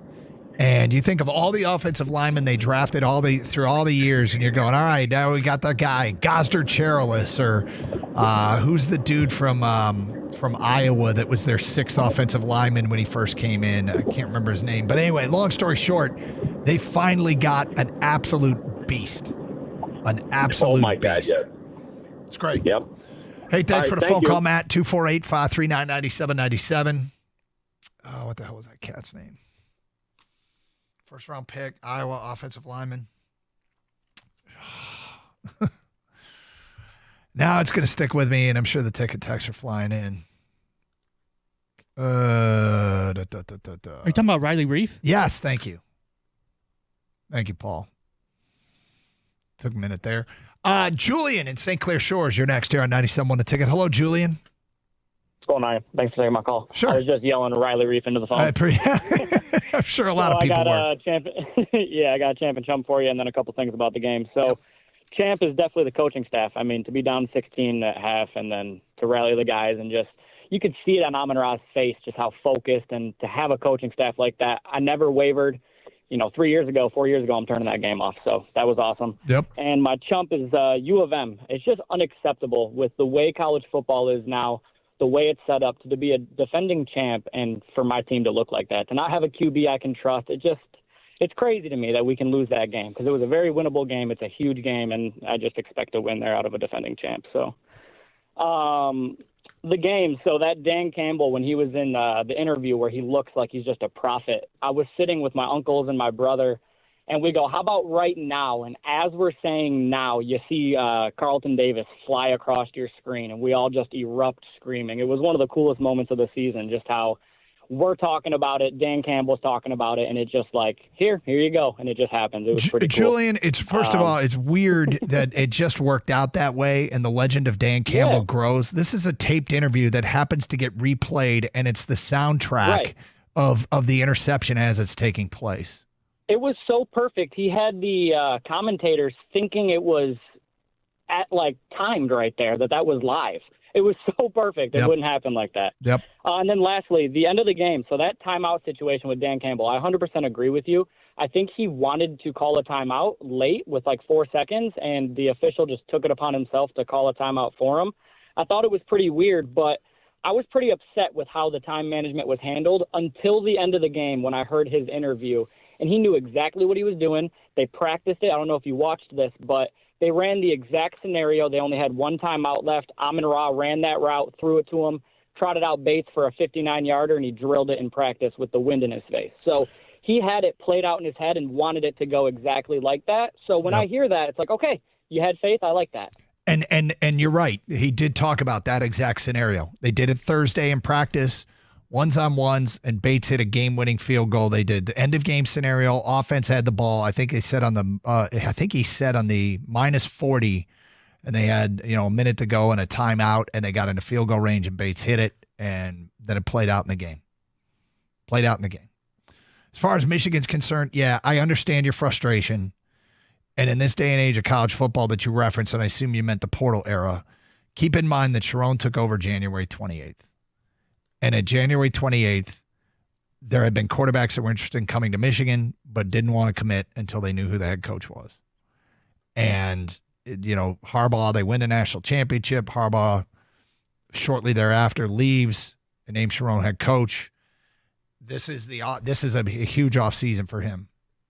And by the way, he knows what he has to do. Talk to him about it. He knows what they need to do.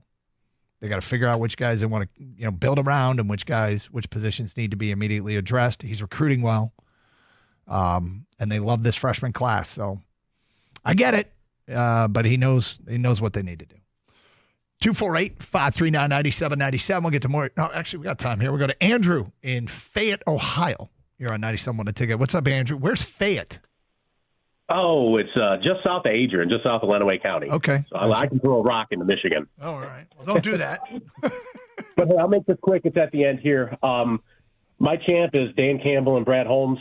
I think I speak for a lot of for everybody when I say that we were born into being Lions fans. For better or for worse, the Lions are a family business. Yeah. When we laid my grandpa to rest 4 years ago, the Lions were awful. And yesterday we removed the life support from my Uncle Bill. He's been in a coma since August, and he has no idea how good the Lions were this year. Last night was like a movie. It was like Bobby Boucher coming out at halftime to kick the Mud Dog's ass. And Dan Campbell got him into gear. This goes out to all the family who have passed away. If we're seeing the Lions be competitive, they'll always be with us every day of our lives, and especially on Sundays. Thank you, Dan Campbell. Thank you, Brad Holmes. You guys are the GOATs. Well, two things here. I'm in my belief system, your family members know exactly what's going on. They know exactly what's going on, and they're there with you. And thank you for sharing. I'm sorry about the loss of your uncle. Thank you, guys. Yep. I just wanted to say that. Thank you for giving me the time. Yeah, well, the father-son thing and the families, we've had a couple of people call today and talk about the father-son thing. I'm watching the game last night with my parents, and the two boys were home. And yeah, I mean, getting to share these things, you'll never forget them. And it's great. And for the majority of my life, the Lions haven't been this good. And quite frankly, even my oldest son is just getting used to it. But yeah, thank you for sharing, and we're sorry for your loss. Carson Anderson, 97.1 The Ticket.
All right, got some Big Ten start times just released. The schedules come out. Usually, sometimes they're 6 days holds. Usually they're 12 days ahead of time. Michigan State will play Purdue on Friday, November 22nd, on Friday at 8 o'clock. That was predetermined. Here are your noon starts for that weekend in the Big Ten. Indiana's at Ohio State. It's Fox's big noon kickoff game. Illinois at Rutgers on Peacock. Iowa at Maryland on Big Ten Network. Your 3:30s are Penn State at Minnesota, Northwestern at Michigan, Wisconsin at Nebraska, and Saturday night at 10:30 p.m. Eastern, USC and UCLA. So there's start times for those that are interested. 248-539-9797. I seriously can't get over the legend of Dan Campbell growing with that halftime interview. We need to create some turnovers as Carlton Davis is intercepting a pass. That's incredible. And look, the idea that he was calling for that at halftime, predicting it to his team, going out and saying it publicly, and having it happen. I mean, the chances are opportunistic secondary, it's been really good getting turnovers, isn't like this great shock or anything, and that a coach said it at halftime, we got to do it. You're down 16 points. Of course you want to create turnovers. It just so happened that it happened on the play where they were replaying his interview. Are you kidding me? Like, the guy's popularity in Detroit is already through the roof. He doesn't need a popularity boost. And then something like that happens? It's unbelievable. Unbelievable.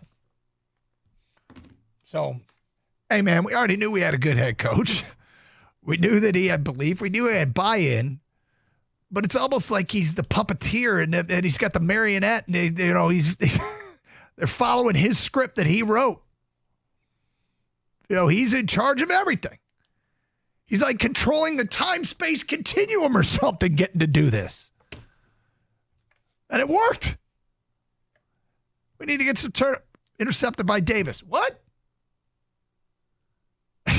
It's unbelievable. Let's go to Robert on a cell. You're on 97.1 The Ticket. What's up, Robert? Hey, Doug. It's good to talk to you. Thanks for calling. I really respect this show. Thank you. I've been a truck driver for 20 years, and when I was over the road, I heard sports radio in a lot of cities. That I think this is among the top 4 Mount Rushmore stations. It's a great station, and your show is standout. Thank you. Appreciate it. I had a comp, and I had a champ and a chump. Okay. But to relate to what you just said, I wanted to say that Dan Campbell has the ears of all the players. That's a testimony that he has their ears. And when Z came in, I heard his interview, and Z was saying the same thing. That evidently there's a lot of teams where they just don't listen to the coach that much. Not everybody does, but he's got all their ears, and that is very, very good. The comp. Well, before I get to the comp, I would say that the chump, I would say, is Colin Cowherd, who, in his top 10 list of best coaches up to now this year, did not include Dan Campbell. That was per Mark Ryan. And I think that that's just unbelievable. I didn't hear that. I actually find that hard to believe. Yeah. Okay. Well, it's just because he doesn't like the emotional aspect of Dan Campbell, because Colin Cowherd is kind of cerebral anyway. I find that really hard to believe, but whatever. Okay. It is, yeah. You can ask Mark, but that's what he said. He heard. Then I would say my champ is Jared Goff. He was persistent. He didn't. I mean, the man is persistent as a dog. And then I would say my comp would be that the Gibbs and Montgomery combination I'm going to go back a little ways. The Zonka and Kick. Wow. They're like Zonka you did go back. Yeah, but this guy Zonka was like a bull in a china shop, and that's what Montgomery is. You're leaving out Mercury Morris in this. Wasn't Mercury Morris part of that backfield too? Yes, and I would say he's kind of like, his style is more like our speedster. Yeah. Right? Well, hey, thank you for the phone call. Got to get some others, but do appreciate it. And yeah, that is look, I love that they are doing this in Detroit. Gibbs, it's funny. I just keep thinking of the outrage over taking a running back that high. And I'm not a hard and fast rule guy, particularly as it pertains to the draft. I think it's silly. It's implying that every draft is the same, and they're not. And you wouldn't take a worse player because he plays the correct position. But when Gibbs got drafted, there were so many. You cannot take a running back that high. And I said, well, wait to see if he helps you win big games, because if he's helping you win that big game, and it's almost like they were ahead of the curve here a little bit, because people are noticing the running back position is coming back around the league. I mean, what was it last year? We had one back that I think averaged 100 yards rushing for games, and this year we've got like 3 or 4, maybe even more than that. Teams that rushed over 150 yards a game, it's like 6-1 this year compared to last year. I mean, there's more of an emphasis on it. And were the Lions ahead of the curve in that regard? They might have been. And yeah, he's really good. Sam's at Madison Heights and next. What's up, Sam? Hey, how you doing? Good, thank you. So I've got a couple of champs. Number one, I would have to say our coordinators, both on the offensive and defensive side of the ball. Yeah. Our defense was big in holding out, and our offense, when nothing was working, found a way to make it work and stick to Detroit-style football. My second champ, this might come as a little bit of surprise. I'm going to go ahead and say Cade Cunningham. I don't think people realize, just with the following that the Pistons get. I just read a stat that there's only 3 players in the NBA that have totaled 250 or more points, 75 plus rebounds and assists. Those 3 players happen to be Nikola Jokic, Luka Doncic, and Cade Cunningham. Yeah. He just had a streak of 3 straight triple doubles broken. He's playing exceedingly well, and it's good to see. Yes, and just in the break there, heard that Asar Thompson has been cleared to play. So really looking forward to watch the Pistons. I have to say, if you're not watching, their record isn't great, but they're staying competitive with the best teams in the league. And I think they're coming close on their turnaround, like all 3 of the other professional sports teams had. So I think people really need to wake up to what the Pistons are doing. I think they're going to be an exciting team here in a year or 2. Yeah, I mean, I understand it. People want to see more than a 4-7 start, but the East is so bad. There's only 2 teams over 500, and they currently sit in the 10th and final playoff spot, which is pretty amusing overall, because the East is that bad. But hey, if they're playing meaningful basketball in the second half of the year, I'll be really, really pleased with that kind of progress. And it shouldn't happen they're still so young, and you hope that they, got it right and that the patience will be rewarded. Patience is an awful tough thing to sell in this line of work. People don't almost ever want to hear about patience. They want things to happen right away. And there are examples in the world where things happen right away. But just because it doesn't happen right away doesn't mean it's not going to happen. They're still young. Good. There's a chance here that they've got the core of an exceptionally good NBA team. It's a matter of hopefully they have the ability to develop, they keep developing, and they stay together. Don's in Shelby Township and next on 97.1. What's up, Don? What up, Don? How you doing? I was watching. I'm good. How are you? Good, thank you. I was watching the game last night, the Lions game, and, when the offense is playing that bad as they were in the first half, which I mean, the Texans was playing good defense. You really don't feel like we have a chance because we know the strong part of our team is our offense. So I got to give a shout out to Aaron Glenn. He my champ, because when the offense struggles, which they struggled a lot in the beginning of the season, I think the first 3 games or so, and now they've been pretty dominant. But yesterday kind of reminisced to me of the first 3 games when the offense was struggling. And Aaron Glenn seems to find a way to get the most out of his guys, even when there's injuries like Hutchinson and Davenport, and he loses guys. And some of the man coverages in the secondary, I was questioning, but I really think I think he's underrated. I feel like a lot of credit goes to Ben Johnson, which it should, and Dan Campbell, and I think he gets overlooked a lot. I don't hear his name mentioned. It's less and less. Trust me on this one here, Don. It is less and less. And Aaron Glenn is, I was really happy to see this story Albert Breer wrote about how a year and a half into the Dan Campbell regime, he stuck with Aaron Glenn. He did not stick with Anthony Lynn, and he stuck with Aaron Glenn for a reason. And people were bitching about the defense and about Aaron Glenn.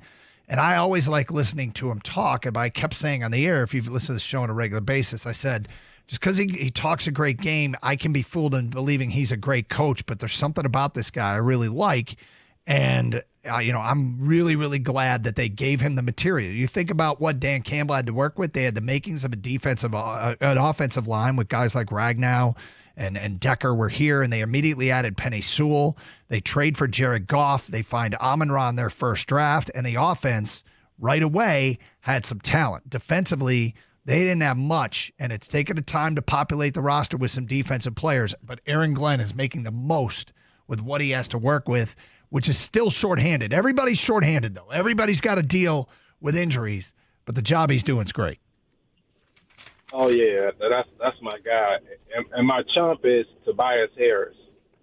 I didn't agree with the signing. I know what he can do. I mean, I think he's a talented offensive player, and he got some experience. But I really think as well as Cade Cunningham and Jaden Ivey and those young men are trying and playing and how hard they're playing, I mean, just knock a couple free throws down at the end of the game. Give them a chance. You're a veteran. I just expected a little bit more out of him. And I'm very disappointed in him in closing games and helping the young core learn how to win with the Detroit Pistons. Don, thank you for the phone call. Hey, take advantage of this great offer from CGC Water and save $1,000 or more when you bundle a Connecticut Premier Softener with a Connecticut K5 drinking water system. Call 855-339-4242 or visit cgcwater.com. If you're not filtering your water, you are the filter. Don't be the filter. Let CGC Water Treatment and Plumbing take care of all your plumbing needs. This month, save 10% off a Navien tankless water heater. CGC Water, your authorized independent Connecticut dealer. Call 855-339-4242.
This team's got some dog in them, don't they?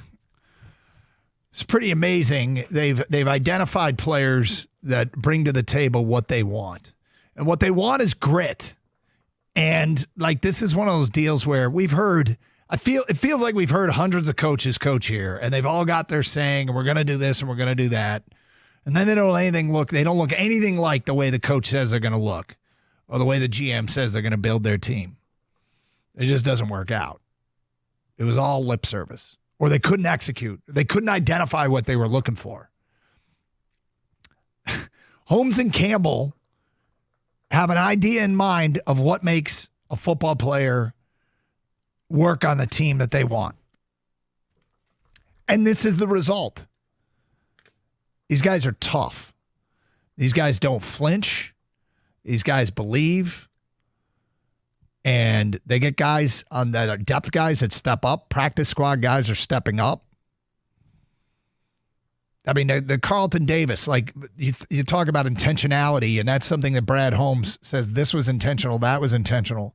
Did they know that Carlton Davis, who last night, we saw him play as a Lion for the first time in the beginning of September, and here we are in the beginning of November, and he's talking about how gritty they are?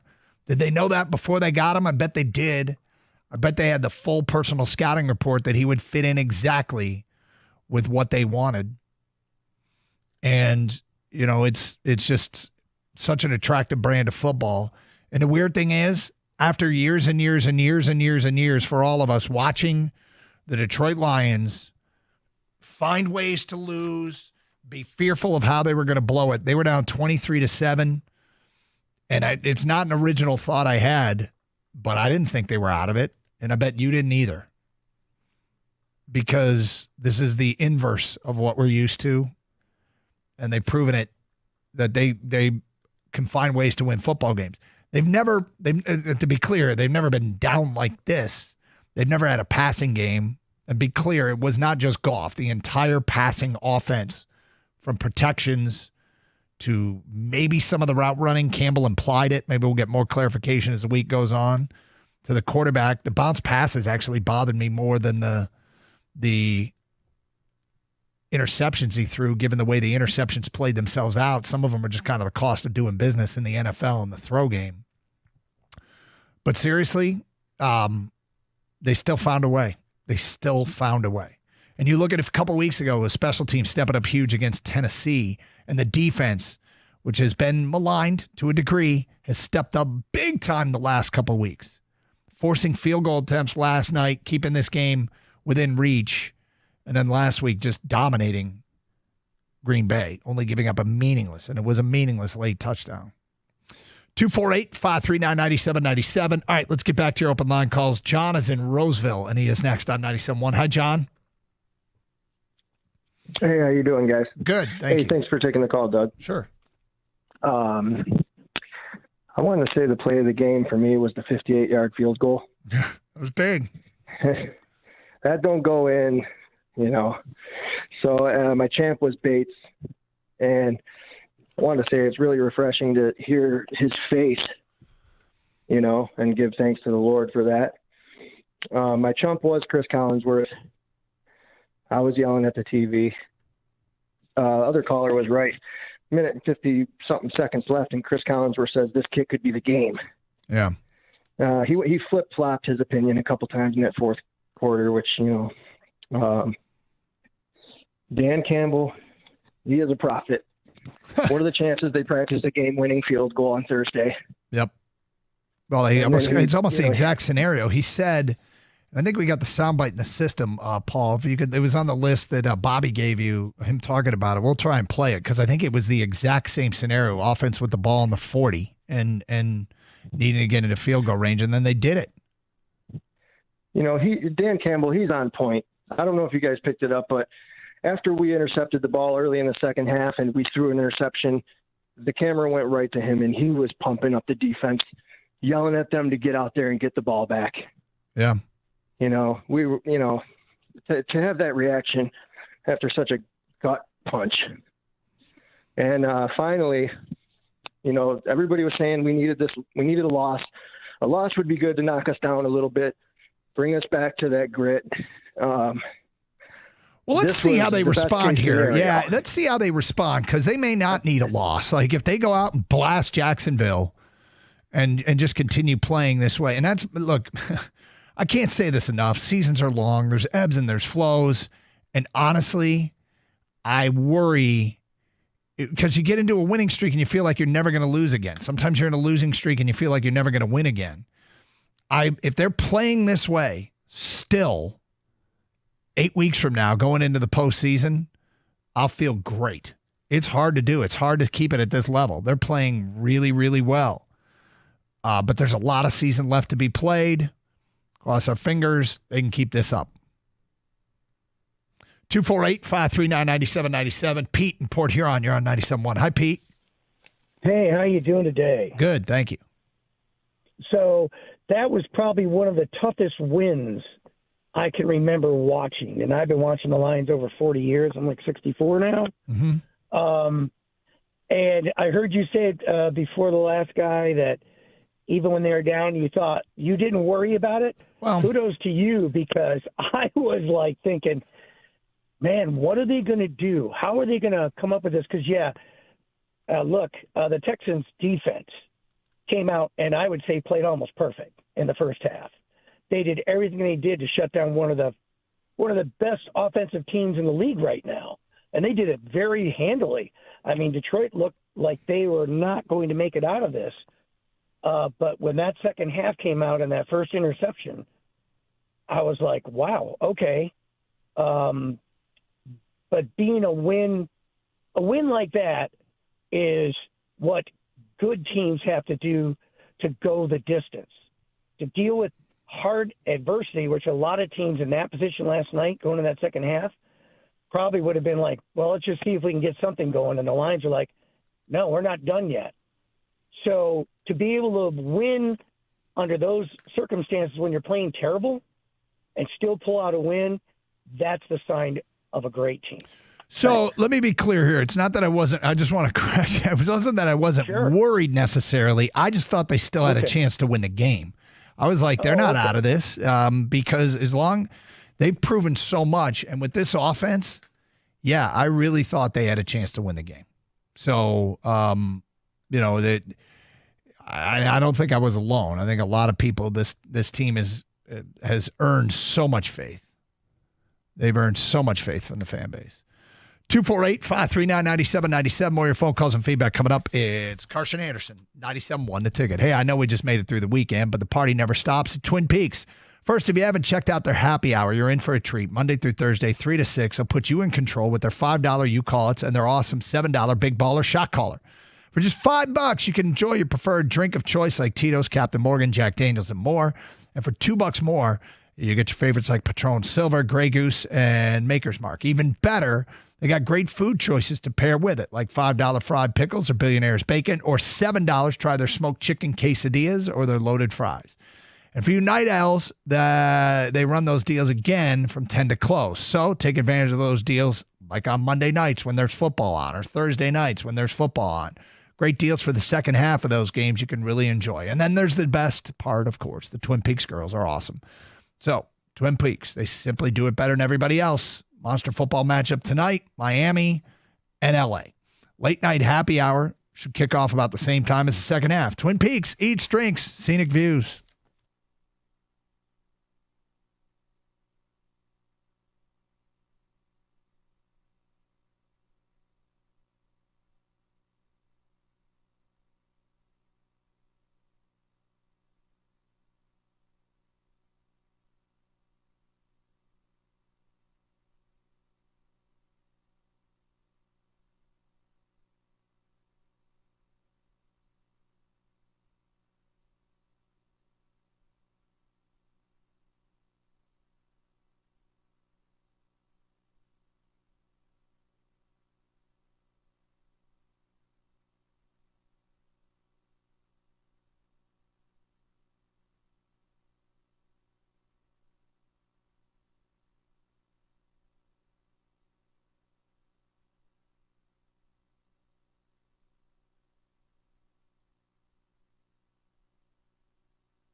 There you go. That's what we were talking about. They practiced that exact same thing the Thursday before the game. And sure enough, it happened on game day. 248-539-9797. Bridge is in Farmington Hills, and he's on 97.1 The Ticket. Hello, Bridge. Hey, Doug. How are you? Doing great. Thank you. Okay, so two things about the Lions. So I was on a flight from Atlanta last night, 11 o'clock flight from Atlanta to Detroit. Mm-hmm. So I got there early, went to the lounge, and I got there at the airport at 8:30, so I could see most of the first half. All right. And when I was watching, and just for the half, when the score was 20-7, yeah, the bar, I was standing a few feet away from the bar, and the bartender looks at me and says, "Sir, don't worry, the Lions are going to win." They were down 20-7, and he's telling me they're going to win. So that was good. But anyway, so halftime, the boarding was halftime. I missed a little bit of the third quarter. But then we watched the rest of the game on the plane. Yeah. And when the game ended with the field goal, I couldn't believe how many people erupted with a cheer on the line and clapping. You know, it's intriguing. There's a meme going around of Lions fans celebrating. I guess it's just a link on social media. Lions fans celebrating on a plane. Yeah. Which is funny because that was one of the more dramatic field goals.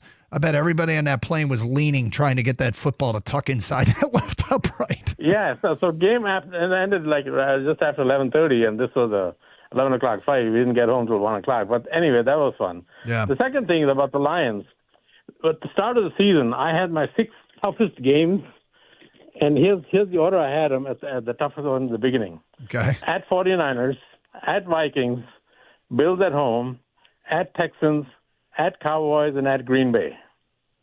And my prediction to you was 14-3, and I figured 2 out of those losses might be coming out of these 6 games. Now we've got 4 of them covered, and we have 2 to go. Texans lost to – who did they lose to last week? The Texans? Jets? The Texans? Yeah, they lost to the Jets in Thursday Night Football. Yeah. And I said, if they lose to the Jets, they can't be too good. But, again, they picked up against the Lions. Yeah, the Jets stink. Almost beat us.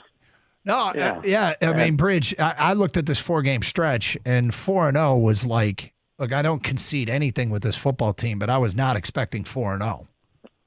Yeah, but I had my 6 toughest games in the order I just told you, and I don't know if will ever lose. And I said at 14-3, am I underestimating the Lions? It's crazy you might be, but heck, I keep saying they're not going to go 16-1, and then they add another W, and add another W, and I still don't think they're going 16-1. Seasons are long, man, and lots can happen. And I'd really like to see them cut down on the number of hits Jared Goff has taken. I have a strong preference for them to do that.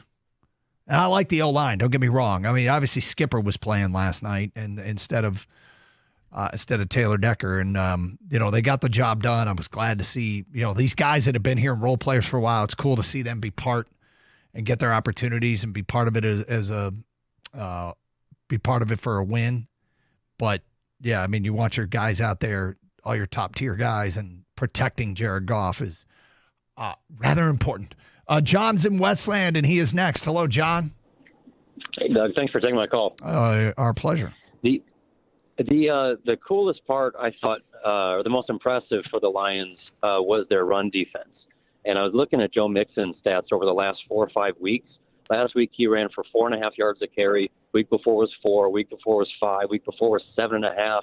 We held them to 1.8 yards a carry. Yep. Which means they're not converting on 3rd and short, which means they're kicking field goals all day long. Yep. And that's what kept us in the game, and I thought that was awesome. John, there's something about their run game, right? Because I looked at the same thing before the show, and he basically runs literally like 25 times per game. I think it's 3 of the last 4. He's gotten 25 carries, and the other one he got 24 carries, and he had great numbers up until last night when he had 25 carries for 46 yards. Yeah, it was phenomenal, and I loved seeing that, and that kept us in the game. The one question I wanted to leave you with is I didn't understand the lack of a play right before the very last field goal. We had, I think, 15 seconds left to go in the game. It was 3rd down. We're 52 yards away. We know Bates has the leg, but it's still 150 feet away from the field goal post. Yep. Why would we not want to run one more play to get our guy? The only thing I could think closer? of is they had full faith in it. Obviously, they have full faith in him making it from that distance, but you always run the risk of a tackle for loss or a penalty. And that can be, you go back to Ohio State, Oregon. Remember, Ohio State had completed a pass into field goal territory, and they ended up committing a pass interference, which backed them up.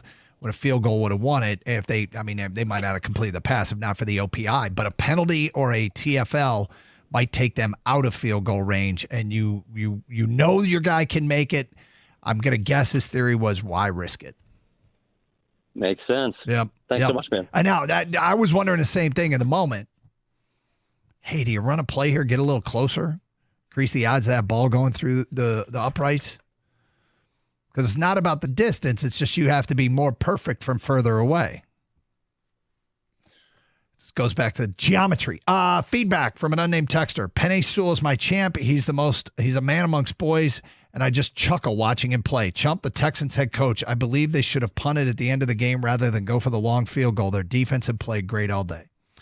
Next one. Champ Stoney for being on when I woke up to pee at 2 a.m. and when I drove to work at 7 a.m. Chump is the Red Wings for not being better so far.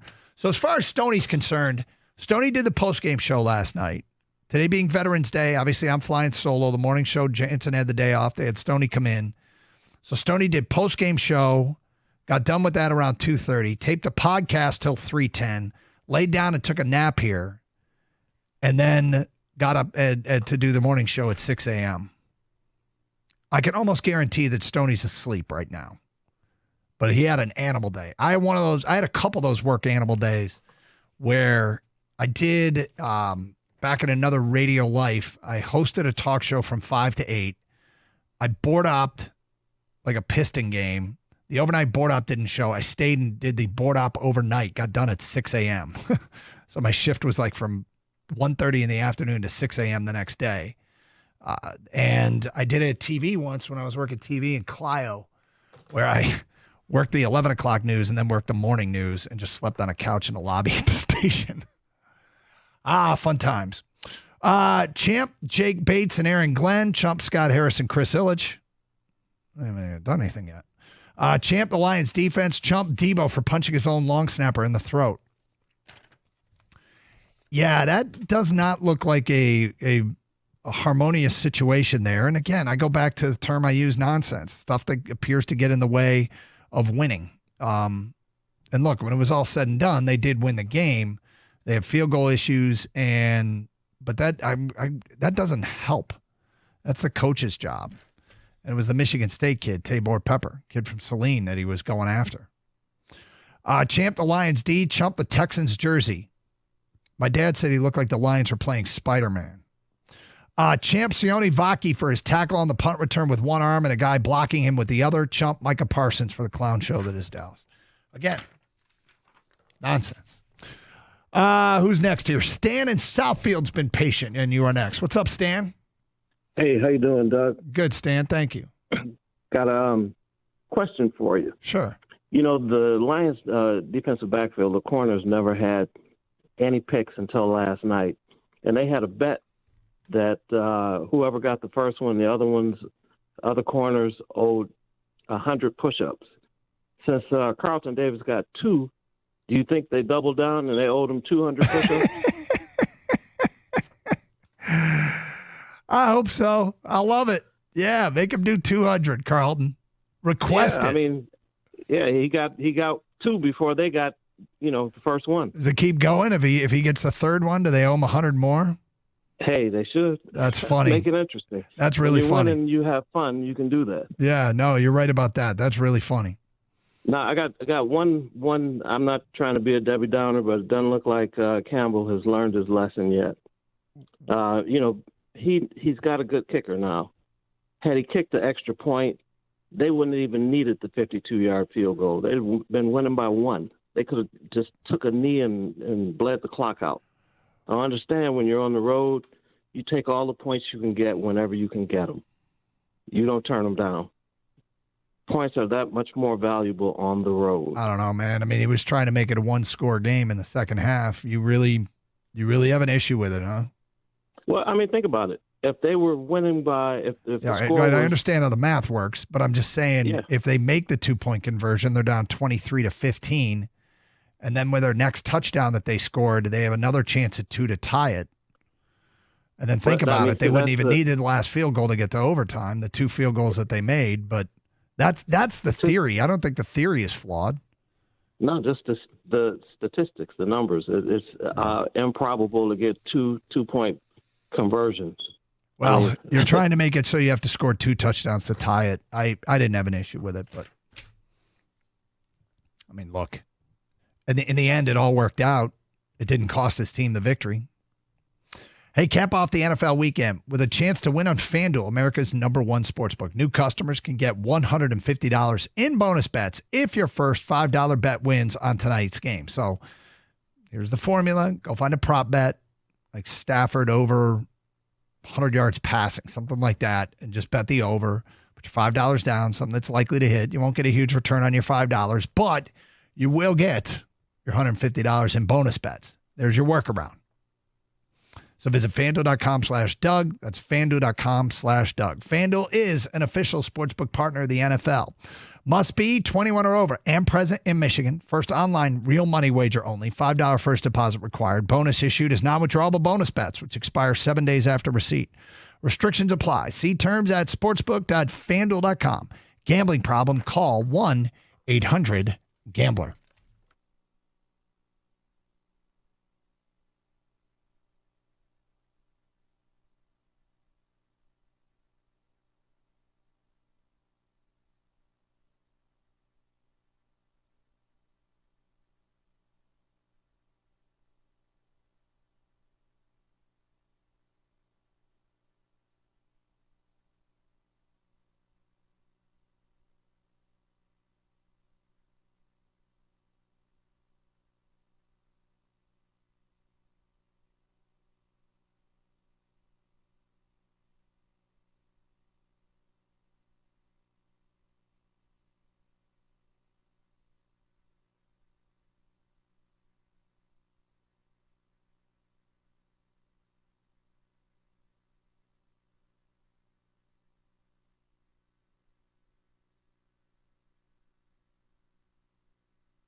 Gators out today. It's the Carson Anderson program. Let's get right back to your phone calls. Paul is in Fenton and next on 97.1. Hello, Paul. Hey, how you doing, Doug? Good, Paul. I've got winners and losers, and the winner is Bates. He was exceptional, and I would have taken the extra point in the first half compared to the 2 points. I think the percentages for getting the 1 point is a lot higher. Well, it was the second half, right? Right, and the loser is going to be Sherrone Moore because he can't seem to identify between posers and players. And what I'm talking about is Donovan Edwards in the backfield compared to Mullins. Edwards belongs as the slaughter as a receiver because he's more effective there. He gets stopped every time he runs into the line. He just doesn't have the leg strength as Mullins does. So, and you know more about Michigan than I do because you broadcast their games. So, what do you think? The weird thing with Kalel is the last 3 games, he has carried the ball 31 times for 54 yards. And, they even used Benjamin Hall before they used Kalel Mullings this week. And, I don't know what's going on with Kalel, but since the Illinois game, he has not been particularly effective. But really nobody has in the run game. And so, in fact, Orgy's probably been the most effective runner, and it was all in one game. So Kalel is not. Let me tell you something. As a kid and getting to know him, I'm a big fan, and yet the production the last few weeks has really, really dropped off, and so I'm not quite sure what's up with that there. But we'll see what happens moving forward. Rob's in Plymouth and on 97.1 The Ticket. Hi, Rob. Hey, how you doing, Doug, today? Happy Doing Monday. Good. Thank you. You too. Listen, one of the things I really didn't hear much talk about was, it was a great pickup of Zadarius Smith. And the guy definitely deserves a week off, but it seems like we could have used him more this week and maybe give him a week off next week when we're home against Jacksonville. So interesting debate, right? Because you could say that, but he's going to have a chance to now practice with the team. Whereas if he played this week, he really didn't have a much of a chance to do much with the team. So I don't know. I think they were comfortable going at it without him. And it turns out that they had 4 sacks and way more pressure. And I think that's a little bit of product of the offensive line they were facing, because I do not think that, Houston's got problems protecting Stroud up front. So maybe that's why they thought, look, this isn't a team that is going to protect their quarterback as well. Maybe they decided they didn't need him, but he was very grateful for the time off. I guess he's got a house in Florida that was impacted by the hurricane and wanted to get down there and be able to address it. So that might have something to do with it. Gotcha. Hey, you guys have a good one. Thank you. You too. 248-539-9797. Frank is in Centerline, and he's on 97.1. Hello, Frank. Hey, how you doing? Thanks for taking my call. Sure. I'm old enough to remember Zonka and Kick, the running backs, and there was another one, I think Thunder and Lightning, and I'm not sure. It could have been Carolina. Well, somehow my brain got a divine intervention on our running backs. I came up with gas and electric. So a gas engine and an electric engine, and it ties into Ford. Have you seen that they actually have a nickname? No. They're Sonic and Knuckles is what they go with. Well, which one do you like better? I think yours is kind of clever, but I don't really care.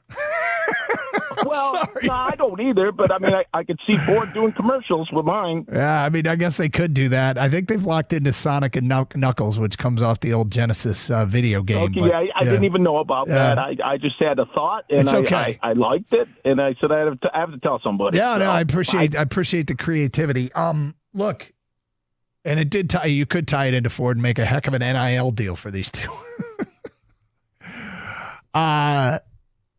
But yeah, like the running back comparisons, there have been some great ones. You go Aaron Jones and A.J. Dillon. You go Kamara and Mark Ingram. These two are great, and we've got them. And it's pretty amazing. And they do seem to bring – they insist that it's pretty much the same offense. It doesn't matter who's in there. They seem to bring the same. They think they're bringing the same thing to the table. I think there's different subtleties for sure. But 248-539-9797. George is in Bloomfield and he is next. Hi, George. Hey, how's it going, man? It's going okay. Hey, here's my thing. I just said, the Lions, they're a great team. But what's going to be their Achilles heel? And I pray that they're doing that this week is Arnold has to get better. Every time someone go deep, and I'm telling you, you and me both know, when you go up against a Lamar Jackson and a Patrick Mahomes, he know how to put that ball in there and tell the receiver, just get a little bit more close with him, because this guy is he does it all the time. And I don't care. We were lucky. That was pass interference all the way. I'm thankful. We deserve the break. Good. But that was pass interference at last call, 100%. So, George, but every time he goes deep. George, I mean, you've seen what's happened with him this season. In the first 4 games, he had 7 DPIs or defensive holdings. Okay? The first 4 games. Yeah. Yesterday was his first defensive pass interference call since September 30th, week 4 against Seattle. That's what I'm saying. I mean, he gets that hold. I mean, it's what are you saying? You said he's got to be better. He's been better. He's got to get better, though, because he's always holding, or he's already going to get past. He hasn't been called for defensive holding since the Seattle game. I know, but man, I watch a lot of games, and I'm saying that he gets. I see a lot of no calls. I see some calls. I'd be like, they didn't even call it, but hey.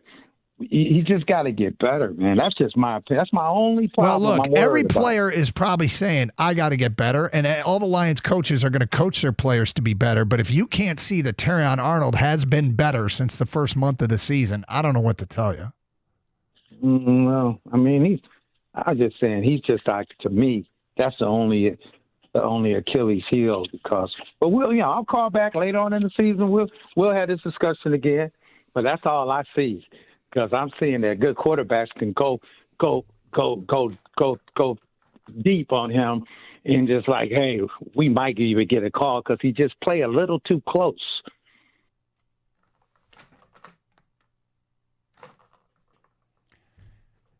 A cornerback plays a little too close.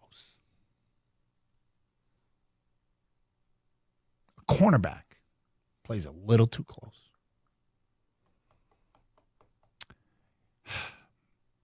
Is he perfect? No.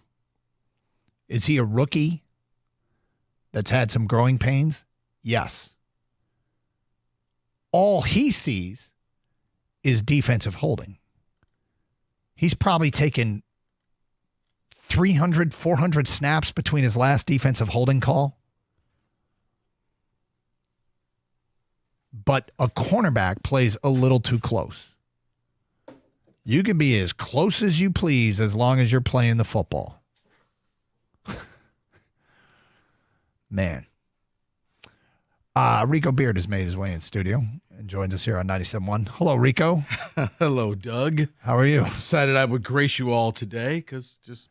Wasn't today supposed to... Did you pull a gator? Today was supposed to be a day off? Bad planning on my part. No, it wasn't. It was supposed to be, and I didn't know. So when I found out, I'm like, well, oh, crap. I don't have anything planned. Like, you wanted to come in. I told Jimmy, I'm like, Jimmy, look, I'm going to just be sitting at home doing nothing anyway. How about I take this day another time when I can actually plan to do something?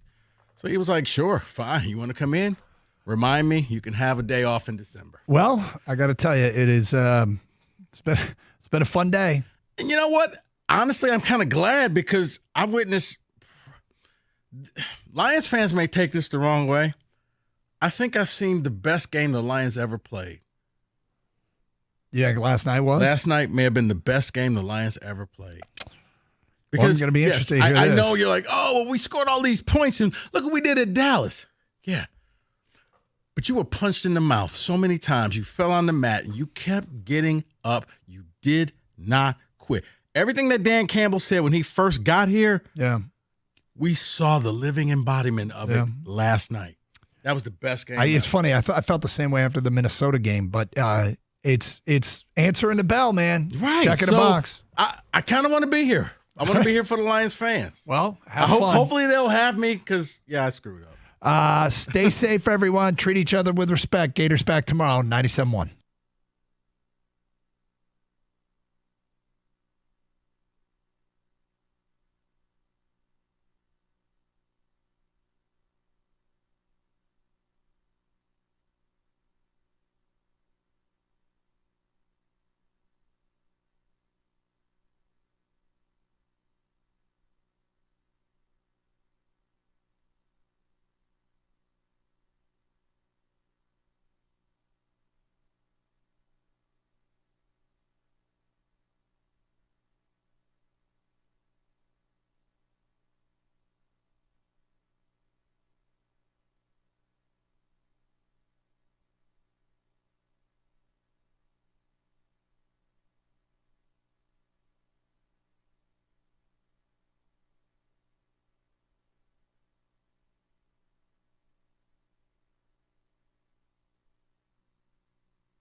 Welcome in, one and all. This is how you know you have a great football team. Rico, on a day off, decides, no. I'm coming in. I don't even know why you're here, but that's okay. Because, buddy, you know what? I would miss you, and I would miss all the text. Because I'm like, why isn't Mike texting me? Oh, he's doing a show from 2 to 6. That's right. So. I guess the way I would start the show is I have watched football that I remember since I was 7 years old. That is my first memories of watching the NFL. In my 37 years of watching the NFL, that was one of the most impressive regular season wins I have ever seen by any team. I cannot tell you. I spent the fourth quarter as a non-Lions fan, but someone who's invested in the team, standing and pacing in my living room. I had a friend and a group of 10 people at the game. Guys, I said this in August sitting next to Rico at Circa. I will say it to you again. The Detroit Lions are winning the Super Bowl. And you can fight it. You can be scared of it. You can say, la, la, la, I don't want to hear that. Don't tell me nice things. You're winning the Super Bowl. Mm-hmm. Because only great teams do what you did last night. Rico, 23-7. I don't want to hear about largest comeback in NFL history, and that was only 16 points. The way the game was going, that was a nightmare in every way, shape, and form. First of all, 2 of Goff's, quote, interceptions were as fluky as it gets. Just bad luck, nonsense. Especially the second one that bounced around and bounced around. Correct. I don't include the Hail Mary. I just don't because it was a Hail Mary. I don't count Hail Mary. I agree with you totally. But the point is, all in, he had 5 turnovers. Problematic. Doesn't matter. Well, wait, they're an offensive team who leaned on the defense. And even though they don't have much of an exterior pass rush, Aleem McNeil went full Aaron Donald. Brian Branch, to America, not to us here in Detroit, we know he's a Pro Bowler. He announced himself as one of the top 25 players in this sport. I stand by that comment. And you simply do everything you need to do. There's an unbreakable will about this team. And it was like synergy. Campbell's interview out at a half. Mm-hmm. We need to force some damn turnovers.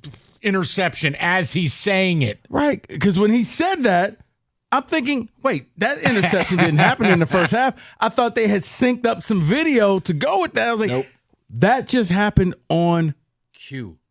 Michael, I'll say this.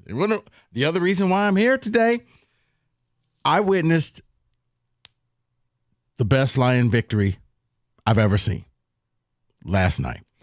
Dallas, you could say, oh, what about the Cowboy game? You know, we won 47-9.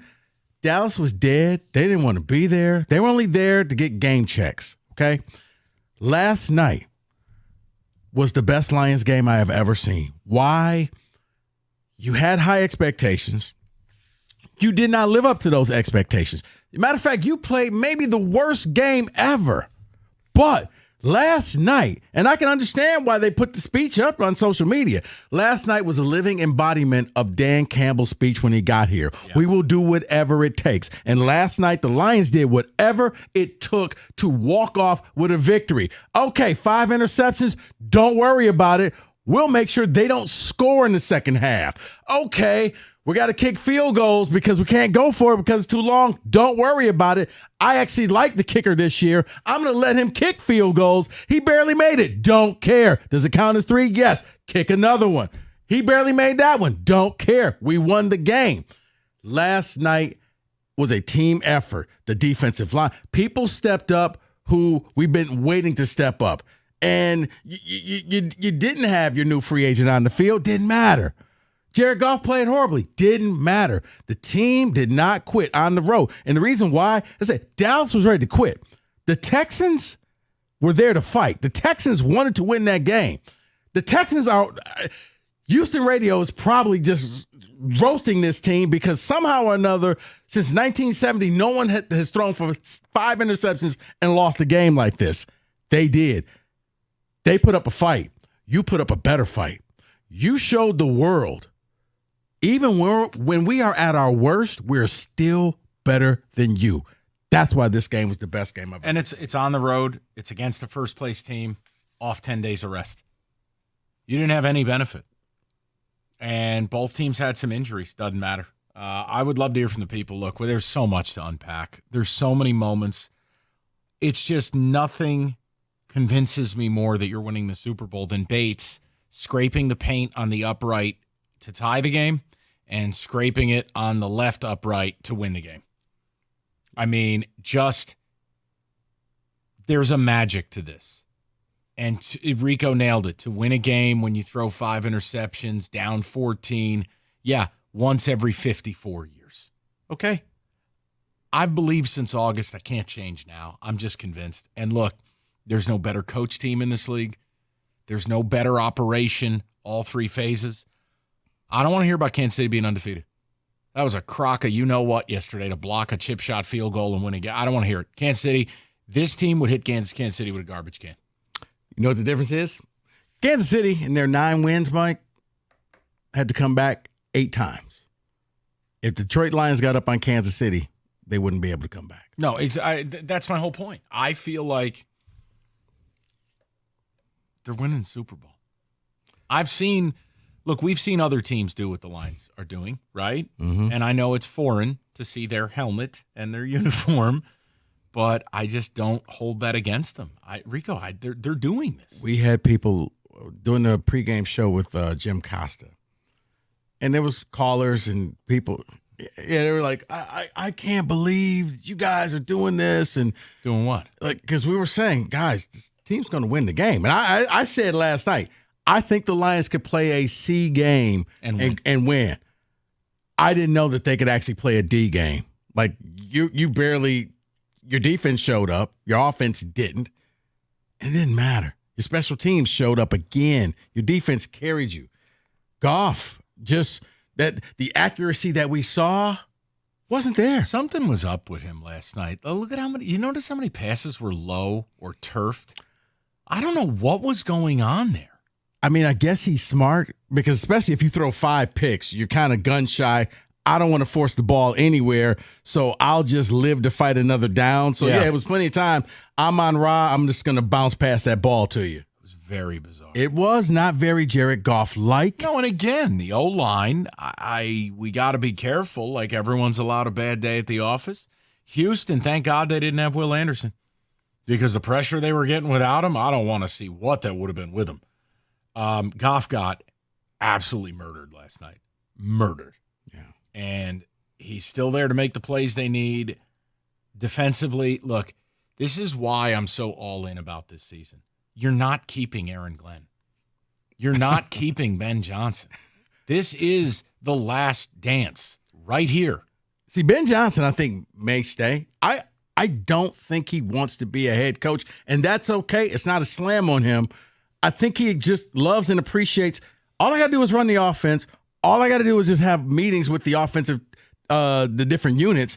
I don't have to meet with the media. I don't have to do all the publicity stuff. I don't have to kiss babies. I don't have to do any of this stuff. I can just run the offense and come up with all types of plays. Aaron Glenn wants a head coaching job.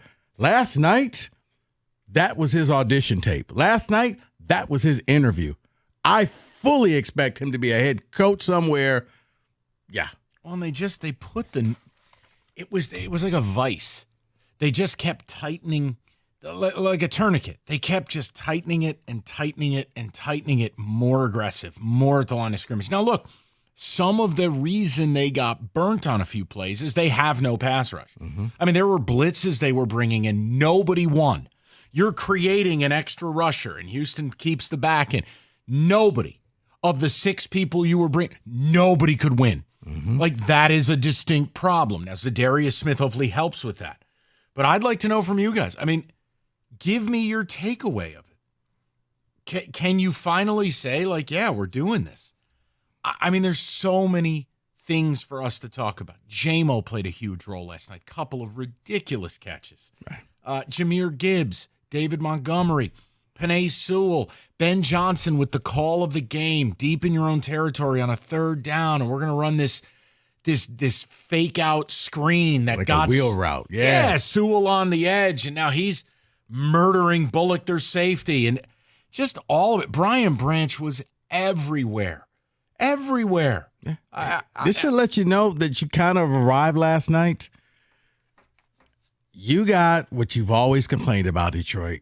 You got the favorable call at the end of the game. Oh, on the PI? Oh, it was PI. Well, but and it was a guy who's had PI called against him all season long. Mm-hmm. But because your defense plays so well, the refs gave you the benefit of the doubt and said, no, that was just a bang-bang play, and we're not going to throw the flag. Now, when you rewatch it, yeah, Yeah, it was. If you're a Houston fan, you're probably screaming bloody murder the way the Lions fans did with the whole Dan Skipper is eligible thing. But it shows you this is how you're perceived. Your defense was so elite last night that referees gave you the benefit of the doubt late in the game, and they didn't even question the fact that it was a PI. It's a point of arrival. I'm with you. I can't be more impressed. And the sick part is 23-7. I didn't feel like they were done. I mean, I'm not sitting here telling you that I expected victory, but I just felt like they're not done. And then once they scored and it's 23-13, you're not done. You're in this. Once it got to 23-20, I was convinced they're winning. This is happening. I got convinced when they blew the wide Tank Dell wide open. Well, Stroud just put too much air under it. He waited too long. You gotta throw the ball. That would have made it 30-13, and at that point, go ahead, wave to the crowd, goodbye. Instead, it was another Lions party in the concourse. I don't know if you've seen the videos, but they were out there hustling in the concourse, screaming, we're deep. Like Lions fans showed up. I would say it was over 60-40. Right. 60% Texans, 40% Lions. This Detroit takeover thing is a thing. Yeah. It just is. But they were chanting everywhere we go, we're deep.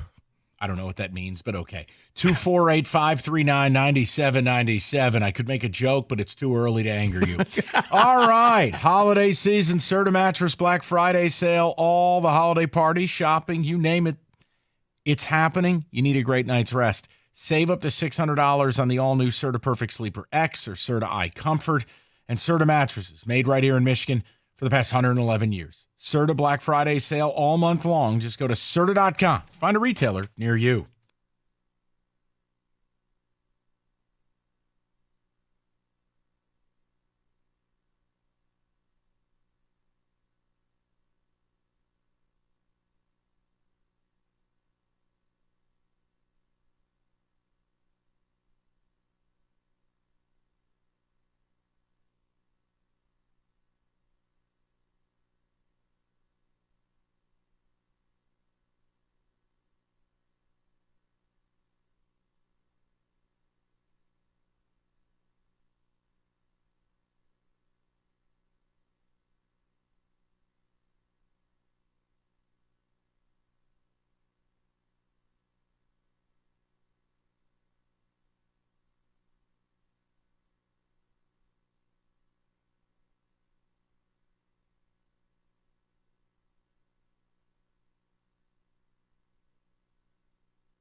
All right. Lions, obviously, the story of today, the week, the year. Just remarkable last night. And look, I understand, we get the last at bat here in the afternoon, and maybe you've heard it all or said it all. We could talk about that game for 6 hours. The storylines, the moments, the players. I mean, that is one of the great victories in Detroit Lions history. And I think it was important that it happened on the national stage. And I know you guys will say you don't care, Detroit versus everybody, but you care. This is the most insecure city in the world. There's an inferiority complex with this town, and you don't ever feel like you get your respect or get what you deserve. And it's like the Lions take it by force. Last night, for them to go and win that game, America saw that game. Football fans who don't think much about you saw that game. And anyone with any knowledge of the sport of NFL football understands what you did last night was a Herculean task. It didn't go right. Things did go wrong. There is not a fan base in football. I don't care if it's Kansas City, Baltimore, Philadelphia. No one, if hooked up to a polygraph, would say they want a piece of this team. Nope. You defied logic in how you did it. Nothing made sense, and you didn't care. You found a way to do it. You became your coach on the field. Grit. The grit, the toughness, we'll do it any way we can. It's true, though. I don't care. And that's what I saw last night. Nothing about that game. When it started, I was just like, oh, boy, maybe this was the game where it's all going to catch up to you. You know what I started to think at the beginning of the night? Well, I missed by a week. I thought Green Bay was going to be that game. And I go, well, this is going to be an awkward show Monday where we talked about, nope, they don't lose, alt lines only, and here we go. Now, thank God they pulled it out. But no, I thought I had missed by a week. The rules do not apply to the Lions. There are teams, not even every year in the NFL, every so often, teams in sports will operate outside of the margins, outside of things that Rico, I, or any remotely nuanced fan use as benchmarks for teams and how things are supposed to be and the data. You are existing outside of that in the same way that the good Patriot teams did, in a way that the Chiefs are in real time. You are one of those teams. So that's what I want to talk to you about. Paul Serra on the ones and twos today. And, of course, he'll be doing the ticket text. You can reach Paul at his Twitter handle, Miami Playboy 305. You can reach out to him. I thought it was Big Pimpin'. Right. And I got to change it to losing the Georgia Tech 2 years in a row. We're not going to go there. You're going to be fine. You'll make the playoff. Go ahead. What do you have? This is from an unnamed texter. The entire second half, I just recalled Campbell at a presser saying one day they'd be on the other sides of these type of games. He was right. Yep. This is from Tyler. You can't convince me Brian Branch isn't our best and most valuable player. I'm not going to fight that battle. I said moments ago, I think he's one of the top 25 overall football players in the sport. He is blossoming into an Ed Reed, Troy Polamalu type player. That's who he is. From another unnamed texter, please talk about Dan's brain fart for calling for a 2-point conversion when there was no benefit of it. That's not true. You were down by 16 points. He wanted to make it a one-possession game. Of all the times they've gone for two or I disagree with things, guys, he was down 16 points. What are we talking about? It's 23-7. You score, it's 23-13. I'm trying to make it 23-15. So I can score again and go for two. Right. Tie the game up. Right. Now, what kind of Caz-Tech football field math are we doing here? No, because the worst case is if you don't get it, you have to score a touchdown and kick a field goal to tie the game. Yeah. And what did they do? They scored a touchdown. I'll find plenty of ways to be upset about analytics. That's not one. Right. And your kicker wanted to kick field goals. Their kicker at the end. Look, Fairbairn has been so good. You're allowed to miss one here and there. Yeah, that snap was high. I think the timing was off. Nah, you saw Come on. No, not Fairbairn. He wanted no part. Mike, everybody in the building felt he's made more 50-yarders than anybody. Right, but you think he bleeped himself? No, I think the entire team did. Oh. The entire team was feeling the pressure of, are we about to lose this game? And oh my goodness. And in fact, you are. Yeah. Yes, you are. Yeah. Okay, go ahead. This is just to sort of piggyback on what Rico was just talking about. Texter texted in. What happened to the Texans last night is what used to always happen to the Lions. That's how I know things have changed. Yeah, but see, I don't think it's all about one team choking. I think you made incredible plays. Look, it's not that the Texans did a bunch of dumb stuff. Think about it. They couldn't get their run game going. That's not fake. That's you. Right.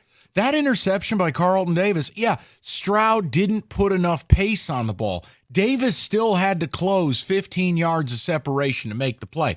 The opening play at a half, Carlton Davis laid out like Superman to intercept that ball. Jumped the route. If it was a pump fake, it would have been a touchdown the other way. He was all in and committed. It worked for him. Going on that, Stroud's second pick was pure arrogance. Guy was wide open, and he flipped it up there like he was Kobe trying to hit a fadeaway. See, I think that the entire crowd and everybody saw it was open. He wasn't looking that way, and he's hearing, like, why is everybody? Oh, my God, he's open. Okay, I'm just going to be safe. I'm going to put the air under the ball and One problem. pick. Right. You had Carlton Davis going about 38 miles an hour and close on it and make a great play. I just think it's disingenuous if you want to say that Houston just choked. No, I think what made it impressive and what made it the best regular season win of my Lions' life, you took the game. Exactly. You just took it. You took it. No, because Houston, they didn't fumble. They didn't do something stupid. It wasn't, oh, my God. Though I do question, what was the Houston tackle? Oh, Titus Howard? What? He tried to take the ball from CJ. Look, I don't know what's going on, but I may need to sit down and son, what were you trying to do? You do realize we were wearing the red jersey. Like he stripped the ball out. It was mistakes were made. Let's go to Glenn, 97.1. Glenn, what's going on, buddy?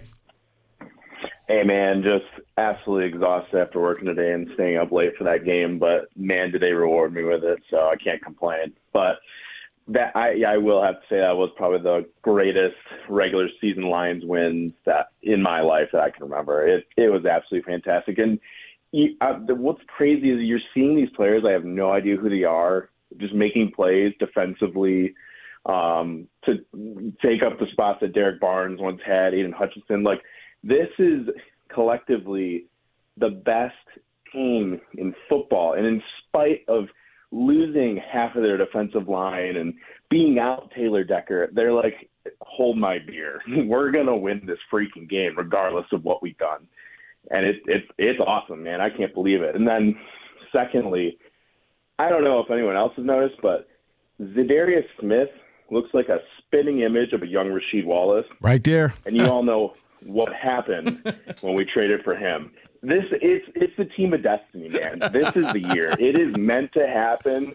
Whatever apocalypse happens after February, it is what it is. Doesn't matter. Lions 2025.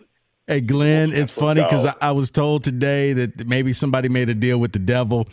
But when I see Za'Darius, I do expect him to both teams played hard.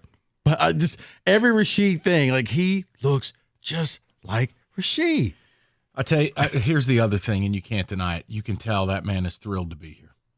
Yep. Look, I know they get paid a hell of a lot of money to play a kid's game, but it always makes you feel better when someone is thrilled to join this team. He was engaged. He's all over it, and I love this angle of it. This is where I don't like the negative connotation of players coach. Dan Campbell, being a former player, and respecting a 32-year-old veteran and saying this was your bye week, you're telling me you need this rest for your body so you can deliver for us down the stretch? Take your week. That wouldn't roll that way in every organization. Other organizations would say straight up, we gave up a lot for you and get your ass in. I just feel there's a connectivity. This is the most special group of my life as a Lions fan. Yeah. I said it in August before I saw the finished product. I have to continue saying it now. They're winning the Super Bowl. Well, think about it, Mike. To add on what you just said, they could use him in that game. Yeah. But you know what? Bigger picture. We need you for the rest of the season. And there he is on the sideline with the little Surface Pro coaching the entire D-line room. But, Coach, we're going into Houston. It's not like you're playing Jacksonville where, you know what, you can take the week off. Coach, we're playing Houston. Houston's pretty good in Houston. Yeah, they're breaking – it's a night game. I know, son. But – we're going to need you later on in the season. This was going to be your off week anyway. Take the off week, fly home, do whatever you got to do, get ready to hit the ground running. against Jacksonville. 2-4. By the way, What? you're the big betting guy. What? I don't think I've ever seen a 13.5-point spread in the NFL. Oh, I have. You have? Paul's Miami Dolphins, when they were tanking for Tua, I'm pretty sure one week they were catching 20.5 at New England. Okay. Because I was like, I respect. That's an outlier. I've seen 17. I remember when the Giants were good and Jamarcus Russell was all drugged up. The Purple Giants, drank. Yeah, they were laying like 18 to the Raiders. But your point is, it doesn't happen. Because I'm looking at the point spread. So, wait, 7? Wait, you mean 7.5? No, that's 13.5. No, no. But this is who you are. And look, I stand by it. I mean, they're going to lose a couple of games. That's just the natural order. Oh, you want to go 16-1? All right, rock and roll. You're correct. But here's the thing. Win a prize. Tell us when that game's going to be. I can't. I mean, look, they do have a tricky double dip Green Bay Buffalo back-to-back weeks. Maybe one of those? They had a 3 out of 4 games where they went on the road to Green Bay, to Minnesota, and to Houston. I quit. Came away win. Rico wins. Here's They're a washer DJ and Khaled, dryer. all they do is win. Right. 2-4-8-5-3-9-97-96. I'm not watching them get tripped up against the Jags. I quit. Oh, no, that's not happening. BOGO. All right, next time you're outside, take a moment to look at your roof. Is it in good shape? Is it ready to handle a brutal winter? How do you know unless you truly get up there? Well, you don't. That's where Victor's Roofing comes into play. They offer a free 21-point roof inspection. They'll check everything from the top of your roof to the attic to catch even the tiniest issue. And Victor's the only roofer that will get this done with a perfect installation every time. 50-year leak-free guarantee. You are covered for decades to come. No more wondering. Answers only. Get your free 21-point roof inspection today, 734-773-1100, or visit victors.com. That's Victor's Home Solutions, trusted by homeowners, guaranteed for 50 years.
Lions, in my opinion, played the greatest game I've ever seen them win. Plain and simple. You embodied everything that your coach said that he is. It's about the grit. It's about the toughness. You overcame all types of adversity. There was many opportunities that you could have just tapped out and said, you know what? Not our nights. Nope. You hung in there. You won that game walk-off fashion.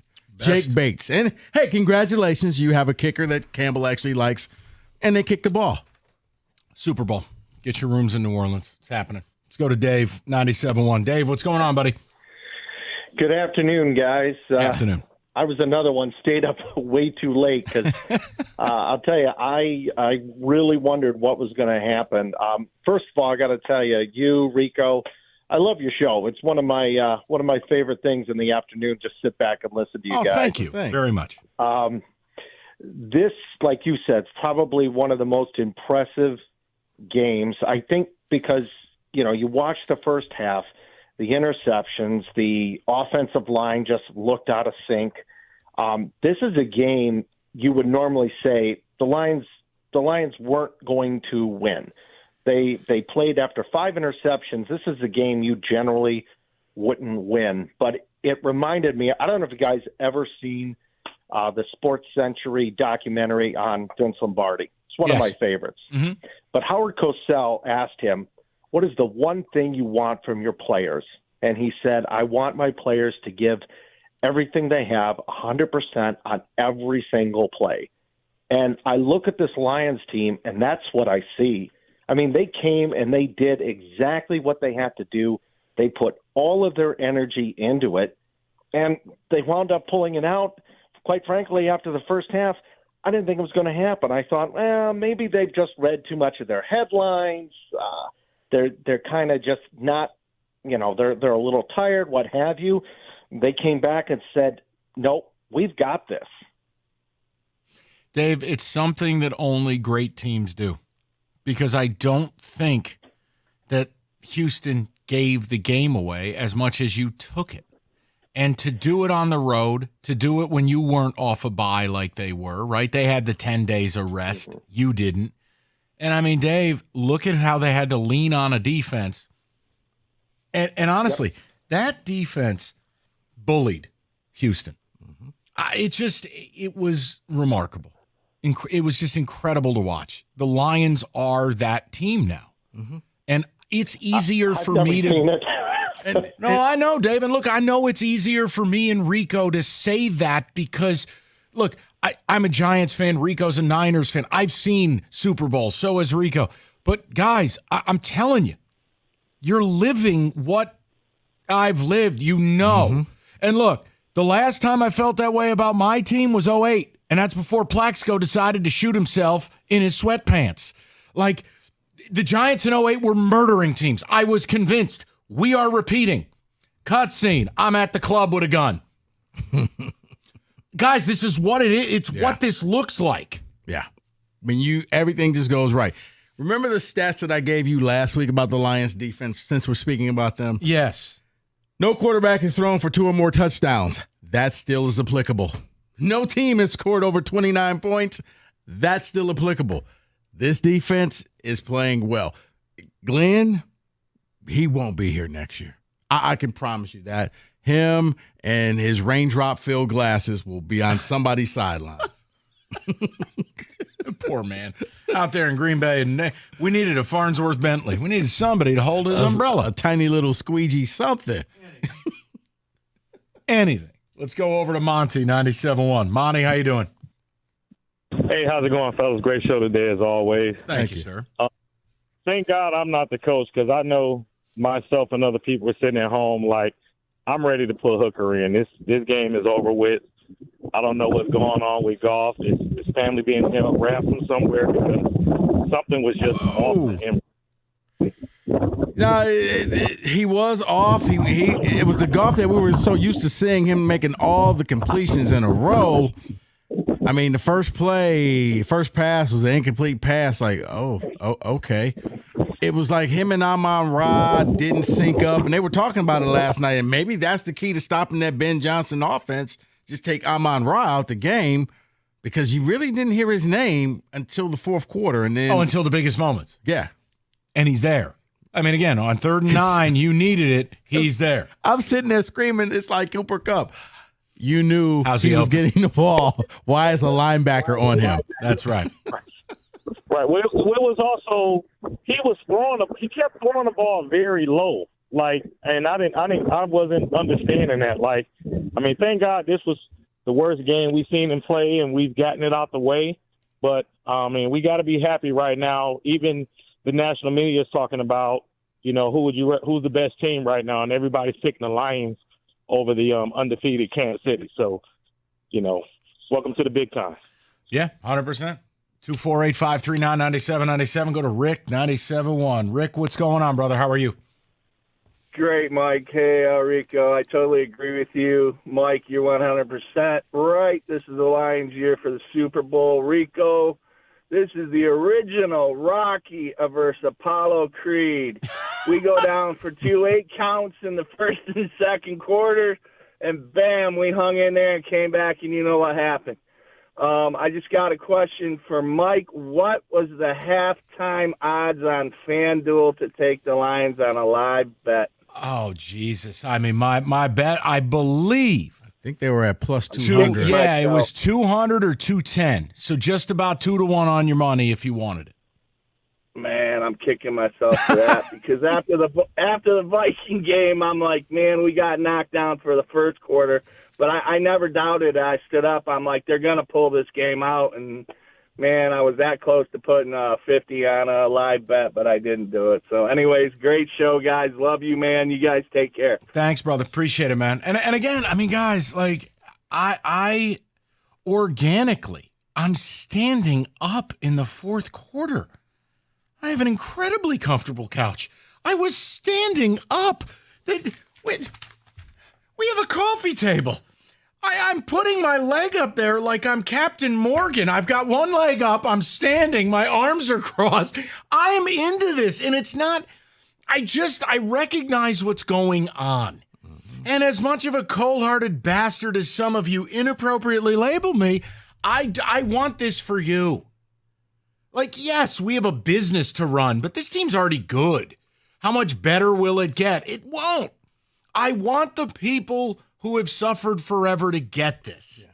This is truly the Chicago Cubs, a team that has gone a lifetime plus. Mm-hmm.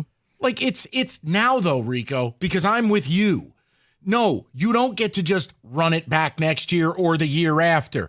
I do believe you're losing both coordinators because much like I asked David to pray for me and I sent you that picture of Jesus when the Giants fumbled the first play of overtime, I am now going to ask David to pray for Ben Johnson with the Giants. Ben Johnson's mine. You can't have him now. No, I get it because here's the thing. You live for this year. Mine. Because think about it. Last year, Eagles, 10-1, all falls apart. Yes.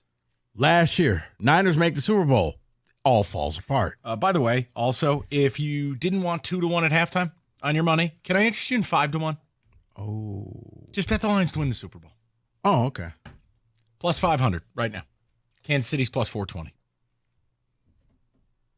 Yeah, I mean, just what are you waiting on? Your Niners are plus 1,000, by the way. You're still in the mix. You're right there.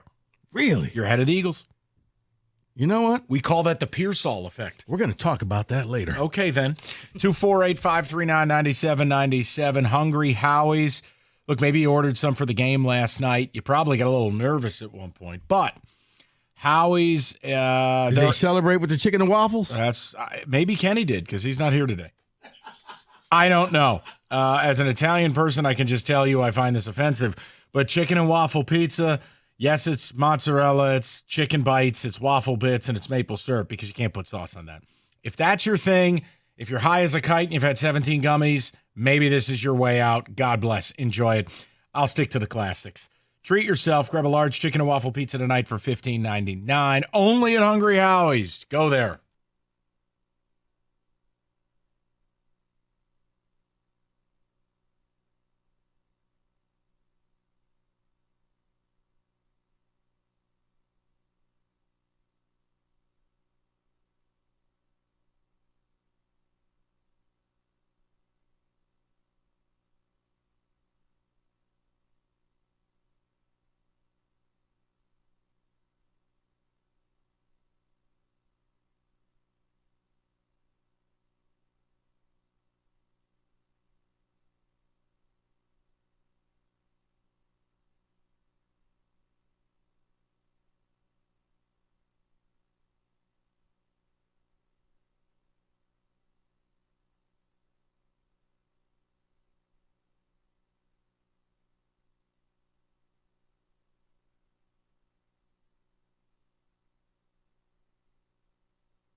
Quick TO from some Lions football. We will get right back to it, but we got to do a little football today. Oh, I'm Paul Sarah. My team's 10-1. Wah. I heard what I walked into during the break. All right, Mike, it's Monday. We're going to do this. We're going to do a college edition of Can We Say That? Yeah, sure. I got lots of opinions. Let's go. Okay. Can we say, since Paul is here, that based off of Miami's loss, Miami's going to be severely punished by the College Football Playoff Committee? You got to define what that means. They're still making the playoff. That means that they're going to be down in the bottom tier. They're going to be somewhere around 9 to 12. Yeah, 100%. So they're going to go on the road. They've been flying close to the sun for a month. Should have lost to VTech. I believe some of the most egregious officiating I've ever seen at Louisville. Should have, could have lost there. They got what they deserved. They were due to lose a game. I hate Georgia Tech. I never thought I'd hate Georgia Tech. But Was that why you tried to kill their running back, Haynes? It was the most brutal hit I've seen in 5 years of football. It was a clean play. It was an assassination attempt. I got Archduke Ferdinand on line 11. The next one is a twofer. Can we say that maybe Indiana just can't handle pressure? Yes. You say, well, hey, whoa. This is what happens when you don't play nobody. And I was the only one. Old bleephead Sparty, I was the only one going, I am not comfortable acting like Indiana's going to roll them. Like this idea, 14 casual points. 17-3, I thought so. My point is Indiana has played nothing. Yeah. Michigan has played Texas. They've played Oregon. They've played USC. They've played some real teams. Indiana's strength of schedule is 109. They were in a moment there, and you know what we heard? They were dying. Definitely had. Yeah, you didn't see Cignetti acting all tough, puffing out his nuts in the fourth quarter. He was awfully stoic. Yeah, Surratt, 2 passes that he dropped. Bro. I feel like whoever plays them in the playoffs is going to be licking their chops. Oh, them and whoever wins the Big 12. Pinatas. All right, well, let's stick with that game, though. On the other side of the coin, can we say that Sherrone Moore is learning on the job while he's coaching Michigan? Stop. No. Step further. Red flags everywhere.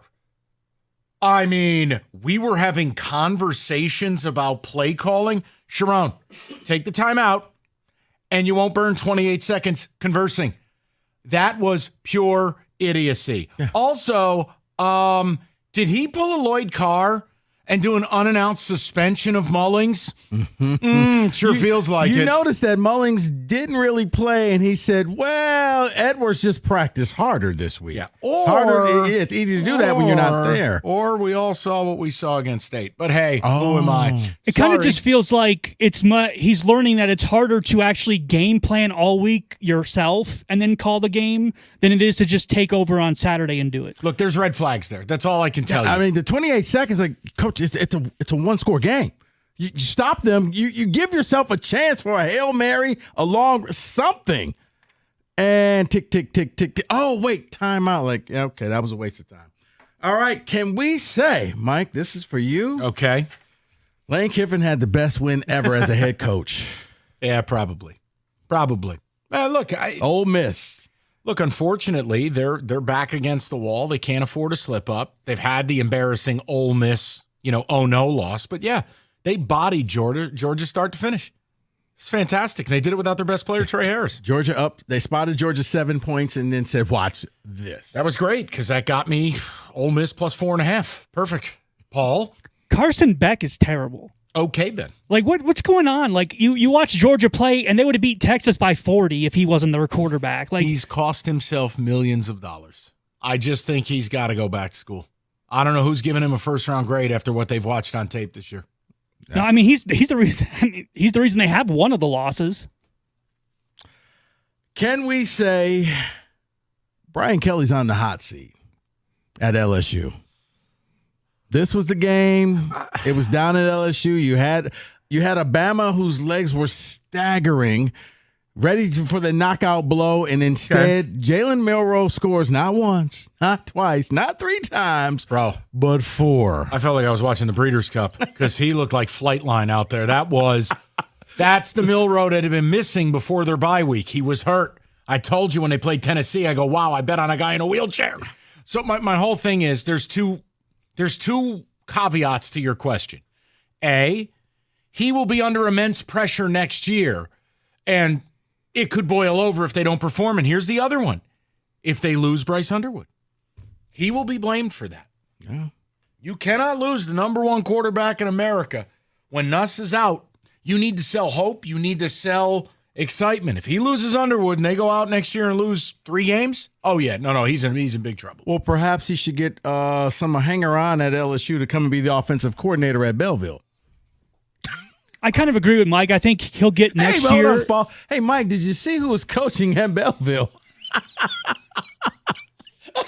All I will say is this, and then, Paul, the floor is yours. Are there any adults in the room anywhere? Like, guys, nah, we're not going to do that. I have no problem with what Michigan is attempting to do. I think it's brilliant. In fact, I'm jealous.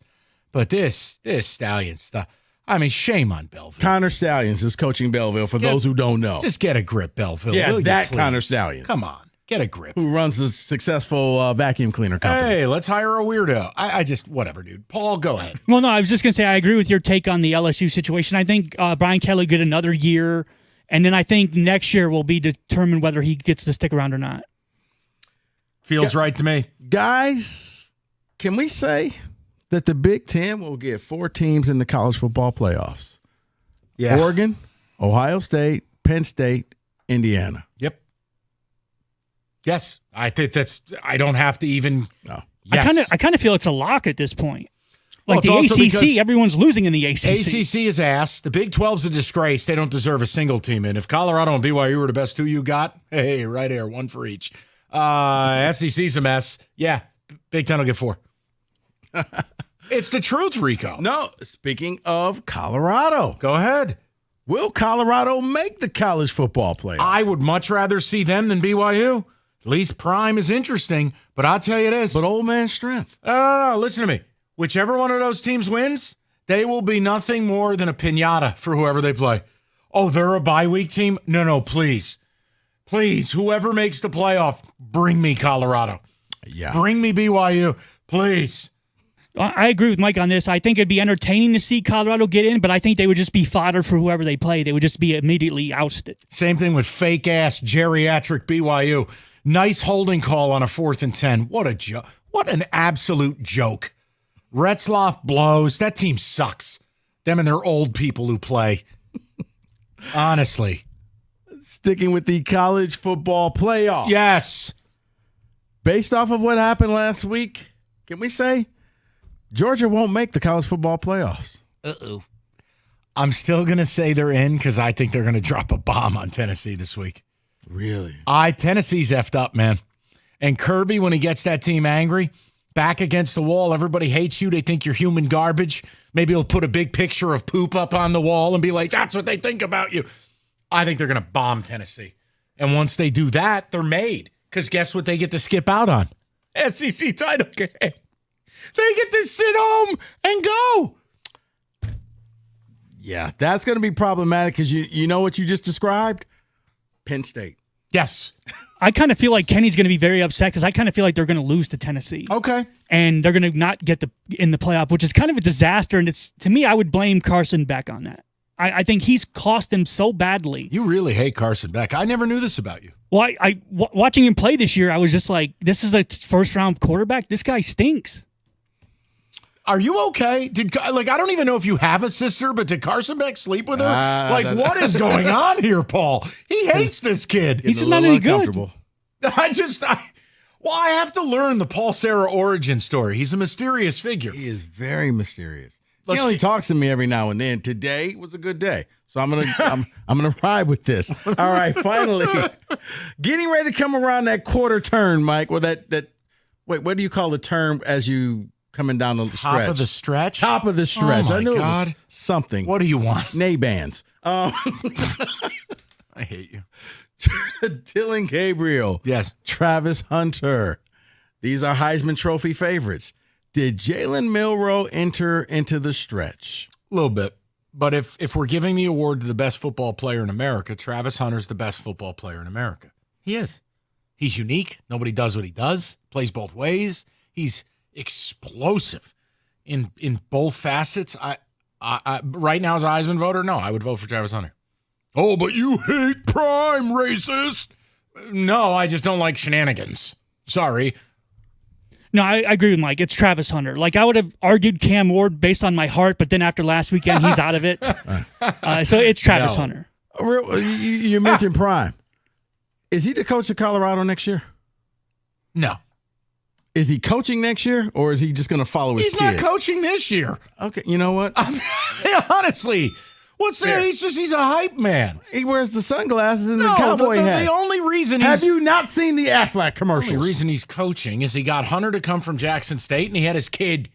Congratulations, your kid's the number one pick in the NFL draft. He's not recruiting. And yes, okay, fine. They went and got a zillion kids in the portal, but like, what schematic stuff? Will he make it to Florida State? You know what? I hope he's the coach of the Giants at this point. If it lands me Shador, I'm in. I don't care. Seriously, I just don't care anymore. Okay. How about we do another version of this NFL style? Yes, more. That's your college football blitz 97.1. NFL, cap it off. FanDuel, America's #1 sportsbook. New customers get $150 in bonus bets if your first $5 bet wins. So build an SGP for tonight. It could be a number of things, whether it is, again, the player props are innumerable. FanDuel, more betting markets than anyone. Go to FanDuel.com/ticket and make every moment more. It's FanDuel, official sportsbook partner of the NFL.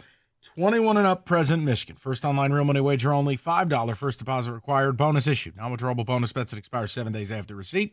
Restrictions apply. See terms. Sportsbook.fanduel.com. You got a gambling problem? Call 1-800-GAMBLER.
We got a full rack of calls. Lions, one of the most impressive wins I've ever seen in the National Football League in the regular season.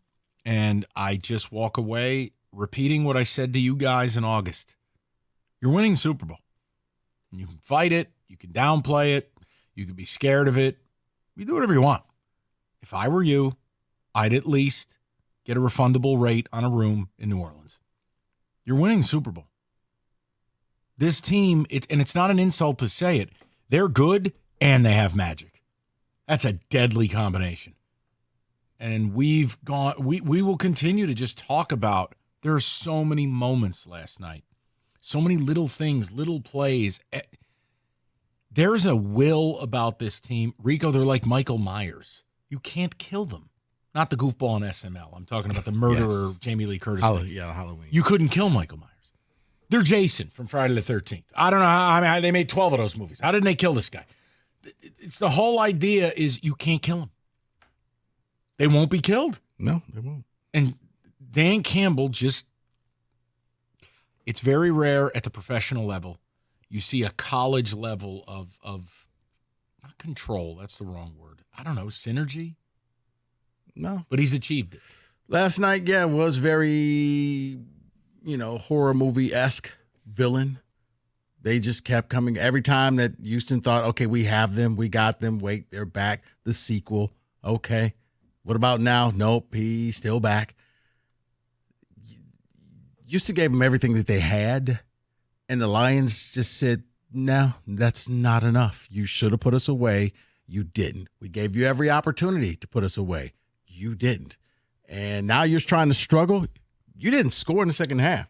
I don't know what Aaron Glenn said to him at halftime. He said, we ain't giving up no more. Yeah, that was it. No more. That's it. Not one more point will be scored against us. And it happened. They went for the field goal. And, they have a great kicker, but I saw it in his eyes. Like, he ain't ready for this. This is going to end badly. And it did. He hooked it. And the Lions, on the other hand, Bates, you saw the confidence. It could have been 65 yards. He still was going to hit that thing. Look at how it went in, though. It was like, you ever use a laser level? Mm-hmm. You're working at home. You take that laser level and you pop it on the wall and it lasers perfectly straight. Bates was like, okay, I am going to try to come as close to doinking this as possible without touching it. It was like a trick shot in billiards. Mm-hmm. And he did it both times. And you're going, if that's not destiny or meant to be, I don't know what is. Well, the first one, at first I thought it hit the goalpost, but it got so close you could see the shadow of the ball as it crosses past. Like, wow. And then the next time, same thing happened. Yeah, this team, they were ready for this. They were built for this. They didn't back down. It's got to be now, though. I don't want to hear about 2027. But see, that's why I'm thinking that it is now, because they go out there, they get Zadarius Smith. They give him the week off. We don't need you right now. We're thinking long term. But they also realize we have to do something with this defensive line. The Lions of last year, you saw what happened. We good with the players we have right here. We can win this thing. You just rang the bell inadvertently. I Congrats. did. We can win this thing. And now they realize, okay, you know what? Let's not be arrogant. We do need some help. We drafted great. We have great players in this locker room. But, guys, it's not going to be enough because this is a long season. Let's get to the people. Let's go to Mark. He's been very patient. 97.1. Mark, how you doing, buddy? I'm doing good. How you doing? Excellent. What's on your mind? I've been listening to you a long time, Mike. I love your show. Oh, thanks, Mark. Appreciate you, brother. What do you make of our Lions here? What do we got? I really believe the reason why what's going on here, this team is on an absolute mission from what happened last year in the playoffs. Mm-hmm. They got a taste of it.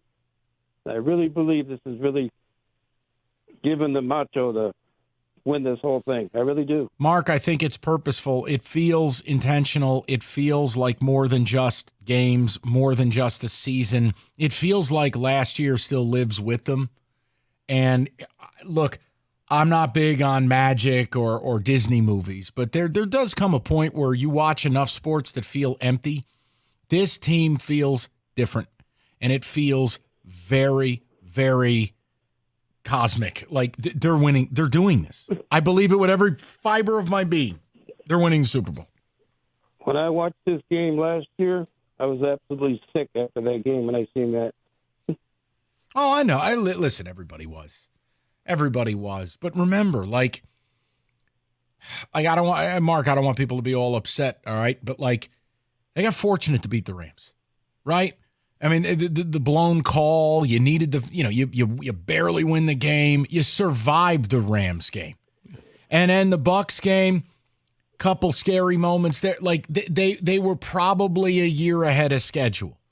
Now though, now the monster's fully grown. Like this team can go anywhere, anytime, and beat anyone. And as Rico put it earlier, they played far from an optimal game last night and still did it on the road against a quality team. This was not them bored at Carolina. Right. This is at Houston on national TV, where Houston had a 2-hour players-only meeting after the Jet game last Thursday night.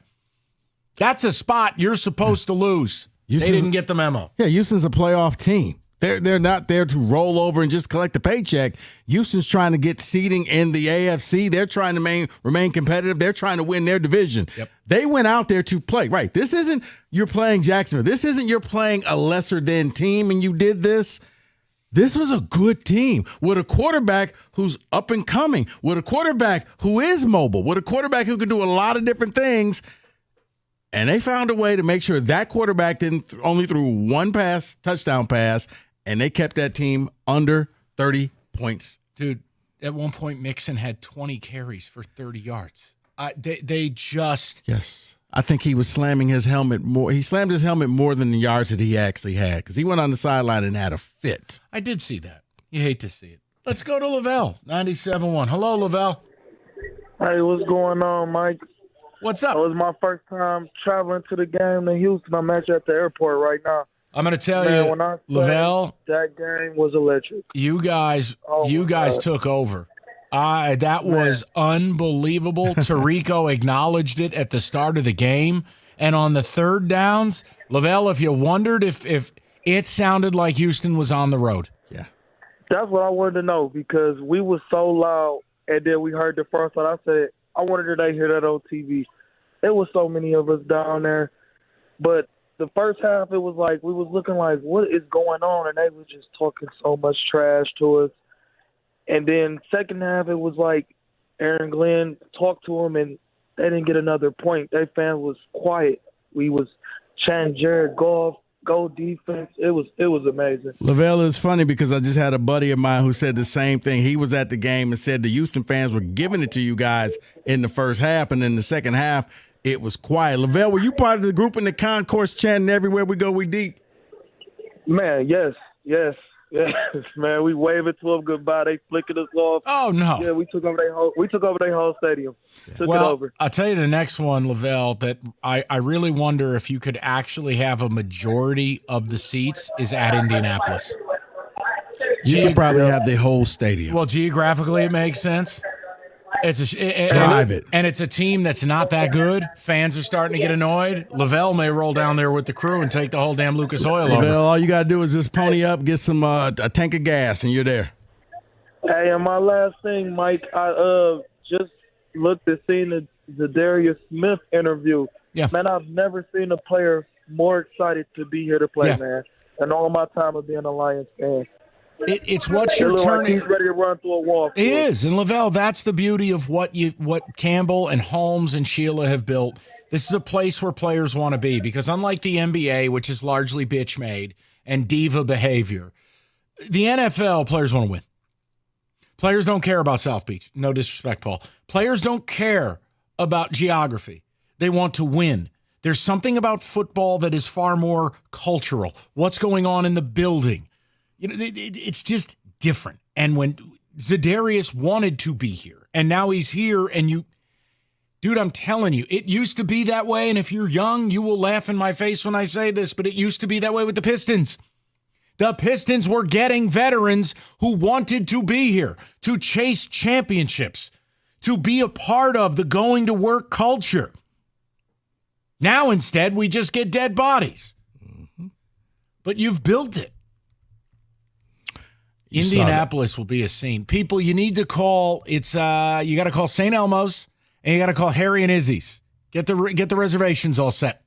Yeah. You need dinner on Saturday night before you take over Lucas Oil on Sunday. You want to go? I don't have a football team to watch. You want to go down there? I don't know. I actually wouldn't mind it. I mean, it's a drive. You don't have to worry about flights and No, layovers but and it's other. also like I want an easy drive. I want to take you to dinner, and I want to see you massacre a steak and ask for it cooked 7 times over. Okay, first of all, that's mean and hurtful. Second of all, unless you're paying for it, I eat it the way I want to eat it. I would have. I'm a gentleman. Of course I would pay. Okay, we had fun. We had a steak in Vegas, Mike. True. I just ignored what you did to it. But that's fine. I didn't do anything. It's fine. It's fine. You're good. It was me, you, and Evan. We had one of those gigantic brontosaurus steaks. It was delightful, wasn't it? It was. Okay. No, I'm not against. I'm just telling you, geographically, Colts and Bears, and the Colts games indoors. You may see a bigger Detroit takeover than even what we witnessed in Houston. I wonder if the Colts will just get petty and say, we're going to open the roof. You want to take over our stadium? Fine. You're going to freeze. We're not going to be nice to you. You better watch it. Flacco might break a bone. He's old and brittle, man. It gets cold. The arthritis heats up. That's going to be Anthony Richardson. You think so? I think so. What's the spread on that game if that bum plays? He's terrible, Rico. I mean, is it going to make that big of a deal? I think so. I think it's at least a 3-point difference between Flacco and Richardson. I don't think this team is going to get challenged till Buffalo. All right. Hey, Rico's rolling BOGOs out. I don't even know if this is beyond BOGO. This is buy one, get 4 free. Jesus. All right. Companies out there advertising BOGO offers on AC and furnaces. Nothing is for free. You want a real deal? Go to Mastercraft Heating, Cooling, Plumbing, and Electrical. Got you covered 24/7, locally owned over 40 years. And they back their work with a 5-year warranty. Mastercraft, your one-stop shop for heating, AC, plumbing, and electrical. They'll beat any price. So bundle that new high-efficiency AC and furnace. You'll save up to $2,000. Fast installation, great same-day service. It's Mastercraft.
All right, straight to the people. Lions, obviously, big story. I don't know if it'll be today, but boy, oh boy, the comments and the things coming from the GM meetings with Scott Harris and your baseball team.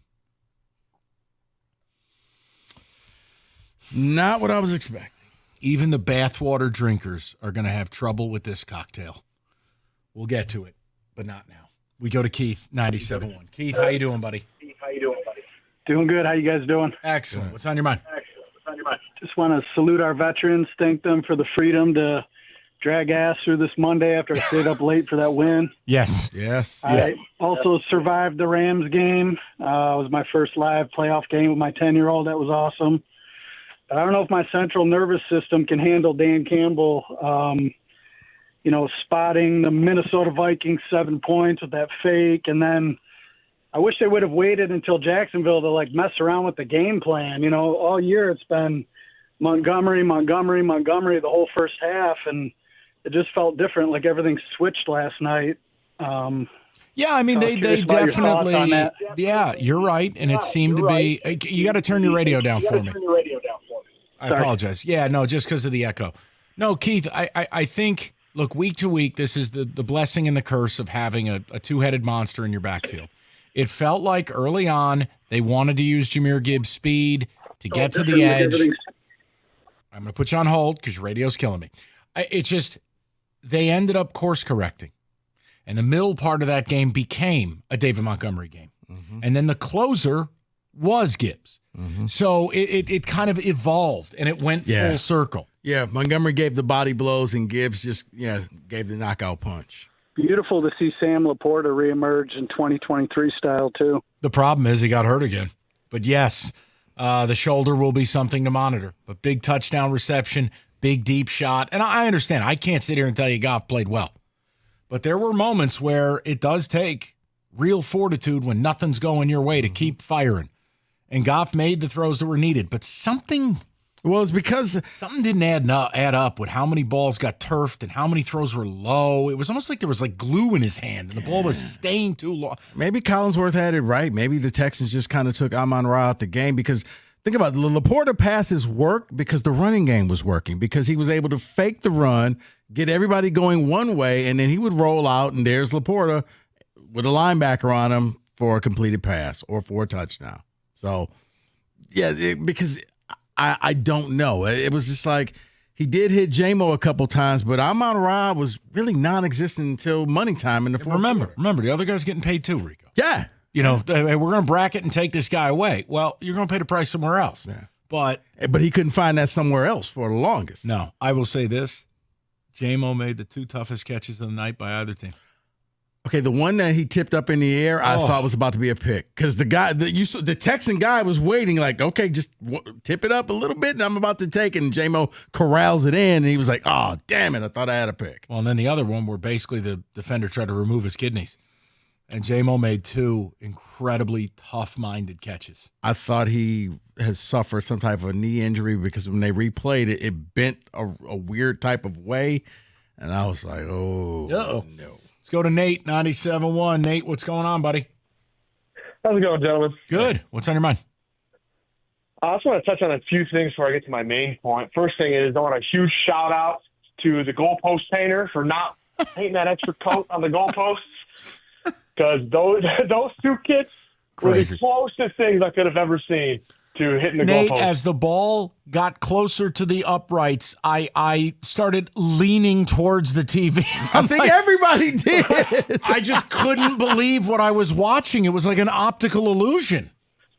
And the crazy thing is, most times the kick will flutter back and forth horizontally. They were just dead straight. It was insane. Secondly, so I watched the games with my wife. She went to bed at halftime, so I had to watch the rest of the game on mute. I went to get a drink. I came back out, and it was the still frame of Tank Dell wide open in the end zone. And I said, oh, geez. So the game was on mute. So she was sleeping. I'm like, oh, they must have scored a touchdown. All of a sudden, here comes Carlton Davis coming at Jesus off the left side of my screen. Comes over and picks it off. What a great play by him. But my main point is there a team that we would rather have in Detroit to support? This team is amazing. They never give up. It's incredible. Now, I'm only 23 years old, and this is the only time in my life where it's not been blind faith in the Lions, where I'm watching games just hoping, like, maybe they pull something out. Last night, I'll say I kind of lost faith a little bit, but most games I expect to come back, which has never been the case. And it's just an amazing feeling. It is. No, Nate, they embody the city. I think there's a real connectivity here. It probably helps Campbell played here, and he was here at the low point and understands some of the history of the franchise and what the fan base has been through. And it's a very relatable message. I mean, this isn't South Beach. This isn't the Hollywood Hills. Yeah. This is not Billionaires Row, Central Park. Like, you got to deal with bad roads, horrible weather, grit. They didn't try to change the identity and say, you know what, we're going to be this fancy team. We're going to be this team. We're just going to stick with this because we're going to embrace this city. We're not going to change what we are. And I do think that it does help that Campbell was here when they were 0-16, and he knows that, hey, these people love this team. We just have to give them something to love. Exactly. And I love the Darius Smith coaching the guys on the sideline. You can tell he wants to be here. Thanks for taking my call. You got it, Nate. Look, he's a huge personality. He's a gregarious presence in the room. He fit what they wanted. We used him as the barometer for success, meaning nothing less than a Zadarius Smith. And that's the guy they got. And look, I hope it works. He doesn't need to come in and be Aiden. He can't be. I think he can come in and be Marcus Davenport. And I think if you can meet in the middle between what you were with Aiden and what you are now, which is a pathetic pressure rate and a pathetic sack rate, if you can just meet in the middle and Zadarius can help you bridge that gap, you're winning the Super Bowl. Mm-hmm. I'm starting to lean that way, Mike. I think that they are still. Wow. Wait a minute. The heart of darkness is leaning my way here? Wait. Wow. Which one of us is the heart of darkness? When it comes to this topic, you. I'd still say they are one of the 4 teams that can celebrate and do this because you need a little bit of luck. And right now, there are 2 teams that have a ton of luck on their side.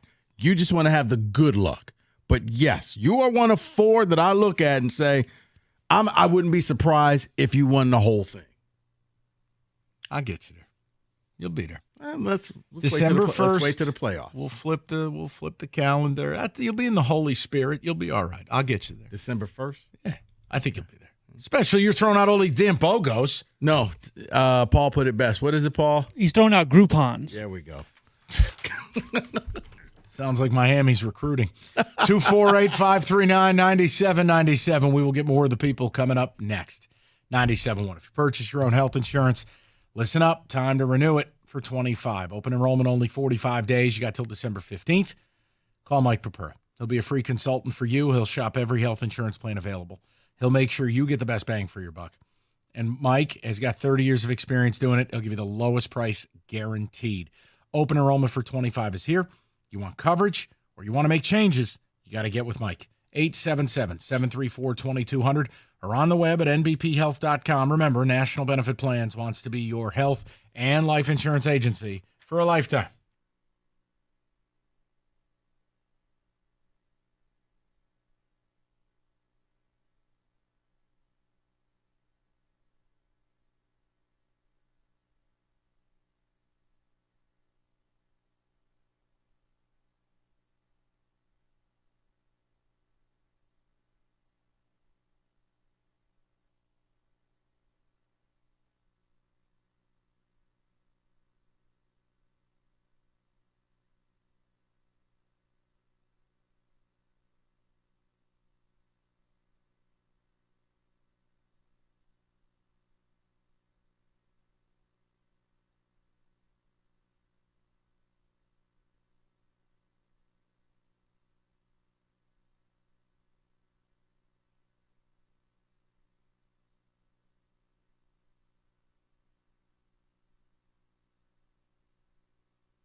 All right, we'll quickly check in on the ticket text, get back to the people here momentarily. We got a blitz coming up as well. It's all Lions. You missed anything, Odyssey.com rewind. It just simply put is the greatest regular season win I can remember by any team.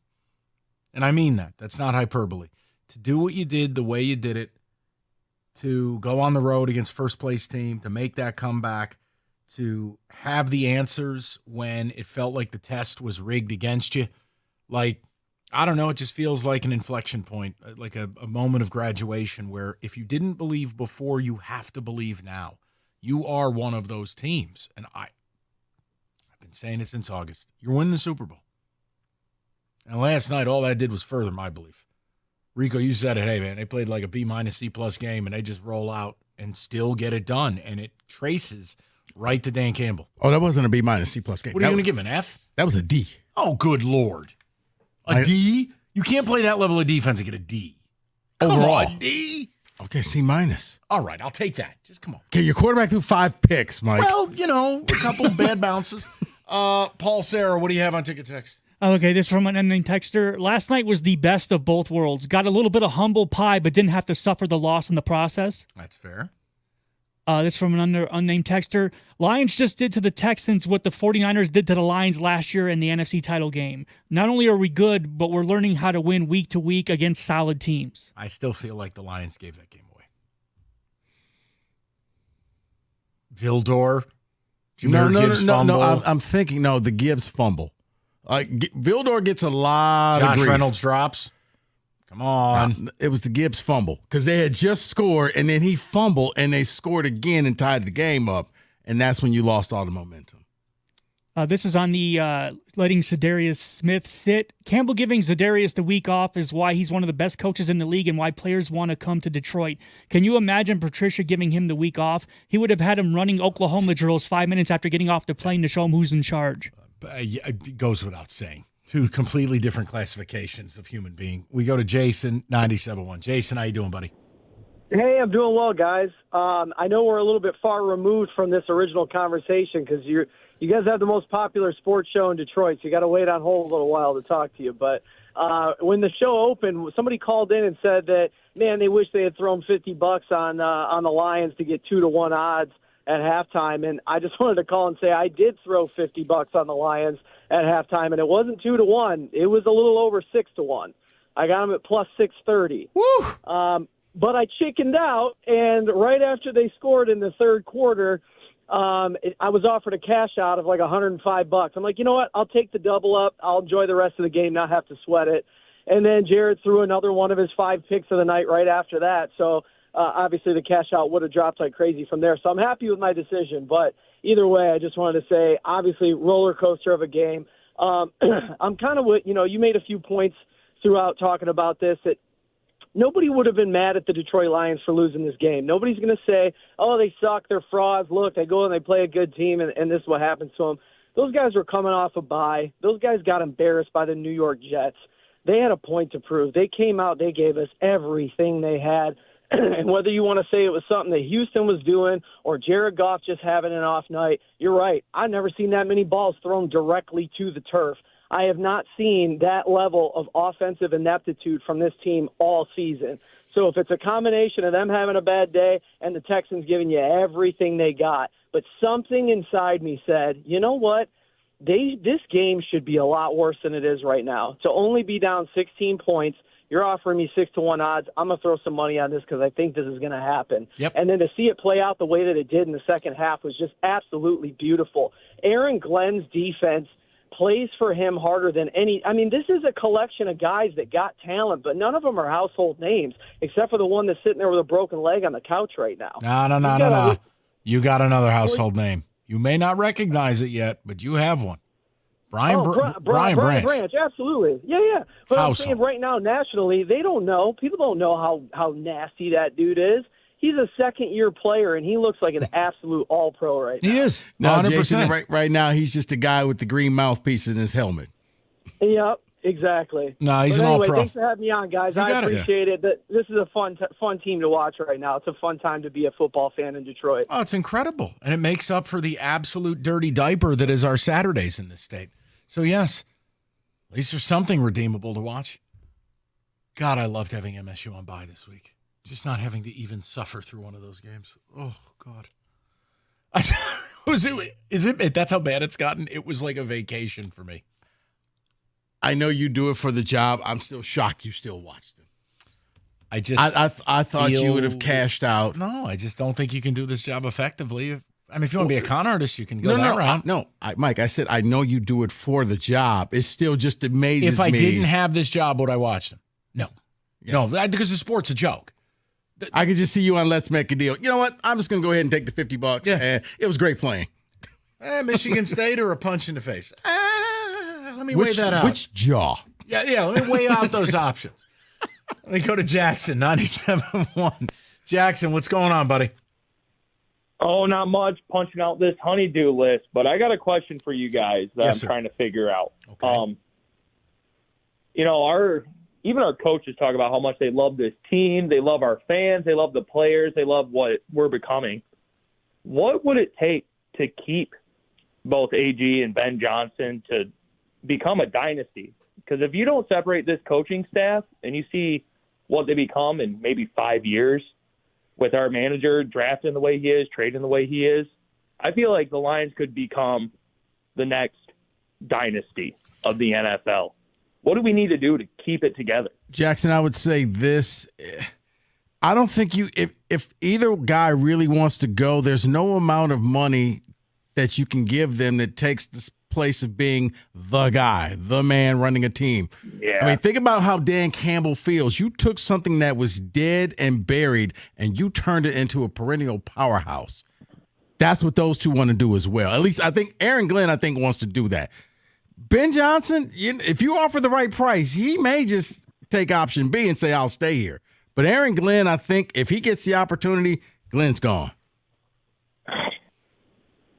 I mean, you just have to basically ask these guys to put aside professional aspiration. And that's, Jackson, I don't get to control that. And I certainly don't think, look, if they win the Super Bowl, none of it matters, right? Like whatever happens afterwards doesn't matter. For Ben Johnson, he's been, according to reports, just incredibly selective, enjoys being an offensive coordinator, unfinished business. I think Rico's right. Like sometimes it's a lot better to be a coordinator. Defensively, yeah, Aaron Glenn got passed over. Call it what it is. He's been interviewed, but now you're seeing proof. Last year was theory. This year's proof. I will be in disbelief if Aaron Glenn's not a head coach next year. Ben Johnson, he might just be a strange guy. And I mean that as a compliment. Strange as in doesn't want spotlight, just wants to work. I'm going to say maybe he's the professional version of Chip Kelly. I just want to call an offense. I want to create some innovative plays and just be in the background. Look, I've already placed a call to John Mara. I got $10 million a year on the table for him. And he doesn't even have to live in New York. And maybe a quarterback. We'll fly him in on a helicopter every day. Can he fix Daniel Jones? No. There's only one thing that can fix him. Don't say it. Okay, then. 248-539. I was going to say a one-way ticket out of town. Oh, like, there's okay. no. Hold on. Wait a second. The hell did you think I was going to say? Nope. You know what? No. And you're a bad person for thinking I was going to say that. Hey, man, I'm not even supposed to be here. Yesterday was hey, Lions had the greatest win in NFL history. Yesterday, the Giants had the greatest loss. That was a wonderful loss for me. You know what? Let's talk about that. Okay, we'll do that next.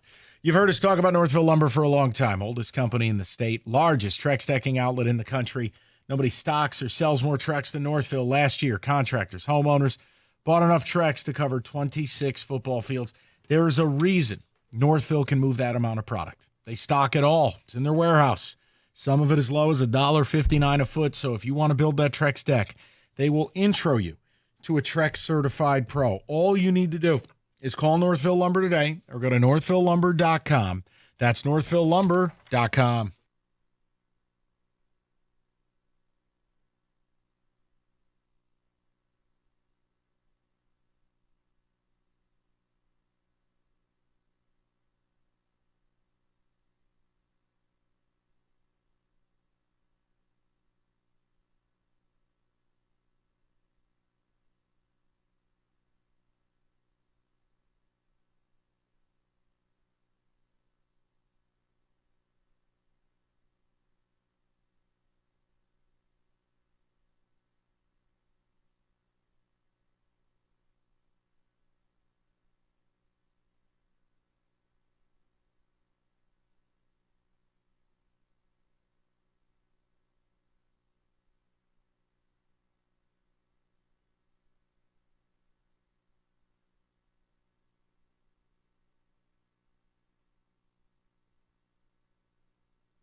All right, quick timeout from the Lions just to spin around the league real quick. It is a Monday. Can we say that NFL edition? Paul, music.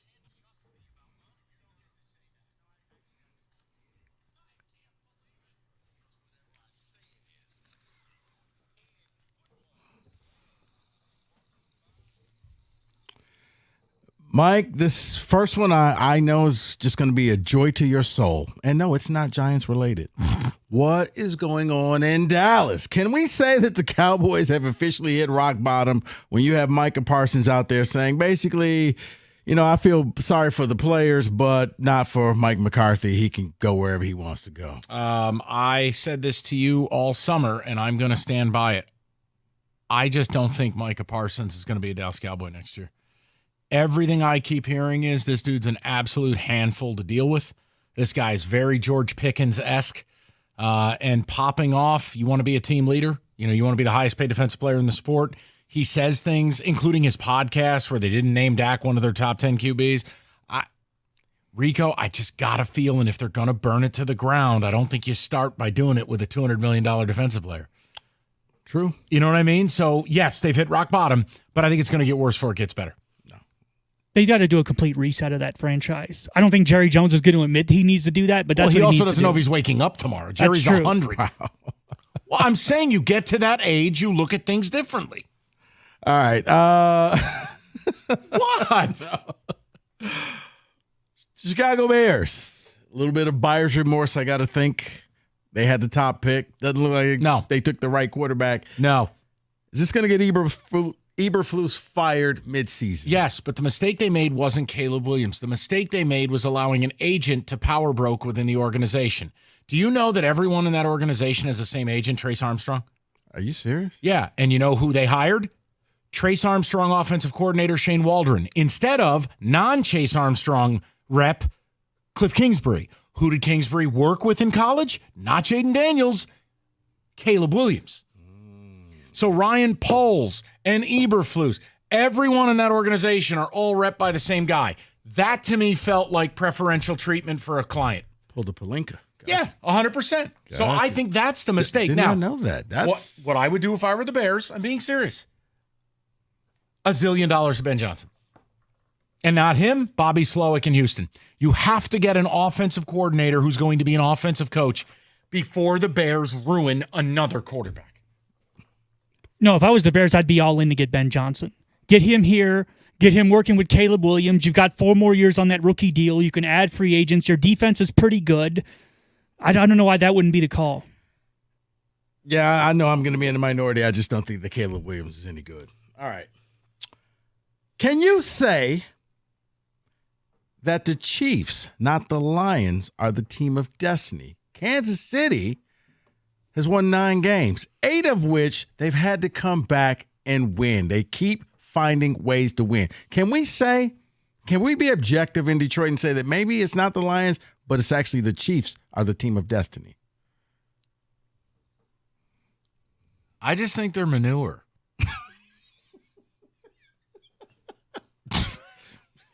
Had that on your bingo card. Just leave it to Paul. I can't. I mean, blocking a chip shot, it's an absurdity.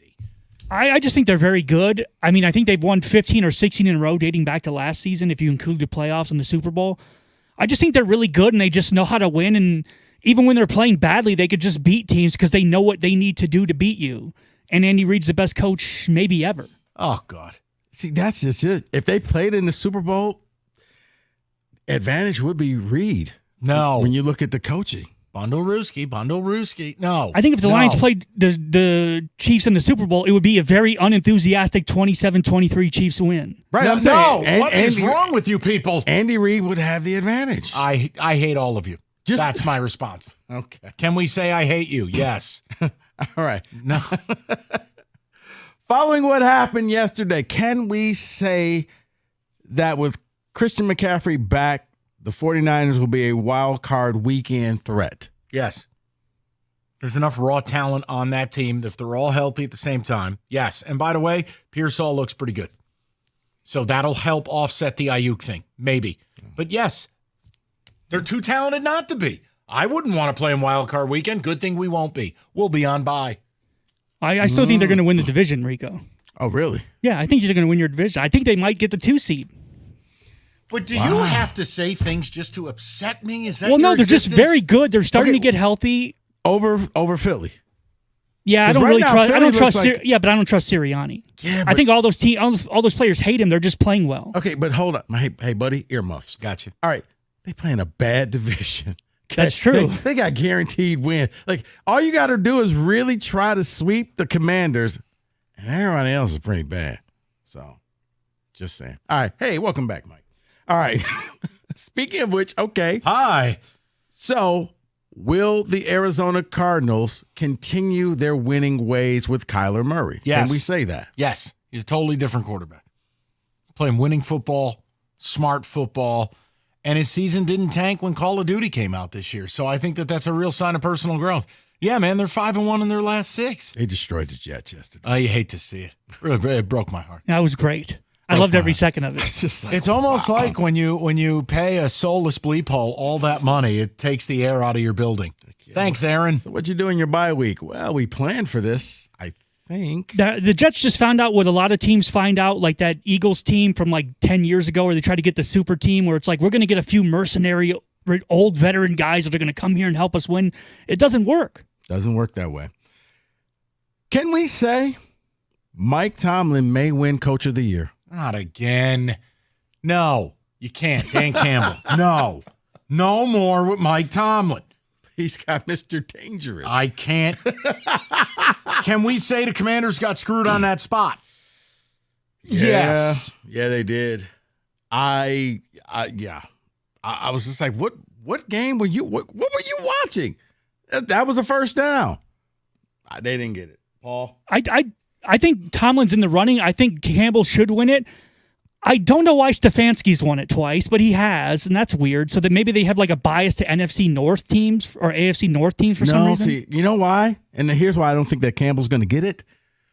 Because he has too much talent. It's why Andy Reid doesn't get it. It's why Shanahan doesn't get it, because they're like, well, of course, look at all those weapons that you have. It's the same reason the MVP's a faulty award. Baker Mayfield might as well be the MVP at this point.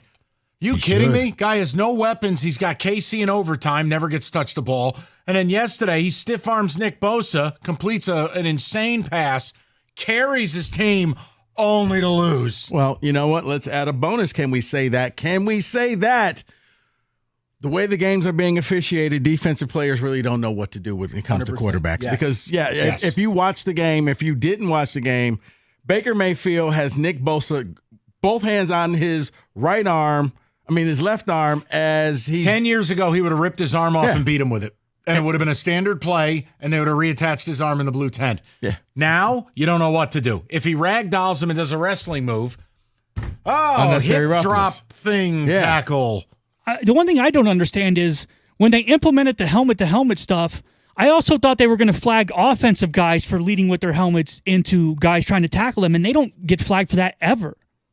Are you surprised by this? No, but it's like that was one of the things they kept bringing up when they mentioned it. Like, Well, guess offensive what? guys are going to have to worry about it too. They lied to you, Paul. I like to take a deviation from can we say that to will you accept that? Will you accept that? I'm sorry, I thought Sam Darnold was a lot better than what he really was. You don't need to apologize. A lot of people made that mistake. You're fine. Because, you were just like, no. No, because I told you, gingers are soulless. You can't win with a team leader that doesn't have a soul. Congratulations. They won their game without scoring They're a touchdown. not that good. But they're right on the Lions' heels. Not for long. I think after the first 4 games, I thought I saw somewhere like he can go for like 4-game stretches where he has like good 4 games, and then he always falls off a cliff, and that's just kind of what's happened. Once again, soulless, ginger. It's not fair. But can we say that we really don't know who the worst team in the NFL is? Oh, yes, you can. The New York Football Giants. What did you do when they lost? And did you lost? Giants. We won. You lost the game. And we won. What did I do? Did you call your father? Oh, and no. At least try to console him? No, I was Tiger Woods at the Masters. Fist pump in my kitchen. Scared the dogs.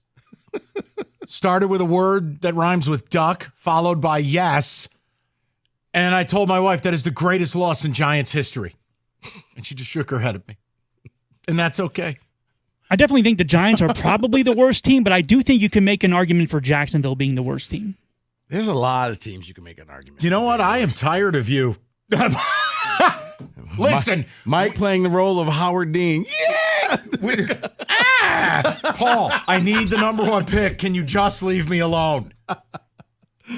Real quick, can we say the Philadelphia Eagles have found their mojo?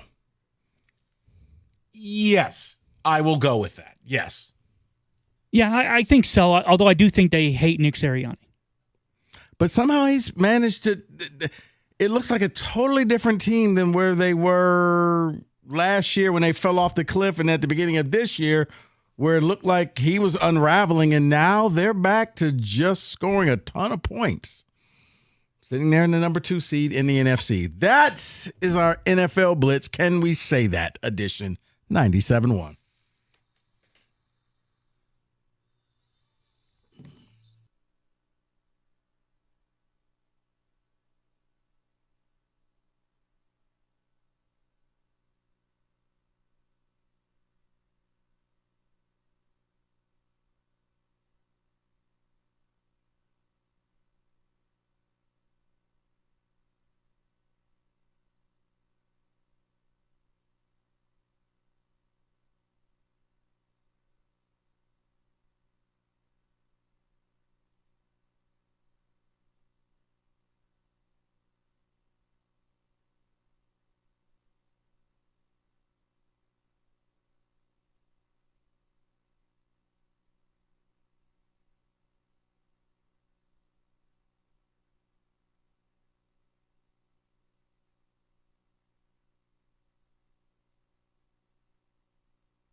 4 o'clock. Nice to have you with us. Odyssey.com rewind. You missed anything.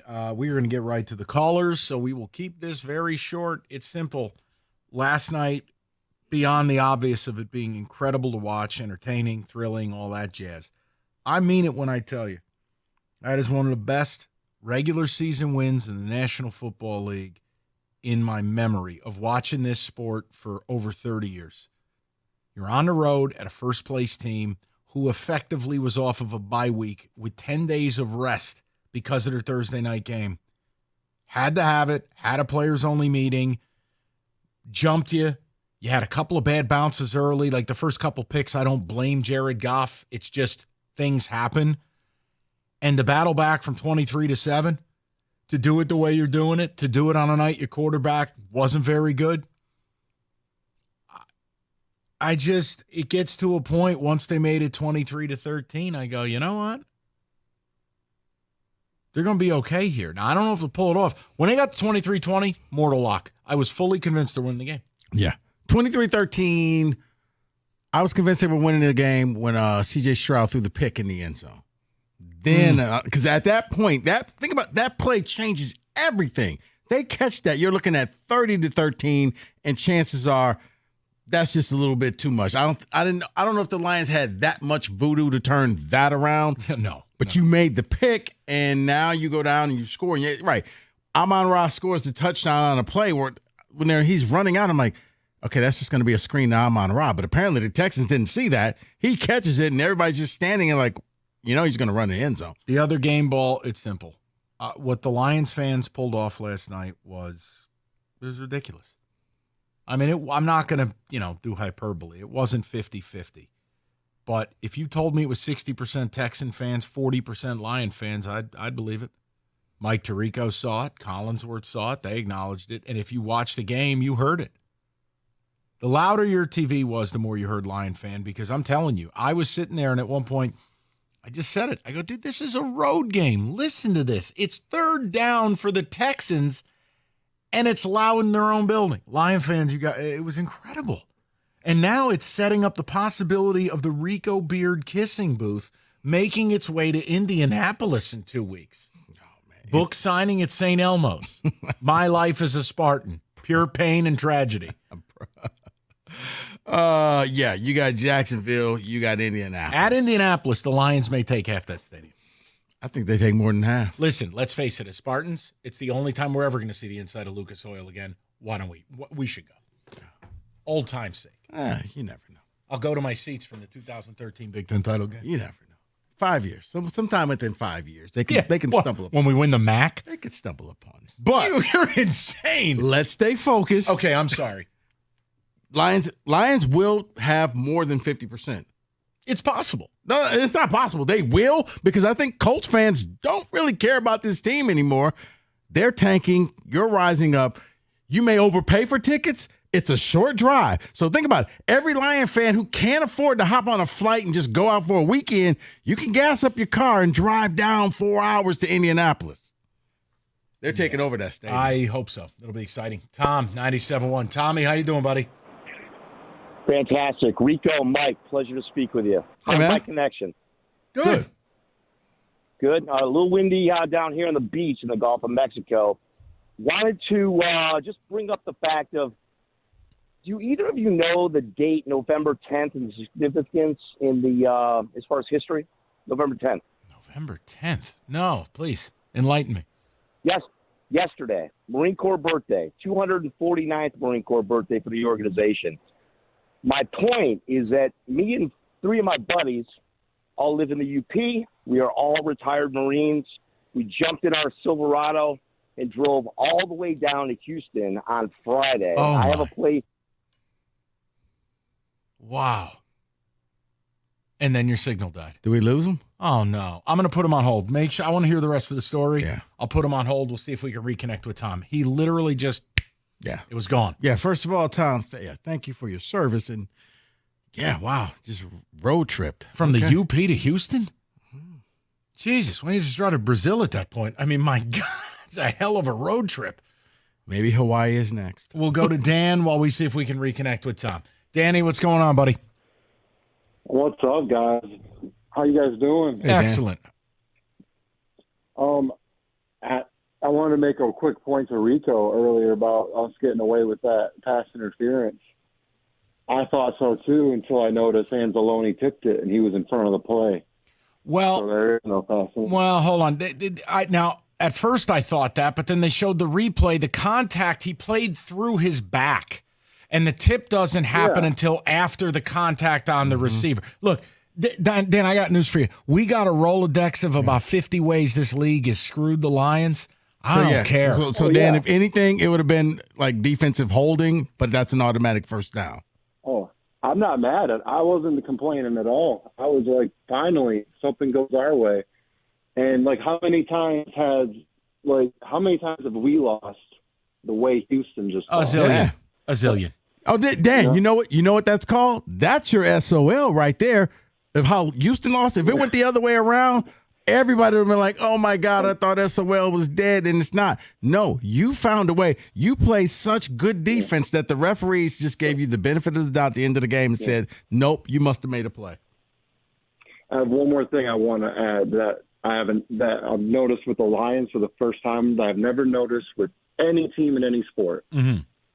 Even the great ones, the Bulls, those Patriots. They never cared about the GM or the owner as much as we do about ours. You never cared about Kraft. You never cared about whoever the Bulls GM was. They as the Bulls fans never cared. They did. We love all three, even Spielman. We address it. We're aware. We acknowledge them. Well, I think part of that goes to is no other organization's endured what this team has. And let's face it, the Ford family has rightfully been a piñata for people. So when you are the person to turn it around and when you make the signature hires, yes, I think we're all more mindful of it.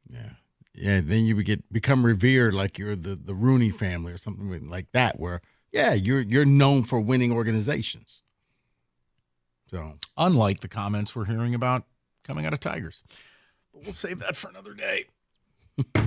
Oh, my God. I can't wait to talk about that probably tomorrow. Let's go to Daryl, 97.1. Daryl, how you doing, buddy? Daryl. Hey, Mr. Verlani, how you doing today? Good, Daryl. What's on your mind? Well, first, I want to semi-disagree.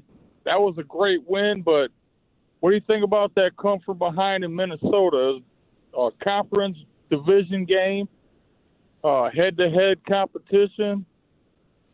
Well, I understand the point. I don't think a whole lot of Minnesota, to be honest with you. And Houston off the bye, Houston with a superstar quarterback, the way the game was going, the fact that Goff didn't play well, it wasn't a fake punt that put you behind early.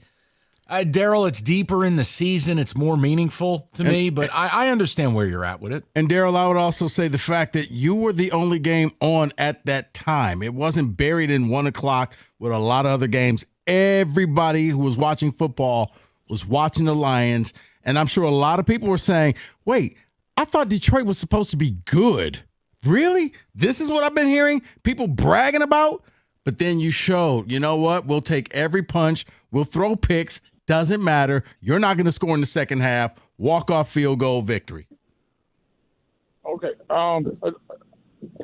Next, I'd like to say, that offense was garbage, and that defense held them in the game, right? Yeah. Then you got. I can't do this anymore. I'm just being polite. I think can't. he's nervous. It's okay. I can't do it. Like, we got to have complete sentences. We'll try it again. Daryl, you're welcome to call anytime. We're up against it, and the pauses are killing me. 248-539-9797. What? I'm sorry, but I got an audience to worry about. You're sitting there with the number 2 pick in the draft. You need to be in a better spirit. I'm in great spirits. And the only way it would be better is if they left John Mara, Daboll, Shane, and Daniel Jones in Dusseldorf. Well, Daboll just said, don't know who the quarterback's going to be. Right, which means I might have to deal with Oh. Italian Satan. He just got inducted. Didn't he get inducted into the Italian Hall of Fame? Of what? His own street? The hell out of here. Him in that Halloween costume agent of his. Hey, IRS collectioner. You need a law firm. Specialize in the resolution of all types of tax problems. You need Maurice and Jerry of Abraham and Rose. Look, it's simple. Maurice and Jerry have dealt with the IRS for years. They'll advocate for you, fight for you, and they will guide you through the whole process. So save your time and money. Visit abrahamandrose.com today or call 248-539-5040, and you will never have to deal with the IRS again.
Hey, real quick, before we get back to the people, did we reconnect with Tom? I just want to make sure his phone cut out. I wanted to hear the rest of his story. He's still there. And I'm going to go right to him. But Rico, you talked about the joy I'm feeling with my team where losing is winning, right? Here's something about Daniel Jones that I had sent to me just to show you, I want Lion fans to feel amazing right now. And I want you to understand why I'm happy. The New York Giants have started Daniel Jones for 6 seasons. How many wins does he have in 6 effing years? 6 years, not 2 or 3, 6. I'm going to say 42. Well, you'd be accurate if you turn those numbers around and subtracted 1. 23 wins. in 6 years. Yeah, choke on that protein bar. Choke. And weren't 9 of those all in 1 year? Record in primetime games is worse than Kenny pickup lines at the bar. 1 in 14 in primetime. I was going to say 1 in 8. How many times has he won more than 5 games in 6 years? 1? Yep. So, yeah, they won nine of those in one season, right, when they made the playoffs? I'm going to physically assault you before the day's over. So Paul Sarah, you are the Antichrist. Wait. Yes. So, Paul, what you're saying Paul. is he has the potential of being a winning quarterback. In hell. Let's go back to the people. I want to reconnect with Tom. His connection failed us. Tom, are you back? Mike, thank you. Yes, sir. All right. You were just to the part where you had driven from the UP to Houston. Yeah, and don't get this the wrong way. We're all doing very well, but if there's going to be 4 of human beings, Marine Corps human beings, in a vehicle for 17 hours, those are the guys that I want to be with. We had a great time. It was a short drive. So don't get me wrong. We can do Delta any day of the week. Okay. So talk to me. I mean, this game, you're there live. The Lions fans are taking over the damn place. I mean, it had to feel like you were living in a simulation. Mike, it starts in the parking lot. Unbelievable as far as the show out for Detroit, and in the parking lot before we even went into the game. It was our first time going into the former Astrodome, now a different stadium. But, yeah, great time, great turnout for the fans, and everybody is on cloud 9 as far as what we have next as far as going up against Jacksonville in the future. Yeah, and I'll tell you what, it's a shorter drive, Tommy. I really am circling that Indianapolis game in 2 weeks. That could be one of the most embarrassing takeovers of the season. If I've got a when we saw this game on the schedule when it came out, knowing it was on the Marine Corps birthday, we circled it. We got the approval from our wives. We made the trip. And I have a place down here in Galveston. We're kind of enjoying this 80-degree weather on the Gulf of Mexico today on a Victory Monday, on a Veterans Day. And I think I probably absorbed at least 4 or 5 Heinekens while I was waiting for you guys to pick up. I love it. Tom, you deserve every bit of it. I love it. Yeah, Tom, enjoy yourself. Thanks for your service. And go down and enjoy Indy as well. Yeah, get another permission slip. Say you're, Hey, we'll see you guys there. I would love, Mike, for you to make the trip. I know that's not something that's out of your realm, but if Rico gives you that invitation, take it up. We'll see you there. You got it, Tommy. You know what, Tom? You can even fly on Mike's helicopter. That's right. Yeah, that's right. Richard won.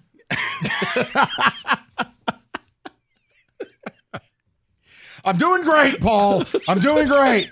Hey, guys, did you know he won 9 of those games in one season? Great stat, Paul. Let's go to Johnny. 97.1. Johnny, what's going on, buddy? Buenas tardes, Mike and Rico. How are you, sir? I'm doing well, reporting live here from Cancun, Mexico, where it's nice and sunny and got a margarita in my hand. I'm catching up with you guys on the Odyssey app. Love it. Yeah, love it here. So watching the game last night in the resort, inside the bar, a lot of fans all over from the U.S. Had some guys from Philly, Eagles fans. We had Dallas fans, Packers fans. And, man, I was just talking smack. These guys want no part of us, and just kind of felt great. But kind of we put them on notice, and they recognize Detroit as a force to be reckoned with. I think what you're seeing is bigger than just a game, and it's bigger than a season. It just feels like a moment in time. I think I've been here long enough. I know Rico has been here long enough where we can say those things. I mean, look, man, I've lived here for 26 years, and it's never been like this. And this just feels like you're turning a corner into legitimacy and to becoming respected. And you know what, Johnny, maybe feared.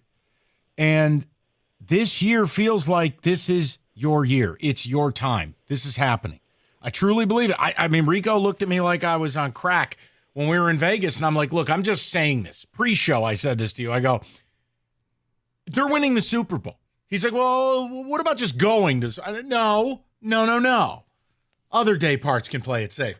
They're winning the Super Bowl. And I sit here today on November 11th. I'm telling you, I've never been more convinced you're winning the Super Bowl. It's right here for you. You got the team, the coaching, you got the camaraderie, the talent. You're seeing it right now. And by the way, Brian Branch is announcing himself as a all-pro level player where you could have a conversation. I'm not anointing him, but Rico, a conversation of him being the best safety in the league. The reason why I'm starting to lean your way is because there it is. Games like this, and it doesn't matter the sport, but when a team goes through a game like that, where you go through all types of adversity, it stays with you. So that later in the season when you're down, you can go from man to man down the bench. Hey, remember when we were in Houston and it looked like all was lost and we found a way to win? You know what? You're right. And you take it to that next level. Games like this galvanize a team. That's why I said last night's game may have been the best game I've ever seen from the Detroit Lions. Now, because there was no way you should have won. There was everything according to football says you lose that game, but you didn't. So when that happens, that's going to have a lasting effect with this team, whether it's a playoff game, whether it's a tough game against the Buffalo Bills. You're telling yourself we're never out of it. And when things like that happen, man, teams just start playing to that next level because they believe in themselves no matter what. And I always go back to a line from your award-winning book, I Have the Answers to Life and You Don't. But you grow through what you go through. It was a great line by you. You should pick it up wherever books are sold. I Have the Answers to Life, You Don't. A book by R.L. Beard. But what you're saying is true because it's a part of the journey of a season. But there feels like there's a connectivity between last year and this year. Last year is fueling this team. I know I'm the same guy who says momentum doesn't exist between games. But there's something here. It's tangible. It's palpable. These guys are still, it's like they're all lying awake at night. It's a layer of anger that's still there. That's just, it's that extra log in the fire. It's that extra rep when you're tired and somebody leans over and says, but remember we lost that game in San Francisco? Yep, you're right. Let's do it again. Run the hill. Let's do it again. 248-539-9797. We'll go to Glenn, 97.1. Glenn, what's going on, buddy? Hey, not much, Mike. I love you guys. I love all your symbolism and parallelisms. You cracked me up ever since you came on, and I think it was 2003, weren't you? 2004. You're not far off, Glenn. Appreciate 2 decades of listening. Well, Glenn, make sure you pick up the book. That's right. So I will. What's on your mind? Hey, listen, I don't want to tell you I've been around a long time, but I'm pretty old. In fact, when I was young, the Dead Sea was only sick. And and that goes back to being overseas myself, watching the Lions lose to the Cowboys with a drop pass in the 5-0 game. Oh, so I feel 50 years of pain, and here this is just feeling great, guys. This is unbelievable. So with what I want Sheila, the mayor, and the governor to do, each of them take a blank check and give it to those 3 guys, Ben, Glenn, and Fox, whatever they want. In fact, we'll all chip in here in this state. Make sure they don't go anywhere. And if they do, if they want to, it's okay, as long as they do it after I die. Yeah, listen, Glenn, here's the deal. I think, and it doesn't matter what age you are, but the fact that you have the wisdom and you've suffered for as long as you have, Glenn, I think what you're watching is different. And you can say the words you never thought you were going to say. You can say with a straight face and nobody will make fun of you. We're winning the Super Bowl. You know what? I was watching, and then they scored, and it was 23-0. I says, oh, well, I'm going to go upstairs. I'm watching it on the big screen downstairs, and I might as well watch it. There's nothing else to do. But, boy, that's a lot. All of a sudden, it's 23-13. Hey, they haven't scored yet this half. That's right. And they only scored. Here's the big thing.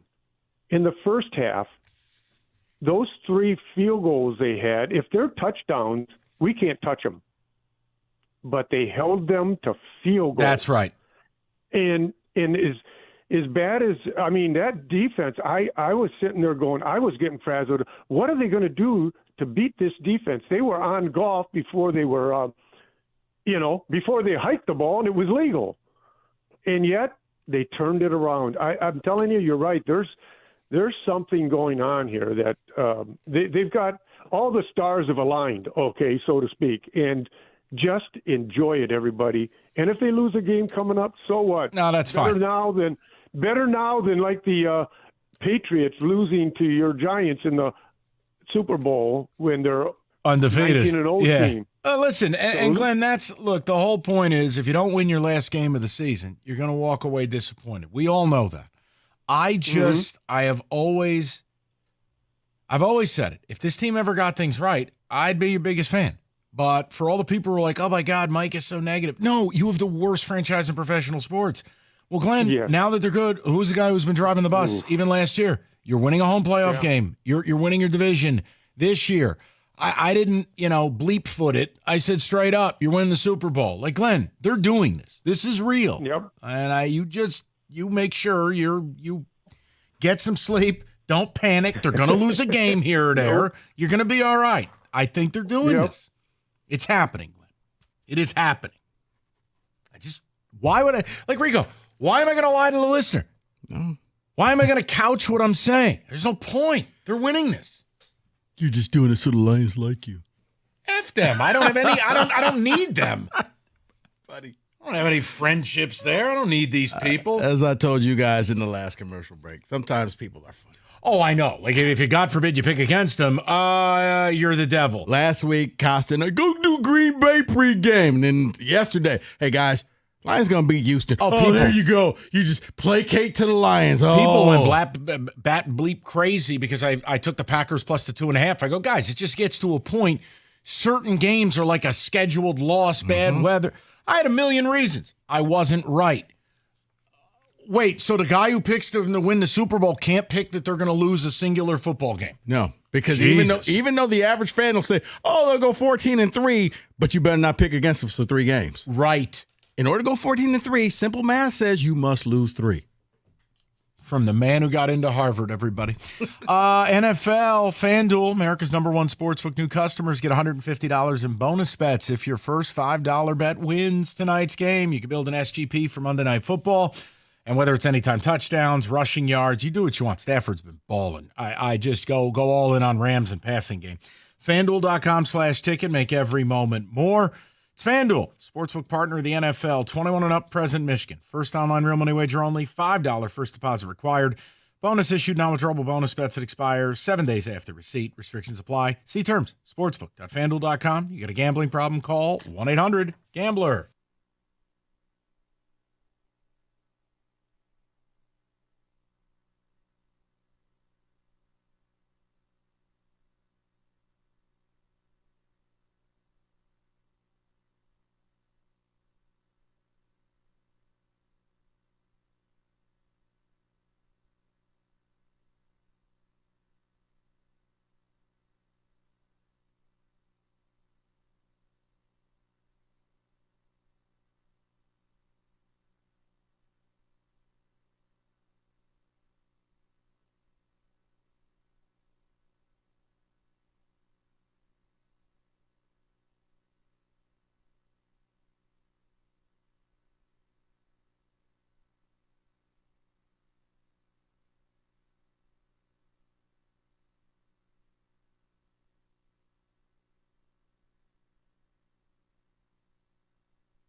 Glorious day.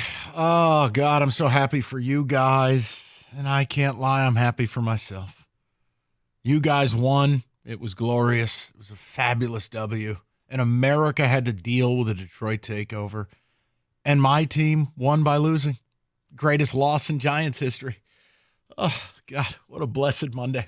Paul, ticket text, please. Yeah, this is a kind of a negative text, I think, for today. You guys don't think Goff was exposed at all? No. Turn him into a drop back passer, and he did terrible. No play action to bail him out. Okay, may I?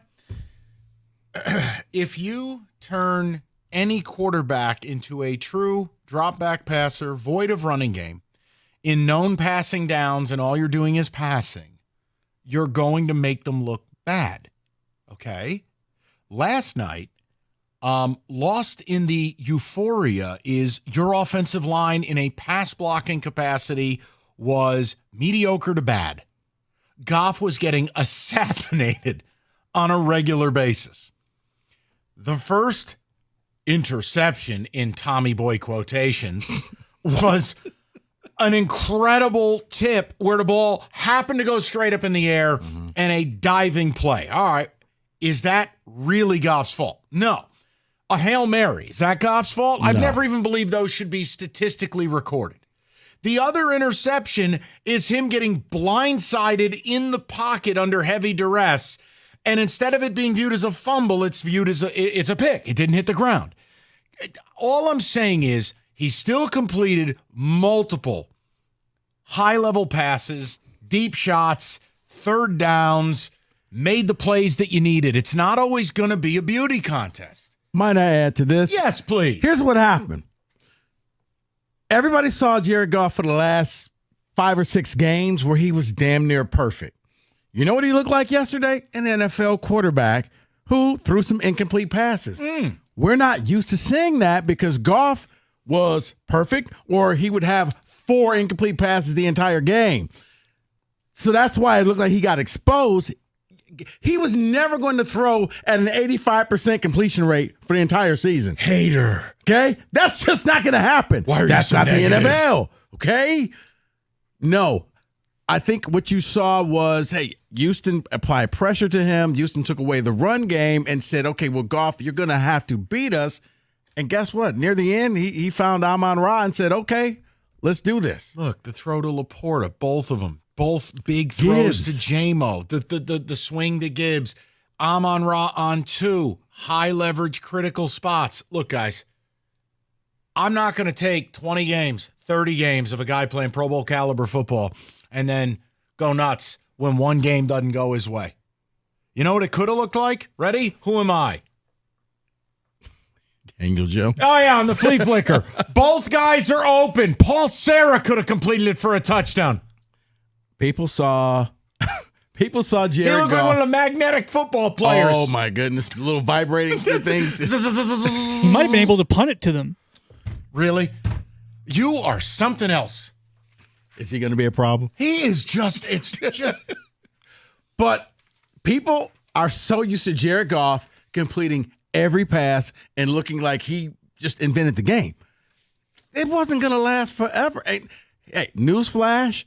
He's going to have more bad games. Maybe not 5 interception bad game, but he's going to have more bad games. But what you saw, the team said, hey, Jared, how about we carry you for once instead of you carrying us? And they won the game. The defense stepped up. Special teams stepped up. They got it done. Offensively, no, it wasn't pretty. You struggled. But you won because you didn't quit. And that's the most impressive thing. This team's got a real spinal cord in a league filled with jellyfish right now. I mean, hell, 10 of the teams got 2 wins. Go to David, 97.1. What's up, David? How you doing today, sir? Good, David. What's up? I just want to say about this game, man, I was really excited because 2 years ago, they would throw the towel in, not have any faith in themselves, and Dan Campbell's really got them playing real well. At first, when he first came here as a coach, I was like, what the hell were they doing?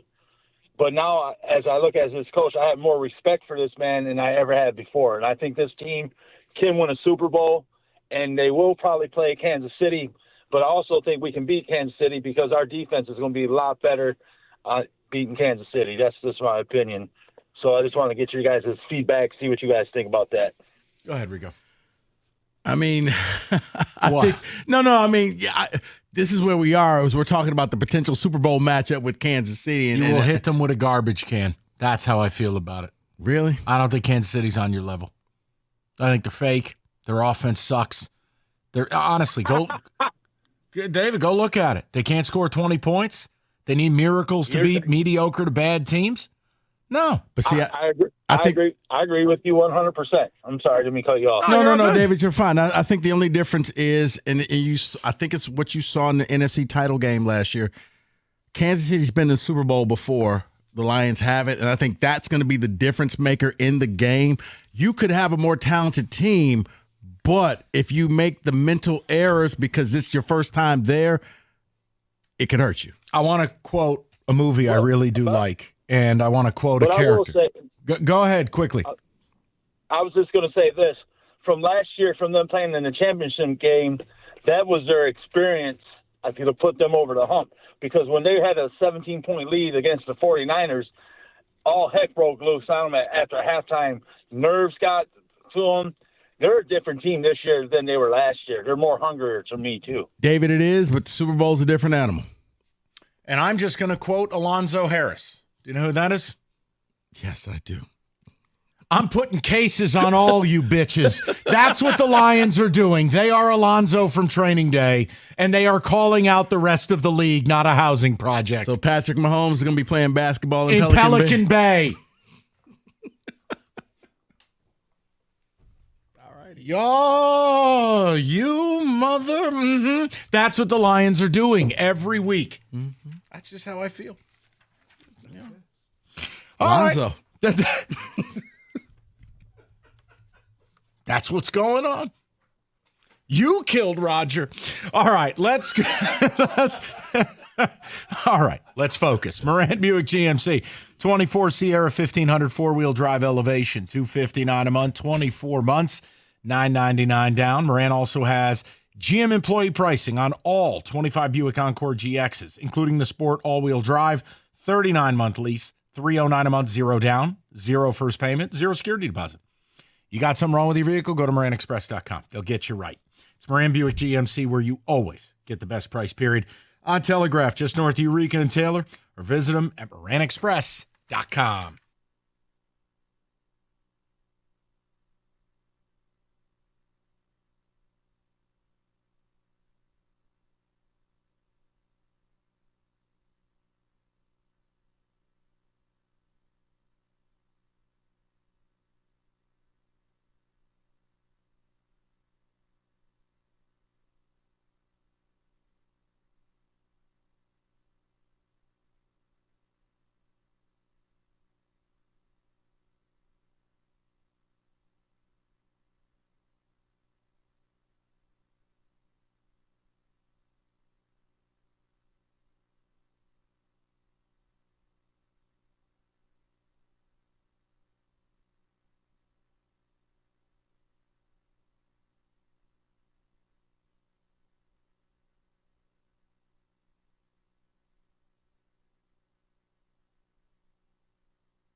5 o'clock, great to have you with us. Odyssey.com rewind, you missed anything, and we'll keep it very, very simple. It's one of the best regular season wins I've seen anywhere in the NFL in recent memory. And it just furthers my belief. I don't have a reason to hide it. You're winning the Super Bowl. Now, if you're scared to say that or believe in jinxes or whatever, you do whatever you want. This is a Super Bowl team.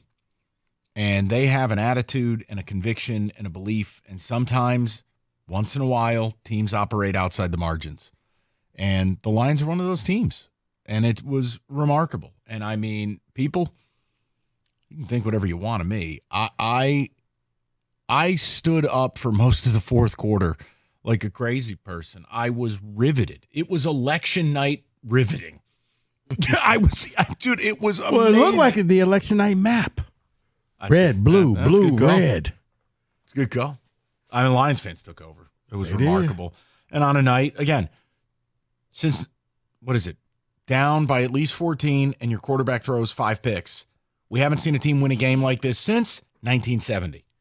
That was Rico's 28th birthday. Guys, actually, I was 1. Really? I was 1. Good for you. But, guys, it's just, it's incredibly special. And it doesn't seem like it's stopping. You're 14-point favorites against Jacksonville.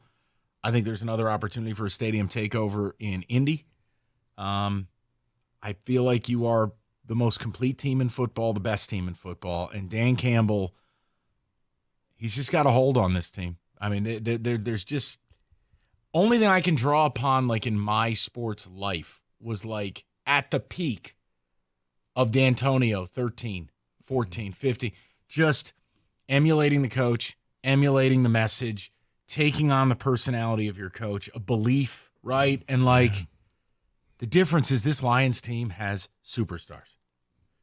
Not feel-good stories like Tony Lippett. No, you have Amon-Ra St. Brown. You know, not a feel-good story like, hey, Traven Pendleton. No, I have Brian Branch. Like, they have stars. Penei Sewell, last night he did it again, and the first thing I thought of was Trent Williams. Open field, that's a 350-pound man out here looking to kill people. Runaway freight train. Brake lines are cut. And it's also funny because he knows just at the right time to let the guy go. So I was like, wait, that's I thought it was a hold, but no, he was like, ref's looking. Never mind. Right. Nah, we're just hugging it out. So, no, I want to hear from you guys about it, but it just is so many moments from last night. One of the things we talked about was, you know, we know here locally, but I think America finally got to see it. Rico and I mutually picked the same player this summer to kind of announce themselves as a superstar in this league, and it's Brian Branch, and he's doing it.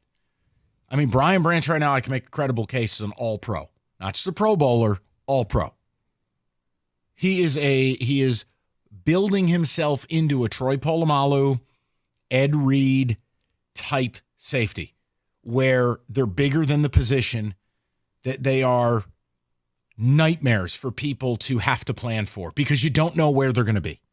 The fact that you have a safety that in run support can destroy somebody at the point of attack and can also have a PBU 17 yards down the field. He's a weapon, and he's awesome. And again, Aaron Glenn, hey, Ben Johnson I can't speak for because, you know, he may not want to be a coach. Aaron Glenn got passed over last year. Well, now this is like revenge tour for him. He's going to be a head coach.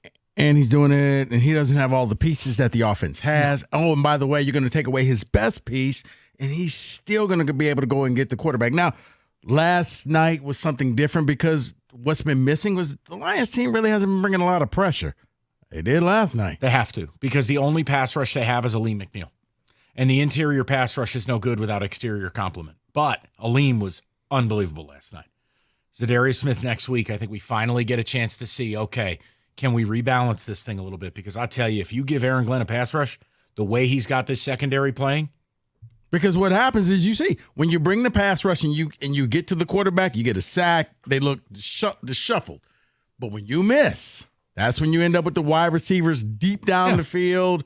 And it's like, wow, how'd that play happen? Well, it's because you brought 7 people. Correct. And none of them won their matchup. Correct. Let's go to Lisa, Birmingham, 97.1. Hi, Lisa. How you doing?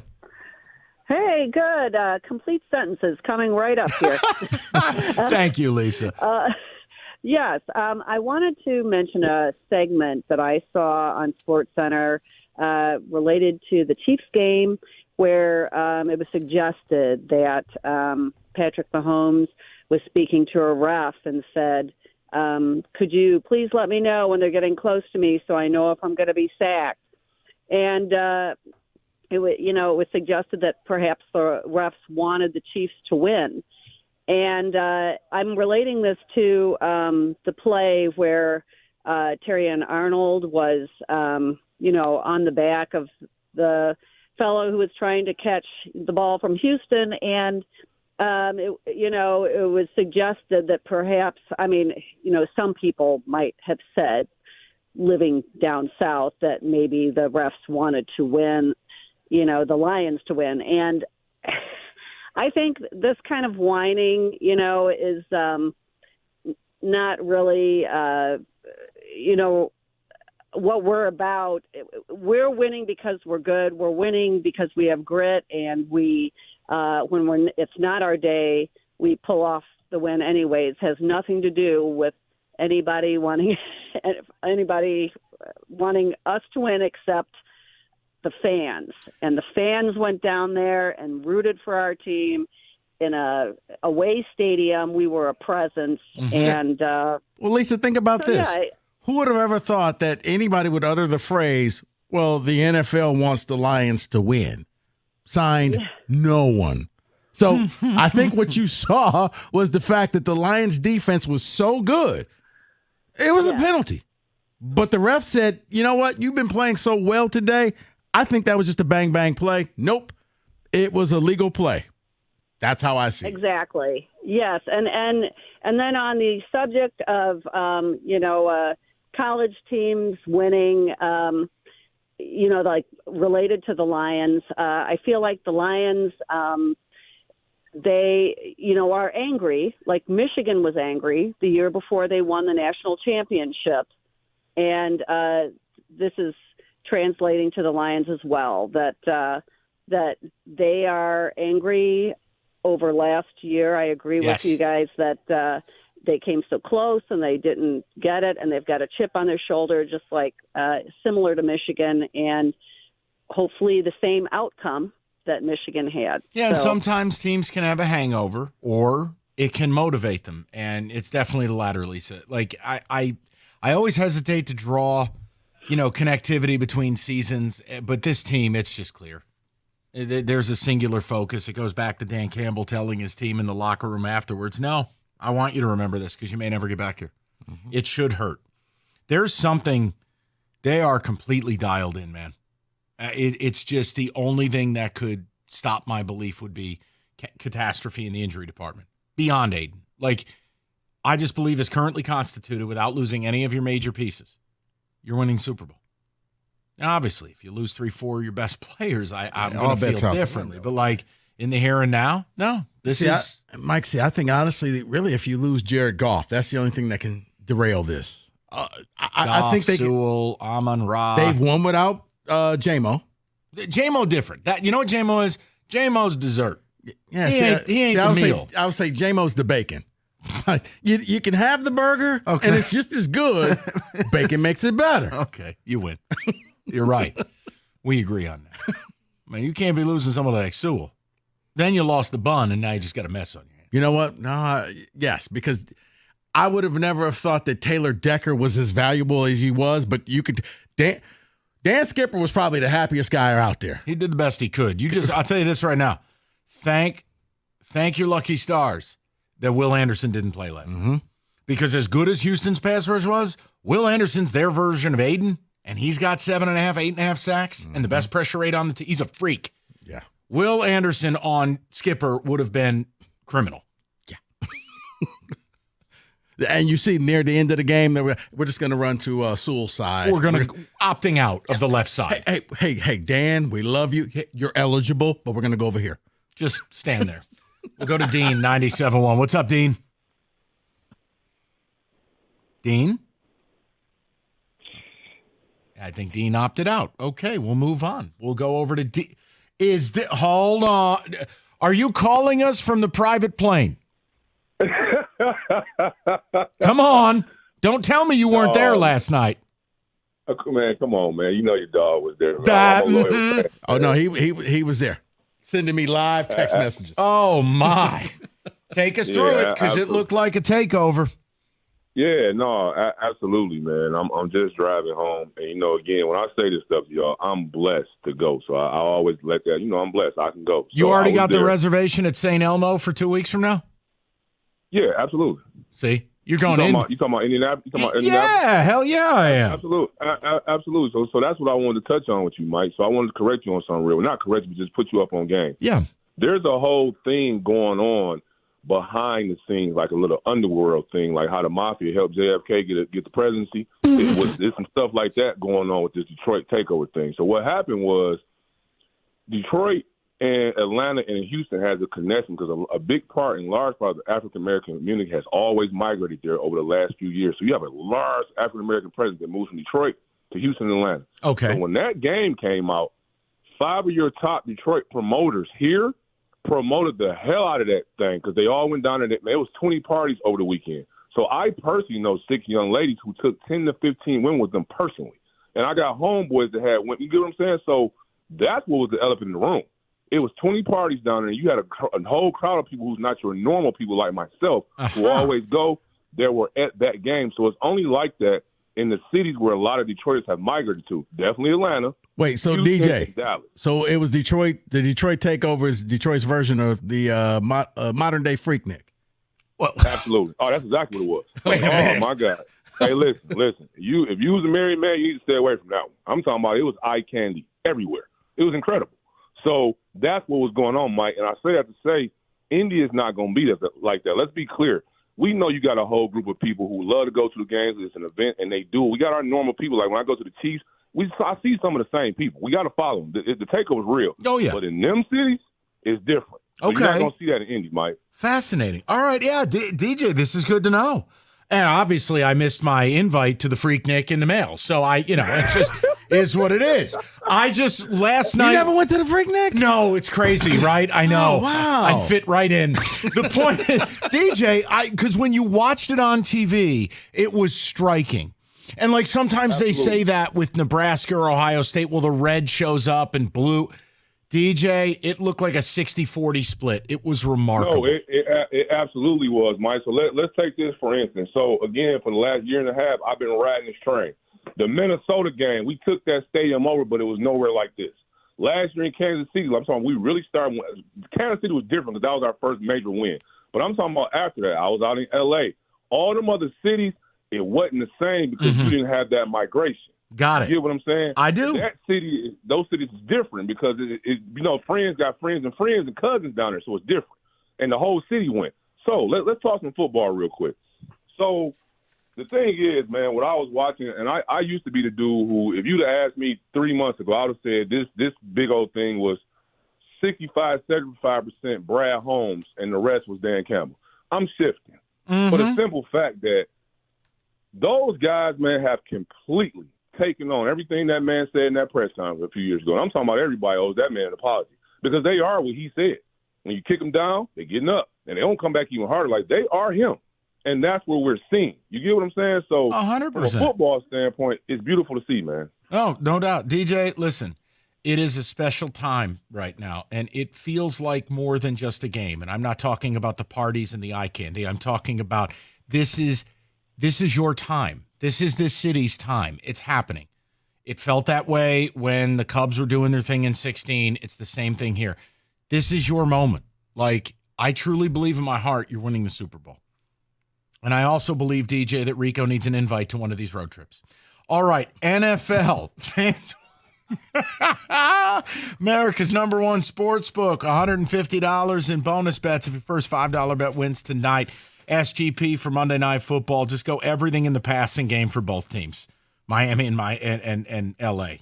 It's going to be fireworks. FanDuel.com/ticket. Make every moment more. It's FanDuel, official sportsbook partner of the NFL. 21 and up, present Michigan. First online real money wager only. $5 first deposit required. Bonus issued, non-withdrawable bonus bets that expire 7 days after receipt. Restrictions apply. See terms. Sportsbook.fanduel.com. You got a gambling problem? Call 1-800-GAMBLER.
All right, let's go straight to the people. We have reconnected with Dean. He is back. He is ready to roll. Dino, what's going on, buddy? Yes, hi, Mike and Rico. First of all, that guy, Dan, he never came back. The Marines.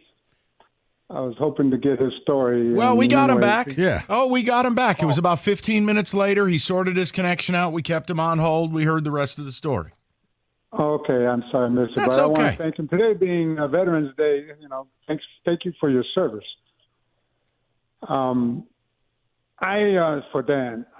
So I was watching the game last night, and I had to get up at 5:30, so I was not excited about an 8:40 start time. Uh-oh. And then as this game was unfolding, and then right before halftime, they scored that touchdown, knowing that they're getting the ball back. And C.J. Stroud at that point was looking like, where did this come from? Like I've not seen him play like that all year. Dean, you pulled the plug, didn't you? No, Yeah. I stayed up for a bit. I was halftime, then I watched the interview with Dan Campbell, and no sooner did he utter, the words that we need a couple of turnovers on defense, we get that pick. Then I'm like, okay, all right, we're down there 30 or something yard line. Well, then we throw the pick. And I remember Friday show, Mike, you were saying you're all in. Lions are not going to lose another game.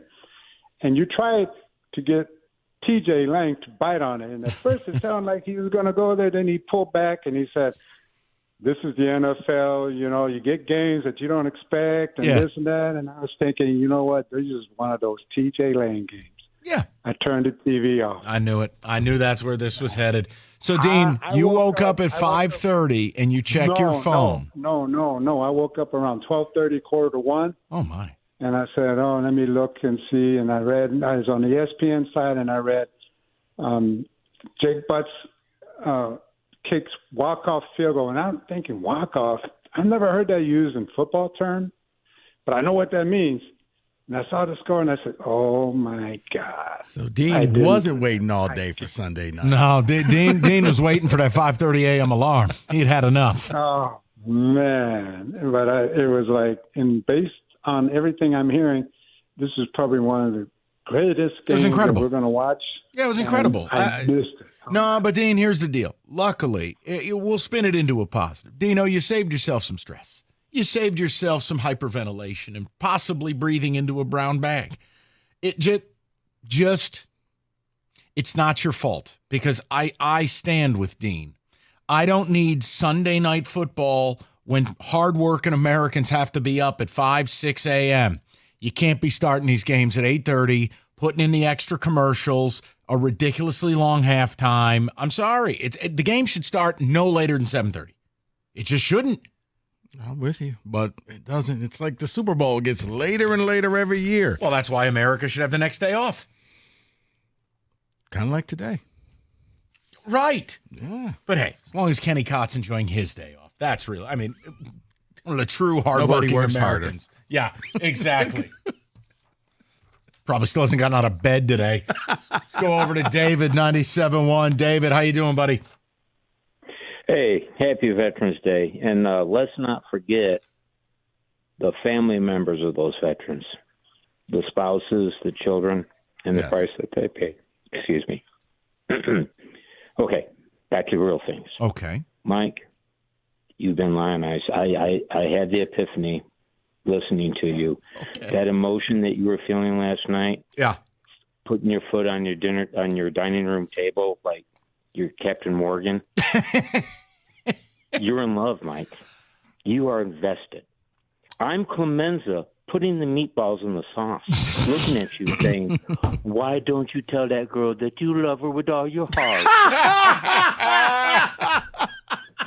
Listen, David, I am, because despite people, anytime I say... Love is earned. And that's my point. I've been here for 26 years. This is my home. These are my people. I grew up a Vikings fan in Jackson, Michigan. I'm 60 years old. I'm now vested with this line. I'm now 60. I'm going to turn 60 Friday. I'm vested. Yeah. I bought into it. I get up at 4:30 in the morning. I watch the darn game all the way to midnight. There you go. Listen, David, you're right. There's an emotional connection because, look, here's the reality. It goes beyond people that have become lifelong friends or, people I do consider family, even though they're not family. But then there's my dysfunctional family, which is the show, the listeners. There's an element of we've all been in this together for a long time. And, David, look, plenty of years of my life that predate Rico, and certainly with Rico, it's been nothing but pain, anger, nonsense. And you get to a point where you're like, this is, I just, for these people and for the people who aren't alive to see it, can we just do this one time? Once. Yes. Please. And David, happy belated birthday to you. Because you know what that game was? I'm thinking back to the previous caller who said he woke up to see the walk-off field goal. It reminds me of the pitch back and forth type of thing, where I thought the Lions had the game won. Pitchy, woo-woo. So, yeah, I'm like, okay. I turned it off. I'm tired. I go to sleep. My phone starts blowing up. I'm like, what in the world just happened? And sure enough, I turn on the TV and the play just happened. They're showing the replay. Like, no, like, really? Not like this. Not like this. Really? Yeah, that was Lions' fortune then. You're Not on the now. other side of that coin now, where you're catching the breaks, where everything is going your way. This Lions team can win a game 38-35, or they can win a game 20-17. Only the great teams can do it both ways. And that's, I'm telling you, man. And special teams goes without saying. Jack Fox, he can punt it from the parking lot and flip the field. And Jake Bates, look, it's November 11th. And I know things can get weird with kickers in a hurry. But as we sit here right now, he's one of the best kickers in the sport. Think about this, though, Mike. And it goes back. I like to joke, but it's partly true. Dan Campbell likes him. How many times? Normally it's like, oh, you're between the 50. We're just going forward until we get. He trusts him. He doesn't You know like what? him. Hey, He trusts kid, him. go in there. Kick that 55-yarder. Dan Campbell's not the type of guy who likes a kicker. I think he can respect a kicker. No, I think he likes the kicker because he sees, you know what? You have one job to do. And you'll do it. And you do your job. So therefore, I like you. I don't have to worry about your feelings or anything like that. Do you like Jake Moody? No. Okay. So in essence, you're Deebo Samuel. Yes. One of the strangest things I've ever seen. I probably wouldn't have went after the long snapper in the game. So weird. But Jake Moody probably shouldn't have been out there. He's still injured. That wasn't on him, all those misses. That was on Shanahan and, well, just Shanahan. Okay. We've talked about David Femininio for a long time. Listen to some of the results David and his team have gotten for injured clients. $3.5 million, $5 million, $11.5 million. Guys, you need an attorney that'll fight for you. Call and speak to David right now at 855-65-CRASH or go to that website, getdavidgetpaid.com.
All right, next time you're outside, take a look at the roof. I don't know what good that's going to do you. You can't get up there and look at it, can you? Nor is it advisable. So what we're going to do is we're going to call Victor's. They'll catch the small issues early. They offer a 21-point roof inspection, and the best part, it's free. They'll check everything from the top of that roof to the attic and catch even the smallest issue, and then they'll give you a perfect solution with a perfect installation every single time. They follow that up with a 50-year leak-free guarantee, and you are covered for decades to come. No more wondering what's going on or waiting for a callback. Victor's, start to finish, best experience in the industry. Call 734-773-1100 or visit victors.com. It's Victor's Home Solution, trusted by homeowners, guaranteed for 50 years.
Well, Wojo was kind enough to show up 8 minutes before a broadcast. We'll see if he wants to come in and do some crosstalk. Be exciting.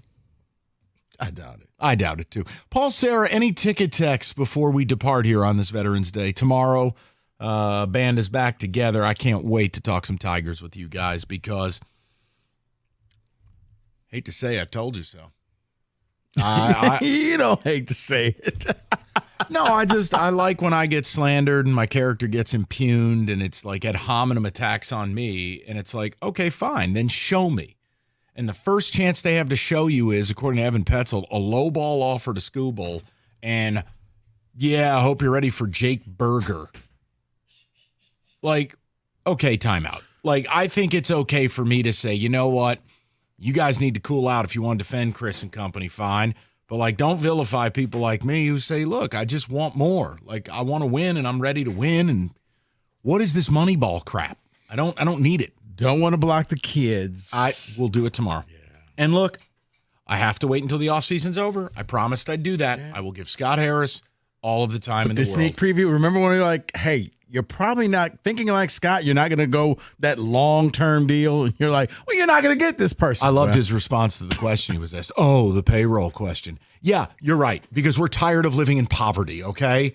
Well, we're a small market city. No, we are not. That's the problem. Hi, Bob. You couldn't make it, could you? No, we're good. We're foreshadowing tomorrow's show. You couldn't make it to the end of the show. It's called a sports tease. It's a tease, Robert. It's a tease. That's all it is. Well, Joe, be curious. I know. Listening today, this is one of the more joyous Mondays I've heard after a Lion victory that wasn't like a playoff victory than I've ever heard. Yeah, it was the most impressive regular season win that I've ever seen them have. Because Lions fans stared into the abyss like, oh, no, we're not good. Goff is throwing interceptions. Oh, God, no. And then they were pulled out of the abyss. Well, Joe, the interception by C.J. Stroud, that play goes the other way. It's a different game. Yeah. They go up 30-13. That's your second loss of the year. How about the interception that Goff threw that they put him down at the 1 instead of the touchback? Oh. That was huge. It really was. Huge. Oh. Because it turned into a punt because you got it right back. And then a touchdown. So, obviously, you have Lions Fiesta at 7. Yeah, we're going to talk Pistons. Cade with a big fourth quarter against the Hawks. Really? Because all I saw was a couple of drives that went nowhere, and then he put Ivy in a terrible position on the last play of the game. Don't worry, I watched it. Cade scored the basket, and then he blocked the shot. So. That's what I saw. Woo, woo. He was listening to the show and said, oh, yeah. Hey, here you go, Mr. Funny I'll credit Man. him. He played great against Atlanta. That's and what he was I'm talking. big late, but right back to the normal antics. He came out for the fourth quarter holding 4 fingers up, just like that. That's right. Lots of Lions talk for sure, and then Lions review at 7 p.m. But does that game, if you're a Lions fan, make you feel better about them? Or was that glimpse into the abyss? No. Make you think, better. Still anything can happen in the NFL. Super Bowl, they're winning it. Okay, I'm just saying, though. You always use Mad Libs to do your column anyways. I know you have a Super Bowl one pre-produced. Oh, I do, yeah. Okay, I know that's been there. I first wrote it in, I think, 1996 was the first. No, 1995. Yeah, that's the first one I wrote. Bob, I can't. I have no, how about this? I can do whatever I want, but I have been given no reason to not stick with what I said the day the season started. You're winning the Super Bowl. Yeah, I don't see any reason to stray from that at all. And the one reason that you think you might have stumbled across was, who's going to beat the Chiefs? Well, we are. Anybody can beat them. They just don't. Bundle-Rooski. Yeah. Bundle-Rooski. I want to bury that team. Yeah. Boondle Save. Okay. Boondle Save. Turn his mic off. Boondle. He's next. Save. Okay, I'm really done now. Boondle Save.